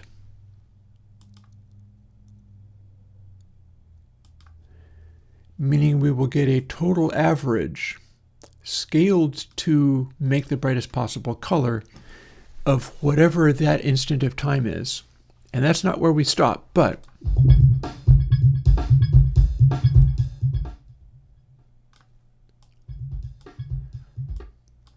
and we even get to see how fast it fades when you hit silence.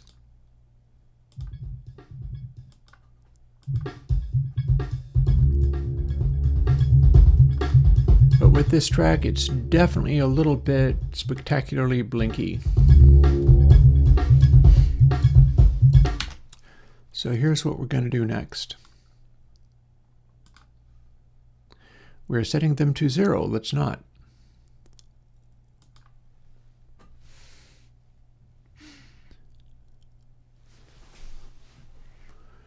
We only add.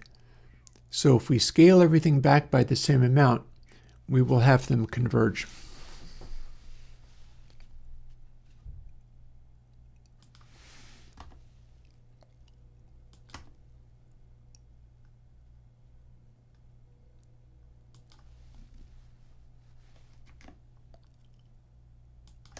And of course, if we don't update anything, it will never actually converge.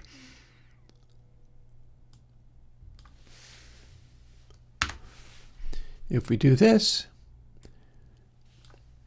they all gradually rein themselves in, but they don't actually get snapped back to 0, so it's not going to be as flashy, as in blinking on and off like mad. We could also try golden ratio if it turns out this is too placid. Build. And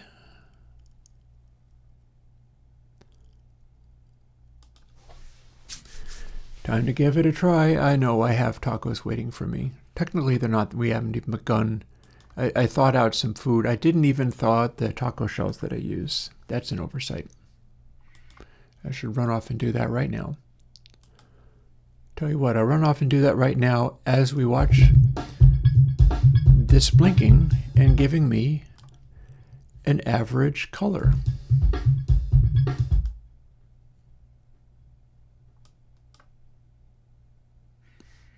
Oh, look at it not do anything. Oh, no, it finally did. So when we have it this quiet, we have slight irregularities in how it's presenting. But if we do this, we are getting our green tinge. In fact, pretty much everywhere we get a green tinge.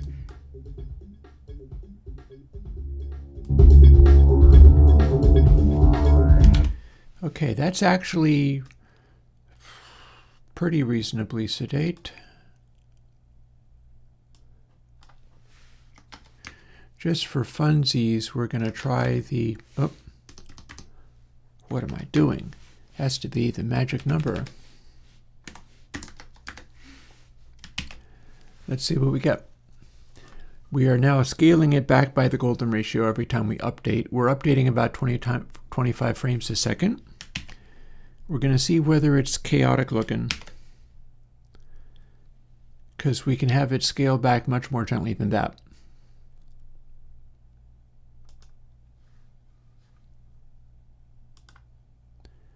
Idea is to get a blinking light that is more of a color meter and is telling us what color this track is.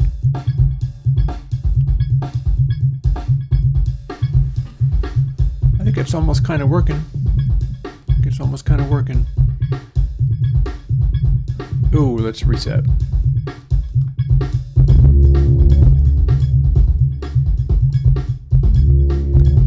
Okay, so neutral level. A lot of bass, loudness, brightness. Brightness is lacking a lot.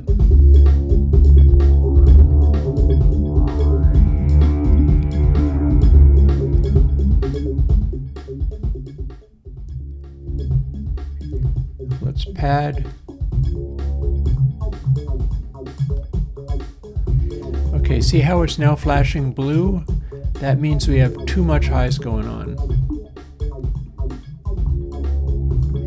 And we do also probably have too much bass.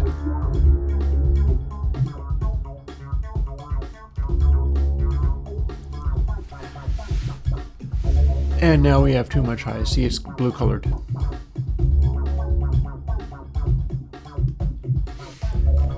I'm going to run off and get my taco shells out of the fridge so that they can warm up a little bit, and we're moving closer to being able to do something with this.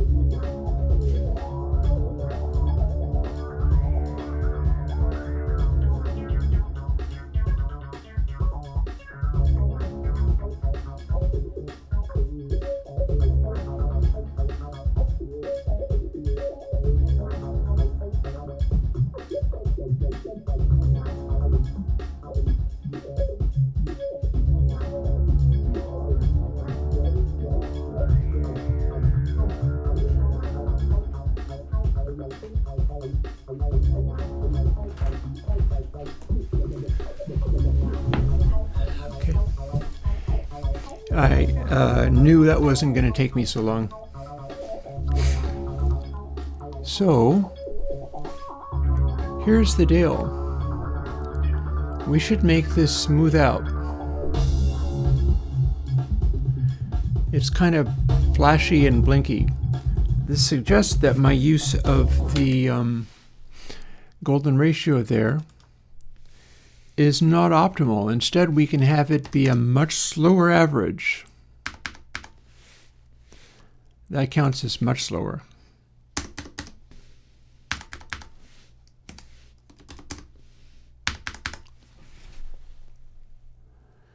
There might also be a way for me to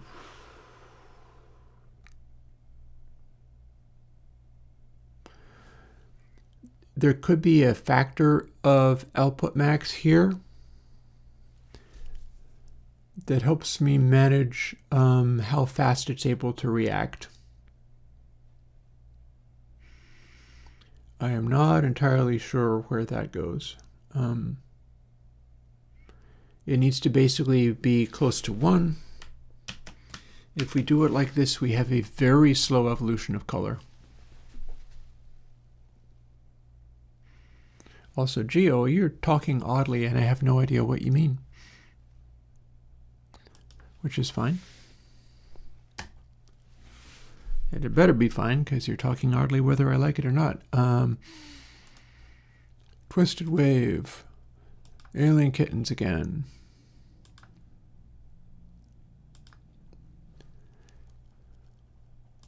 We have reset our size.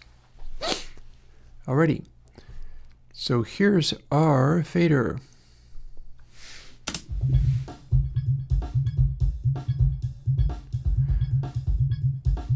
That's converging to a nice consistent color.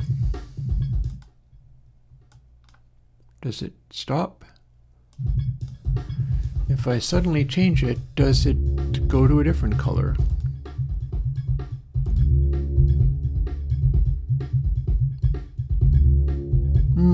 It's taken a while. I think it responded quicker.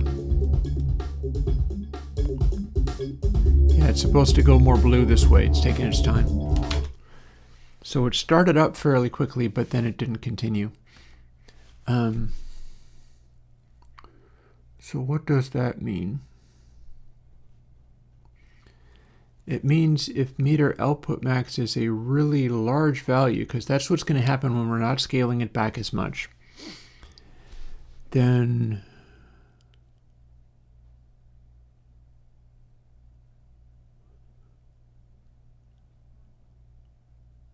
okay.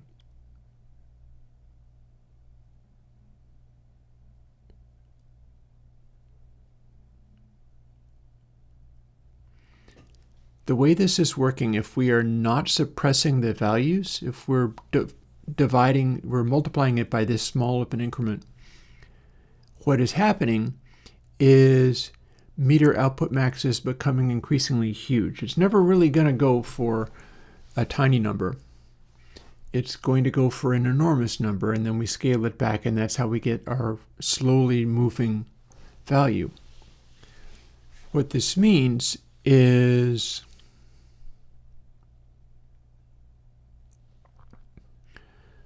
the number 1 divided by output max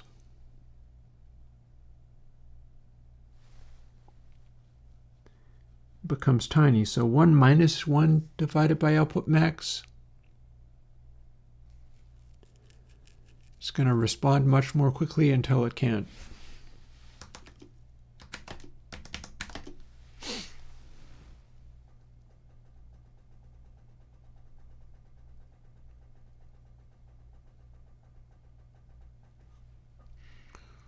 Or we could scale this by how big output max got. So let's give this a try. Let's see what we can do with meter minus equals, because we're doing plus elsewhere.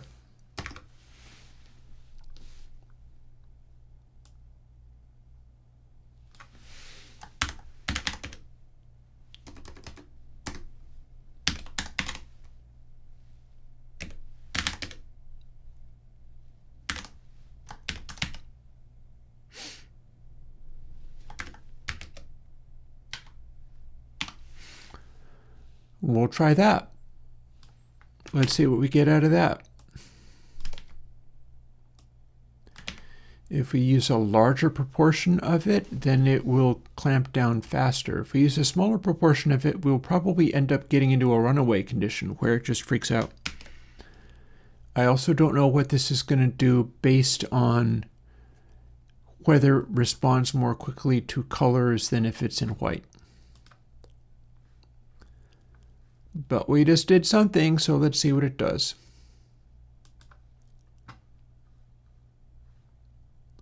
Ideally, we're able to make it sort of chase a color, lock into the color fairly quickly. So now it can't change anymore.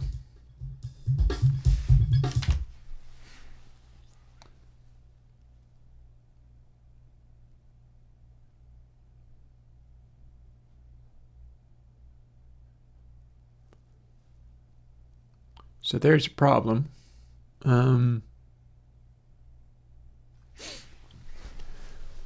So these numbers are heading to the sky. I'm not at all sure subtract is what I want here. Times by a smaller number.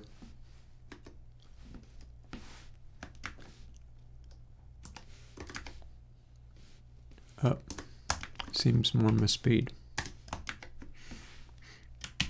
So there's our times by a number, except for we don't want it to be this. Instead, we want it to be something else. And we're thinking in terms of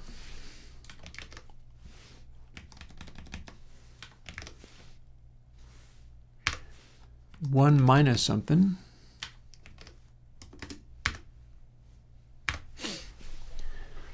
And this is a way that we can produce a clamping effect where if output max becomes enormous, then we can get it to respond. And we don't need that there.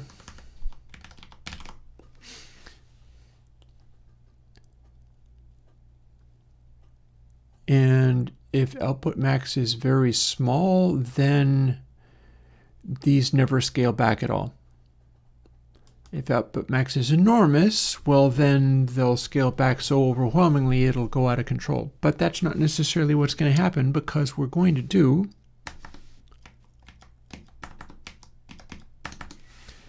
minus output max times some number of zeros, 1. Actually, that's the minimum is thus and so. So now I'm wondering what happens if output max is 0 times, yeah. Let's run it real quick and see what it does.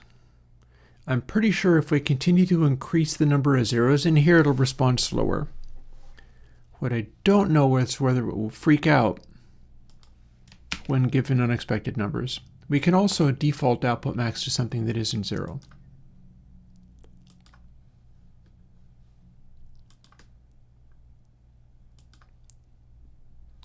Alrighty, over you go. Do you make colors? Yes, you do. You're hovering on a shade of color effectively there. We can make it go silent, and it's able to respond. It's found its way to another shade of color. We can make it go brighter. We can make it go greener. We can default the settings.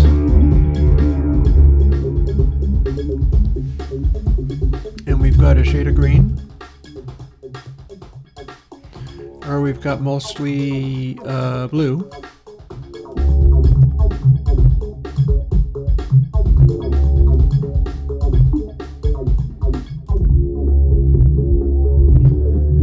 Okay, it can go to pretty much entirely green.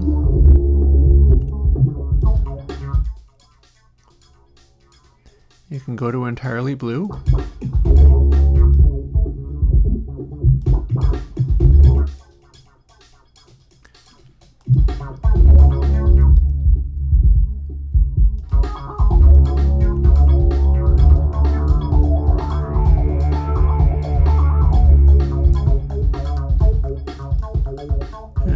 Respond if we're compressing.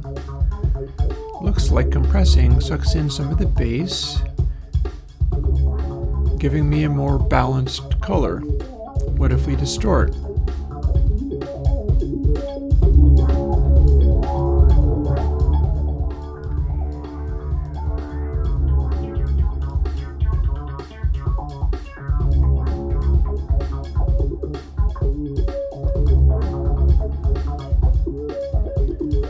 Okay, that goes pretty hard.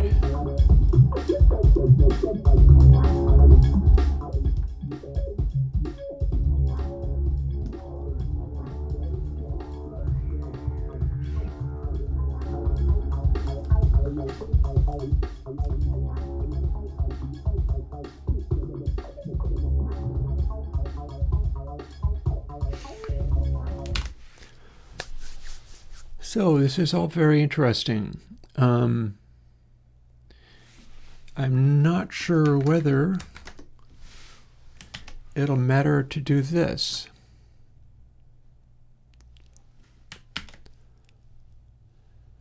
I'm liking the fact that it's sitting on the same color. It's what's supposed to be doing that.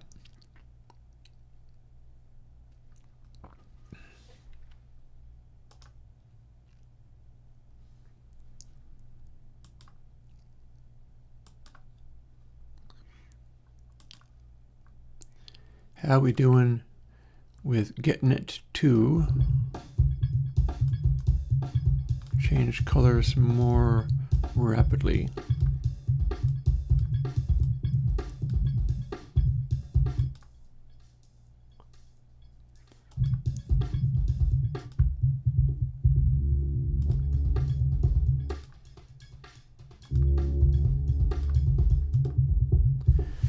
Okay.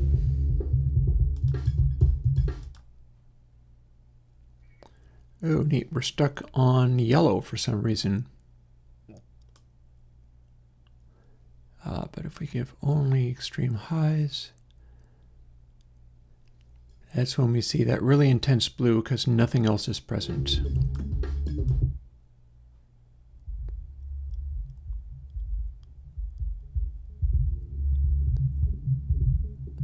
And we can't really do a really intense green, but here's the next idea.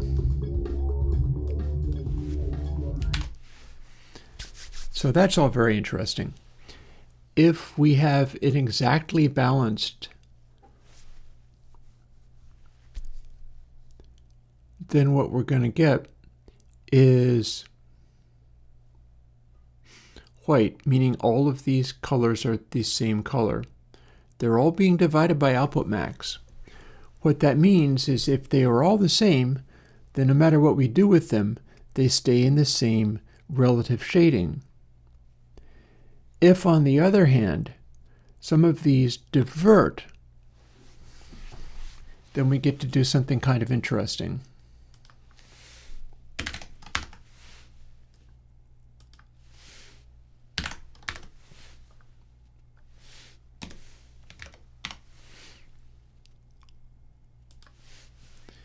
We'll multiply it by itself.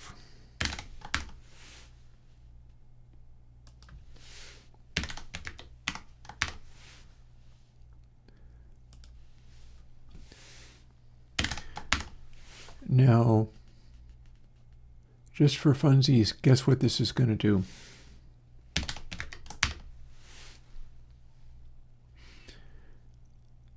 I am certain I'm right in what it's going to do.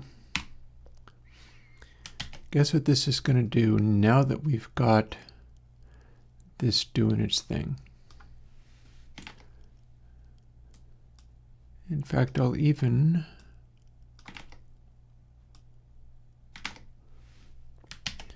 ramp up the slowness of response a bit while leaving it there, like it is going to maintain. So we're skying the values. We are skying output max. If we reach a white, which is what they've tended to converge on, it's going to have them all be the same value. But if they're not, they're varying from white, which is 1,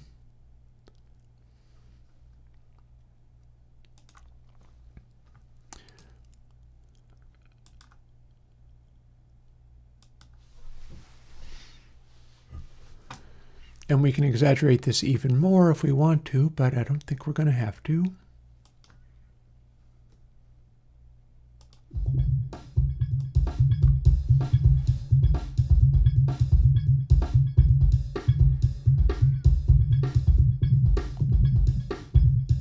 Okay, well that actually might have not gone the way I expected.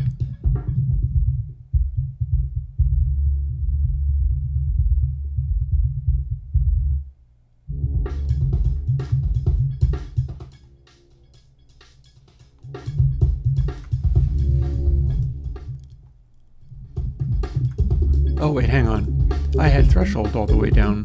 Just a moment.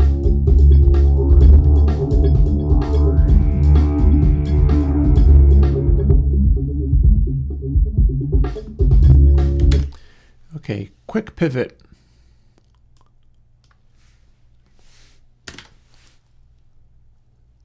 That was too much of an effect. It was so much of an effect that it was quite spectacular.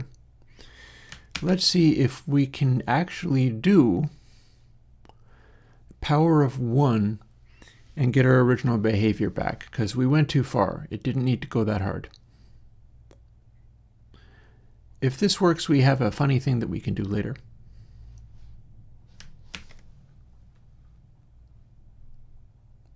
And then I promise I'm going to go and have dinner. I'm being very bad about that today, but I started late, so what do you want? I am rather drawn to the completely get the work done that I had in mind phase. Ah, we have color. So, power of 1 is legit. Power of 2 is wildly excessive, and it can't actually do it. So, power of 1.5. How hard does this go?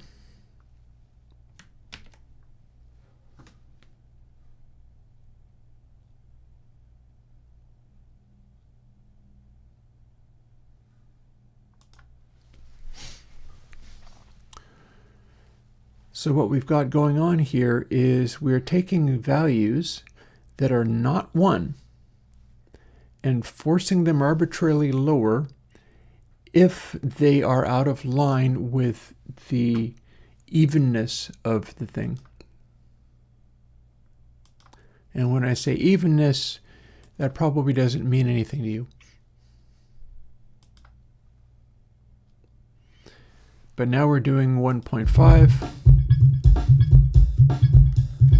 And we're still getting colors showing up rather than it going black. So since that worked, we're going to see how close we can get to a power of 2. And see if that does anything useful. Or maybe it simply didn't like the power of 2 specifically. Maybe there's some kind of funny optimization in there that served us poorly. We can also cube it if it comes to that. We're going to see what this does. It had a nasty tendency of giving us black thumb disease.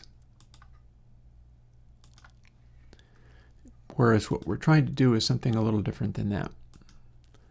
Okay, are we somewhere in the vicinity?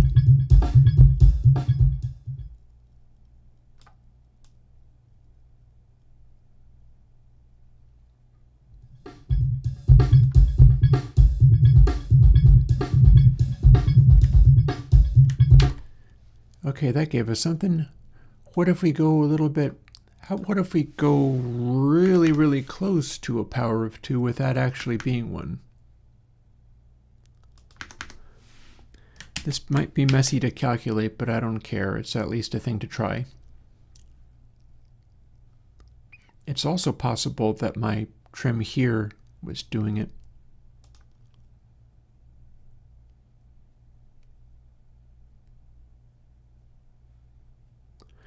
Actually, I've just gone the opposite direction that I thought I was going. Well, no matter.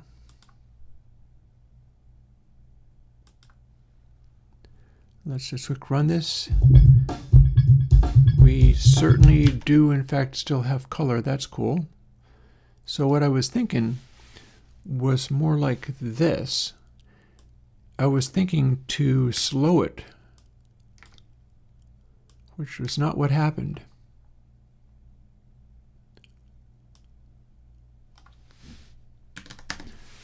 Let's try cubing these values and seeing what we get.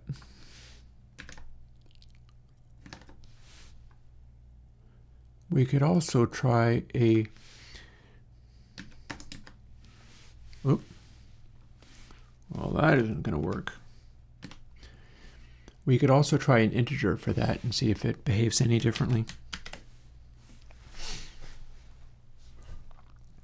Because again, formerly some of the stuff that I tried with this gave me zeros. the output was black. I'm looking to get a result, but not one where the output's literal black. Pretty much have a clear idea of what I'm trying to make happen here.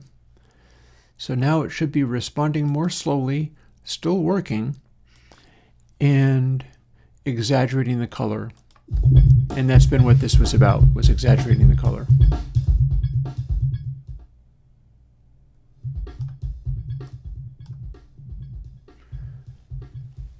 Okay, it's going to a different color there.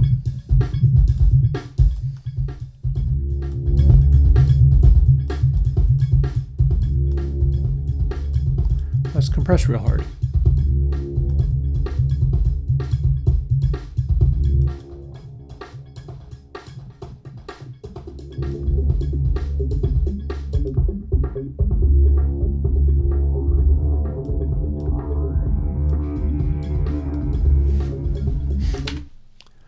Alrighty. Let's see whether there's anything magical about trying to go to a power of 2 in float. Maybe that was its problem. I mean, we could just do the math longhand. Would take up a little space, but that's fine. Oh, implicit conversion loses float? Well, this isn't a float, so I'm not really quite sure what your problem is there. I guess we'll find out. Or maybe it's going to try to be, maybe that's what it's doing, is it's going to try to be a power in integer. And no such thing as a power float, fpow. I do know that. Maybe it just cast it to an int. Let's see what we got. Alrighty. That works. It's still shifting color faster than I want. So 1 times 1 minus increasingly small values for this.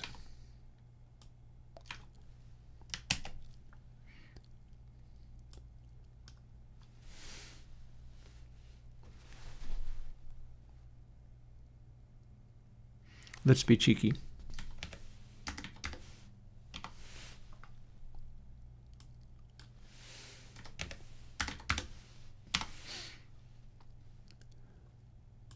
Nothing like golden power.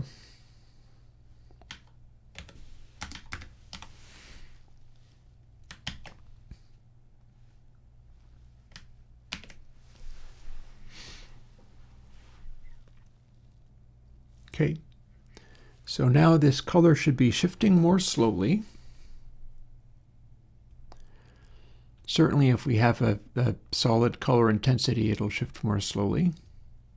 So it should hold on colors that it has. I need to start opening other things that aren't just alien kittens.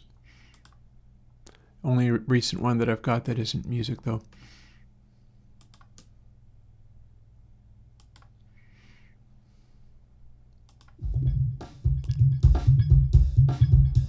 Okay.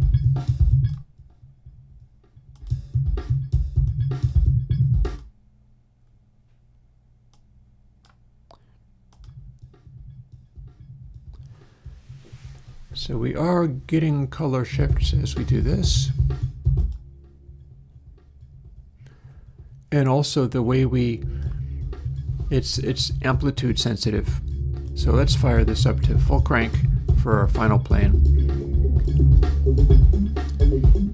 And what we see here is we're supposed to be able to dial in the sound to be optimized based on what this color is doing.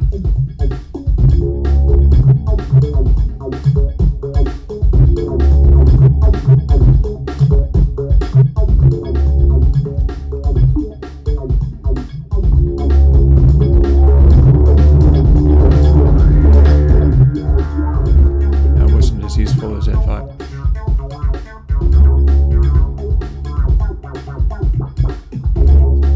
So we can fire up a high pass, and that will cause it to lean into blue, meaning bright.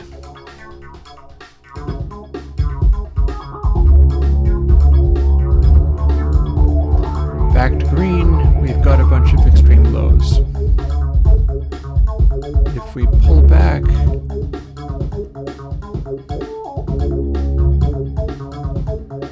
green, it immediately leans to blue because this is highs. So we'll pull back the highs.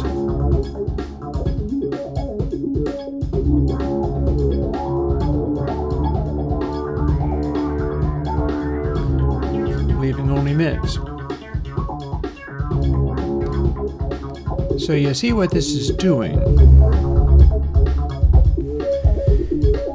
It is arbitrarily forcing intense colors based on what's out of balance.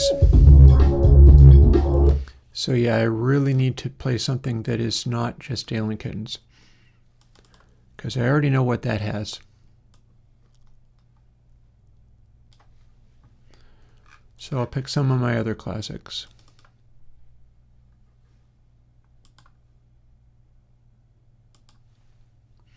This is a very different track. Let's reset everything.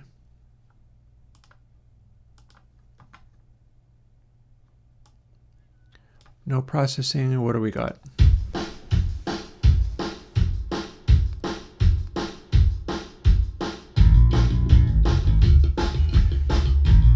So it's hinting at lows.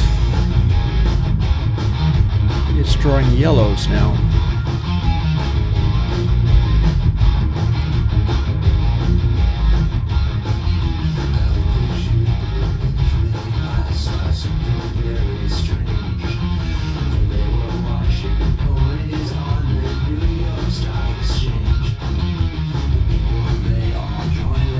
And the idea is to set it up so that if it's getting optimal sounds, oh look, reds. Reds mean too loud.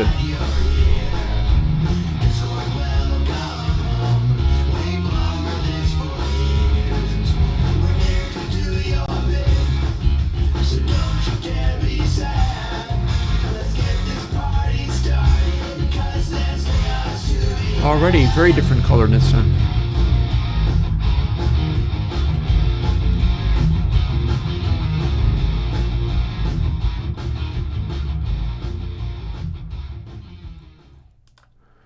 Alrighty, so that's neat. I don't know if I have anything really very useful here, but what I could do, let's see what it does on a noise. I have my keyboard up here because I was going to show you a thing and now I can't. Oh well. Sadness. We'll put it down. I'll get to it.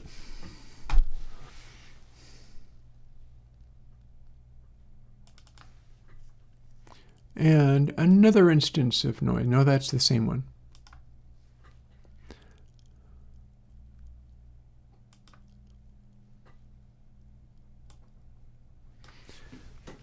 So let's shut volume all the way off.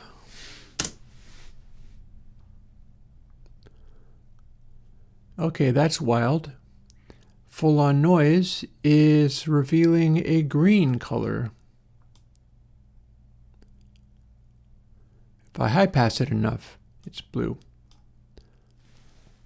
That's quite interesting.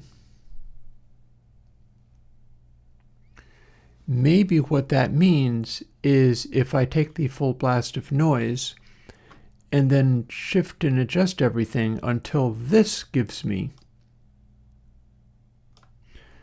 perfect white,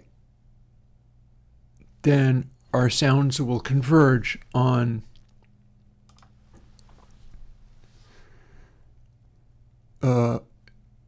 basically setting a white balance, but for audio.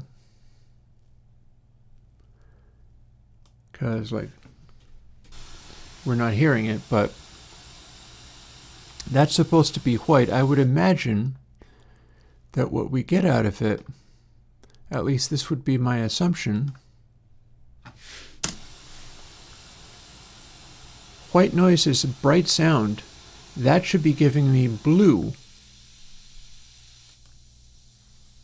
Like, see, that should be giving me this blue. It's not.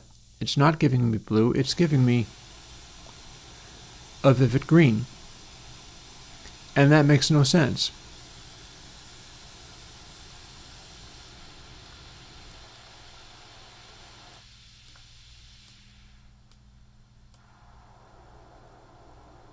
Also, I wonder if I can get anything red colored out of it.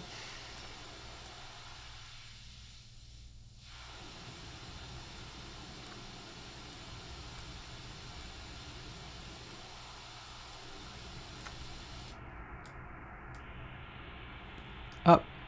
Guess so.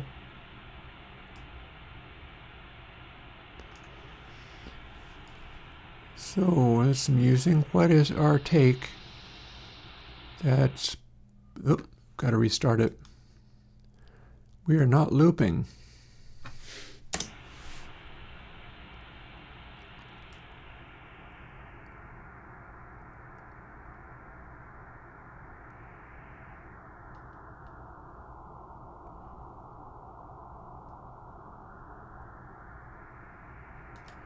And meter mode. Hey, here's our frequency adjust.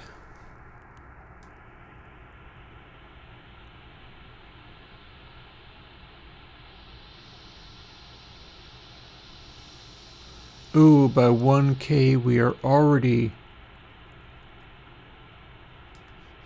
Okay, there's red.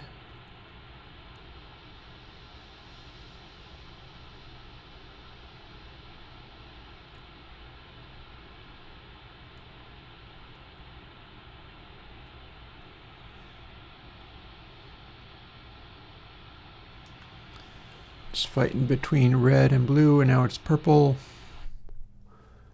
Restart. So this is wild. Didn't realize it was going to be doing this.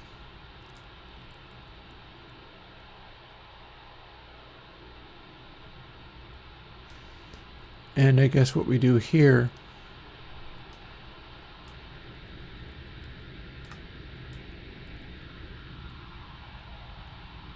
is boost base. Looking at this number, but we can't actually get any low frequency out of this. Or can we?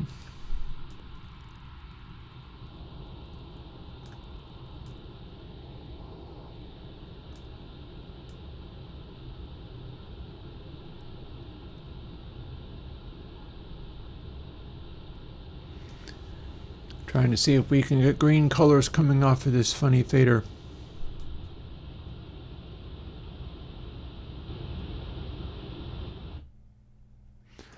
You know what? It is 6:46 p.m. I'm closing in on an hour and 45 minutes longer than I was willing to go. I've successfully got a fader that blinks in colors based on what your machine's doing.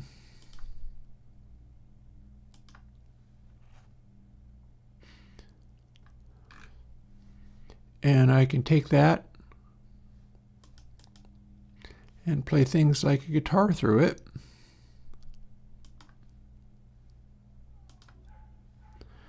It'll take it a moment to kick in. Also, we got to set it back to default. And it will show the color of what that instrument is doing. And it will go for a very intense color too, because we've exaggerated the vividness of the color it's producing. It's going to fight to avoid being a white color. And so now we've got a sort of color lamp for Console X3. And I'm interested to see where I get with that. Clearly what I've got to do is also start trying it out on the records, including the records that are getting the really high scores, and maybe dial that in so that the ones that are getting the really high scores are also showing me a frequency balance that equates to white. And that way, if you do that, what you end up being able to do is look at the meter, see whether it's going like, okay, this is too green. We know that that is the low frequencies, assuming, of course, that's the way I want to set it. I want to do it so that like overly loud is too red.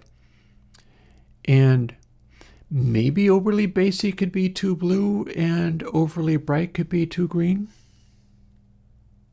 I might have that part backwards. Still figuring it out. Because like the brightness cues are coming in as red dots, but I also like the idea of red signifying your track's too loud. It's going to rock. See, it's turning all red colored. You need to balance it out with some of the other things like bass and treble. And so you add some blue and you add some green, and you get a white color that is the color balance you're looking for.